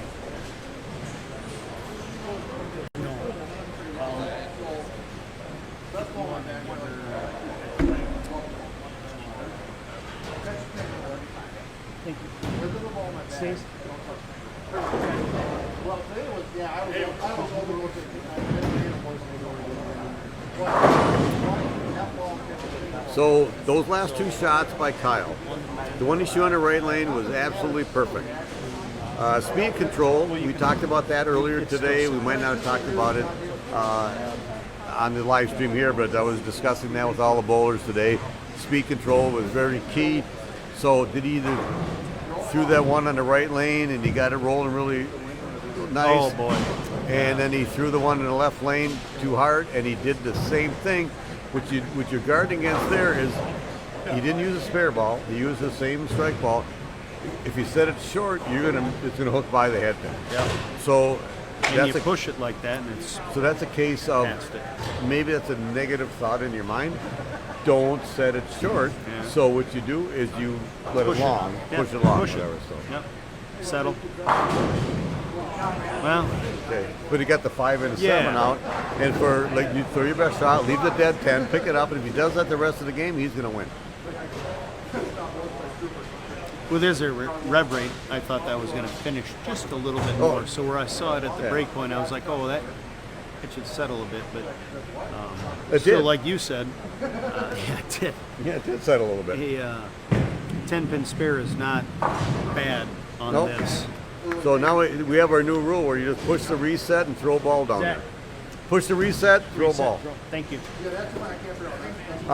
We talked about this, we might not have talked about it last week, but the PBA rule, any PBA or PBA 50 rule, whatever, is if you have a deadwood, you take care of your own deadwood. Yeah. You and all Zach these new left-handed scores. at it. Yeah, with a house ball. He took one Yeah, off the no, rack that there, was- so Good it's shot. it's your job to get that out of there for the next person. So we're going to do this. We're going to do this in the CBA and all these master tournaments now. Instead of having, because all the bowling centers now, in no fault of their own, they can't get enough people to work. Short staff. Short staff Yeah. for all kinds of reasons of the pandemic, and they don't We'll want to help you hire out. people. So we don't need somebody running down to lane 1 from 45 and whatever, especially here. So the rule is, oh, that was a very, very good shot by Really Zach. good. Oh, And he knew it. He knew he had flushed Yeah. that off his hand. So the rule is you take care of your own Thanks, deadwood. You push the reset button and throw it down, and you get it out of there before the next person has to bowl. Yep. The other rule that we're gonna, I think we should make sure that we institute is no rosin bags or chamois on the ball return. It's not bad. I like Because that. there are people who use chamois to wipe the ball off the time, and there are people who don't ever, and I don't use any chamois Yep. whatsoever. I don't want somebody having their some on my ball. They can stay back on top of the scorecard or on the chair. You bet. Keep them off the ball return. I really don't think Kyle ever got comfy here at all. I don't think he ever had a look.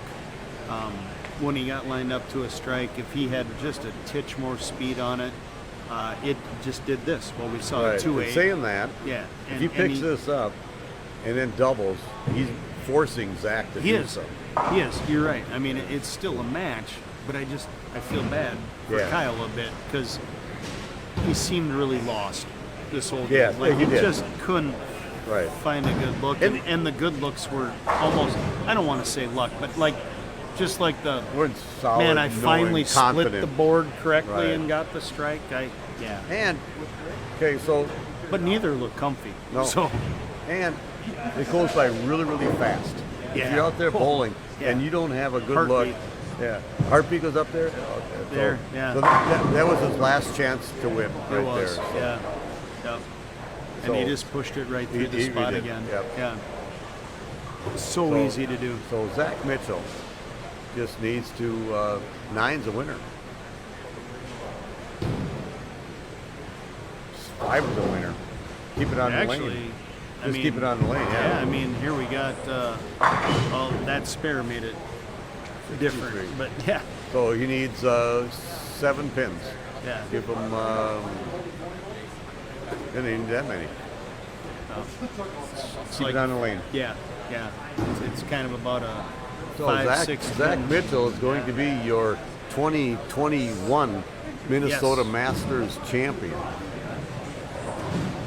Which really is kind of the 2020. We're going to have two That's 2021s. true. You're Yeah, exactly. yeah. This right. Yeah. This would normally be our right. December 2020 tournament. Yep, postponed, so to speak. Correct. Yeah. So he is the 41st champion in December, which I talked about earlier. The last Sunday in December is always our Minnesota Masters, and it'll be happening, December, whatever that day falls, and that'll be. He's smart. Look at that. High flush. Yeah. All right, the full house crowd here, packed house. 3,000 people, letting them know. Woo! Yeah, all right, great shot, Zach Mitchell. Nice tournament. The Minnesota Masters champion. Jason, you should go down there, get the 2 plaques, and go down there and hand them to him while we're on the live stream here. I'd So be you happy do to that, do that. and so do that quickly before he throws his second shot. So we have a champions and a runner-up plaque, and Jason Hansen is going to be presenting them to Zach and Kyle. So we're going to have that right on our live stream here.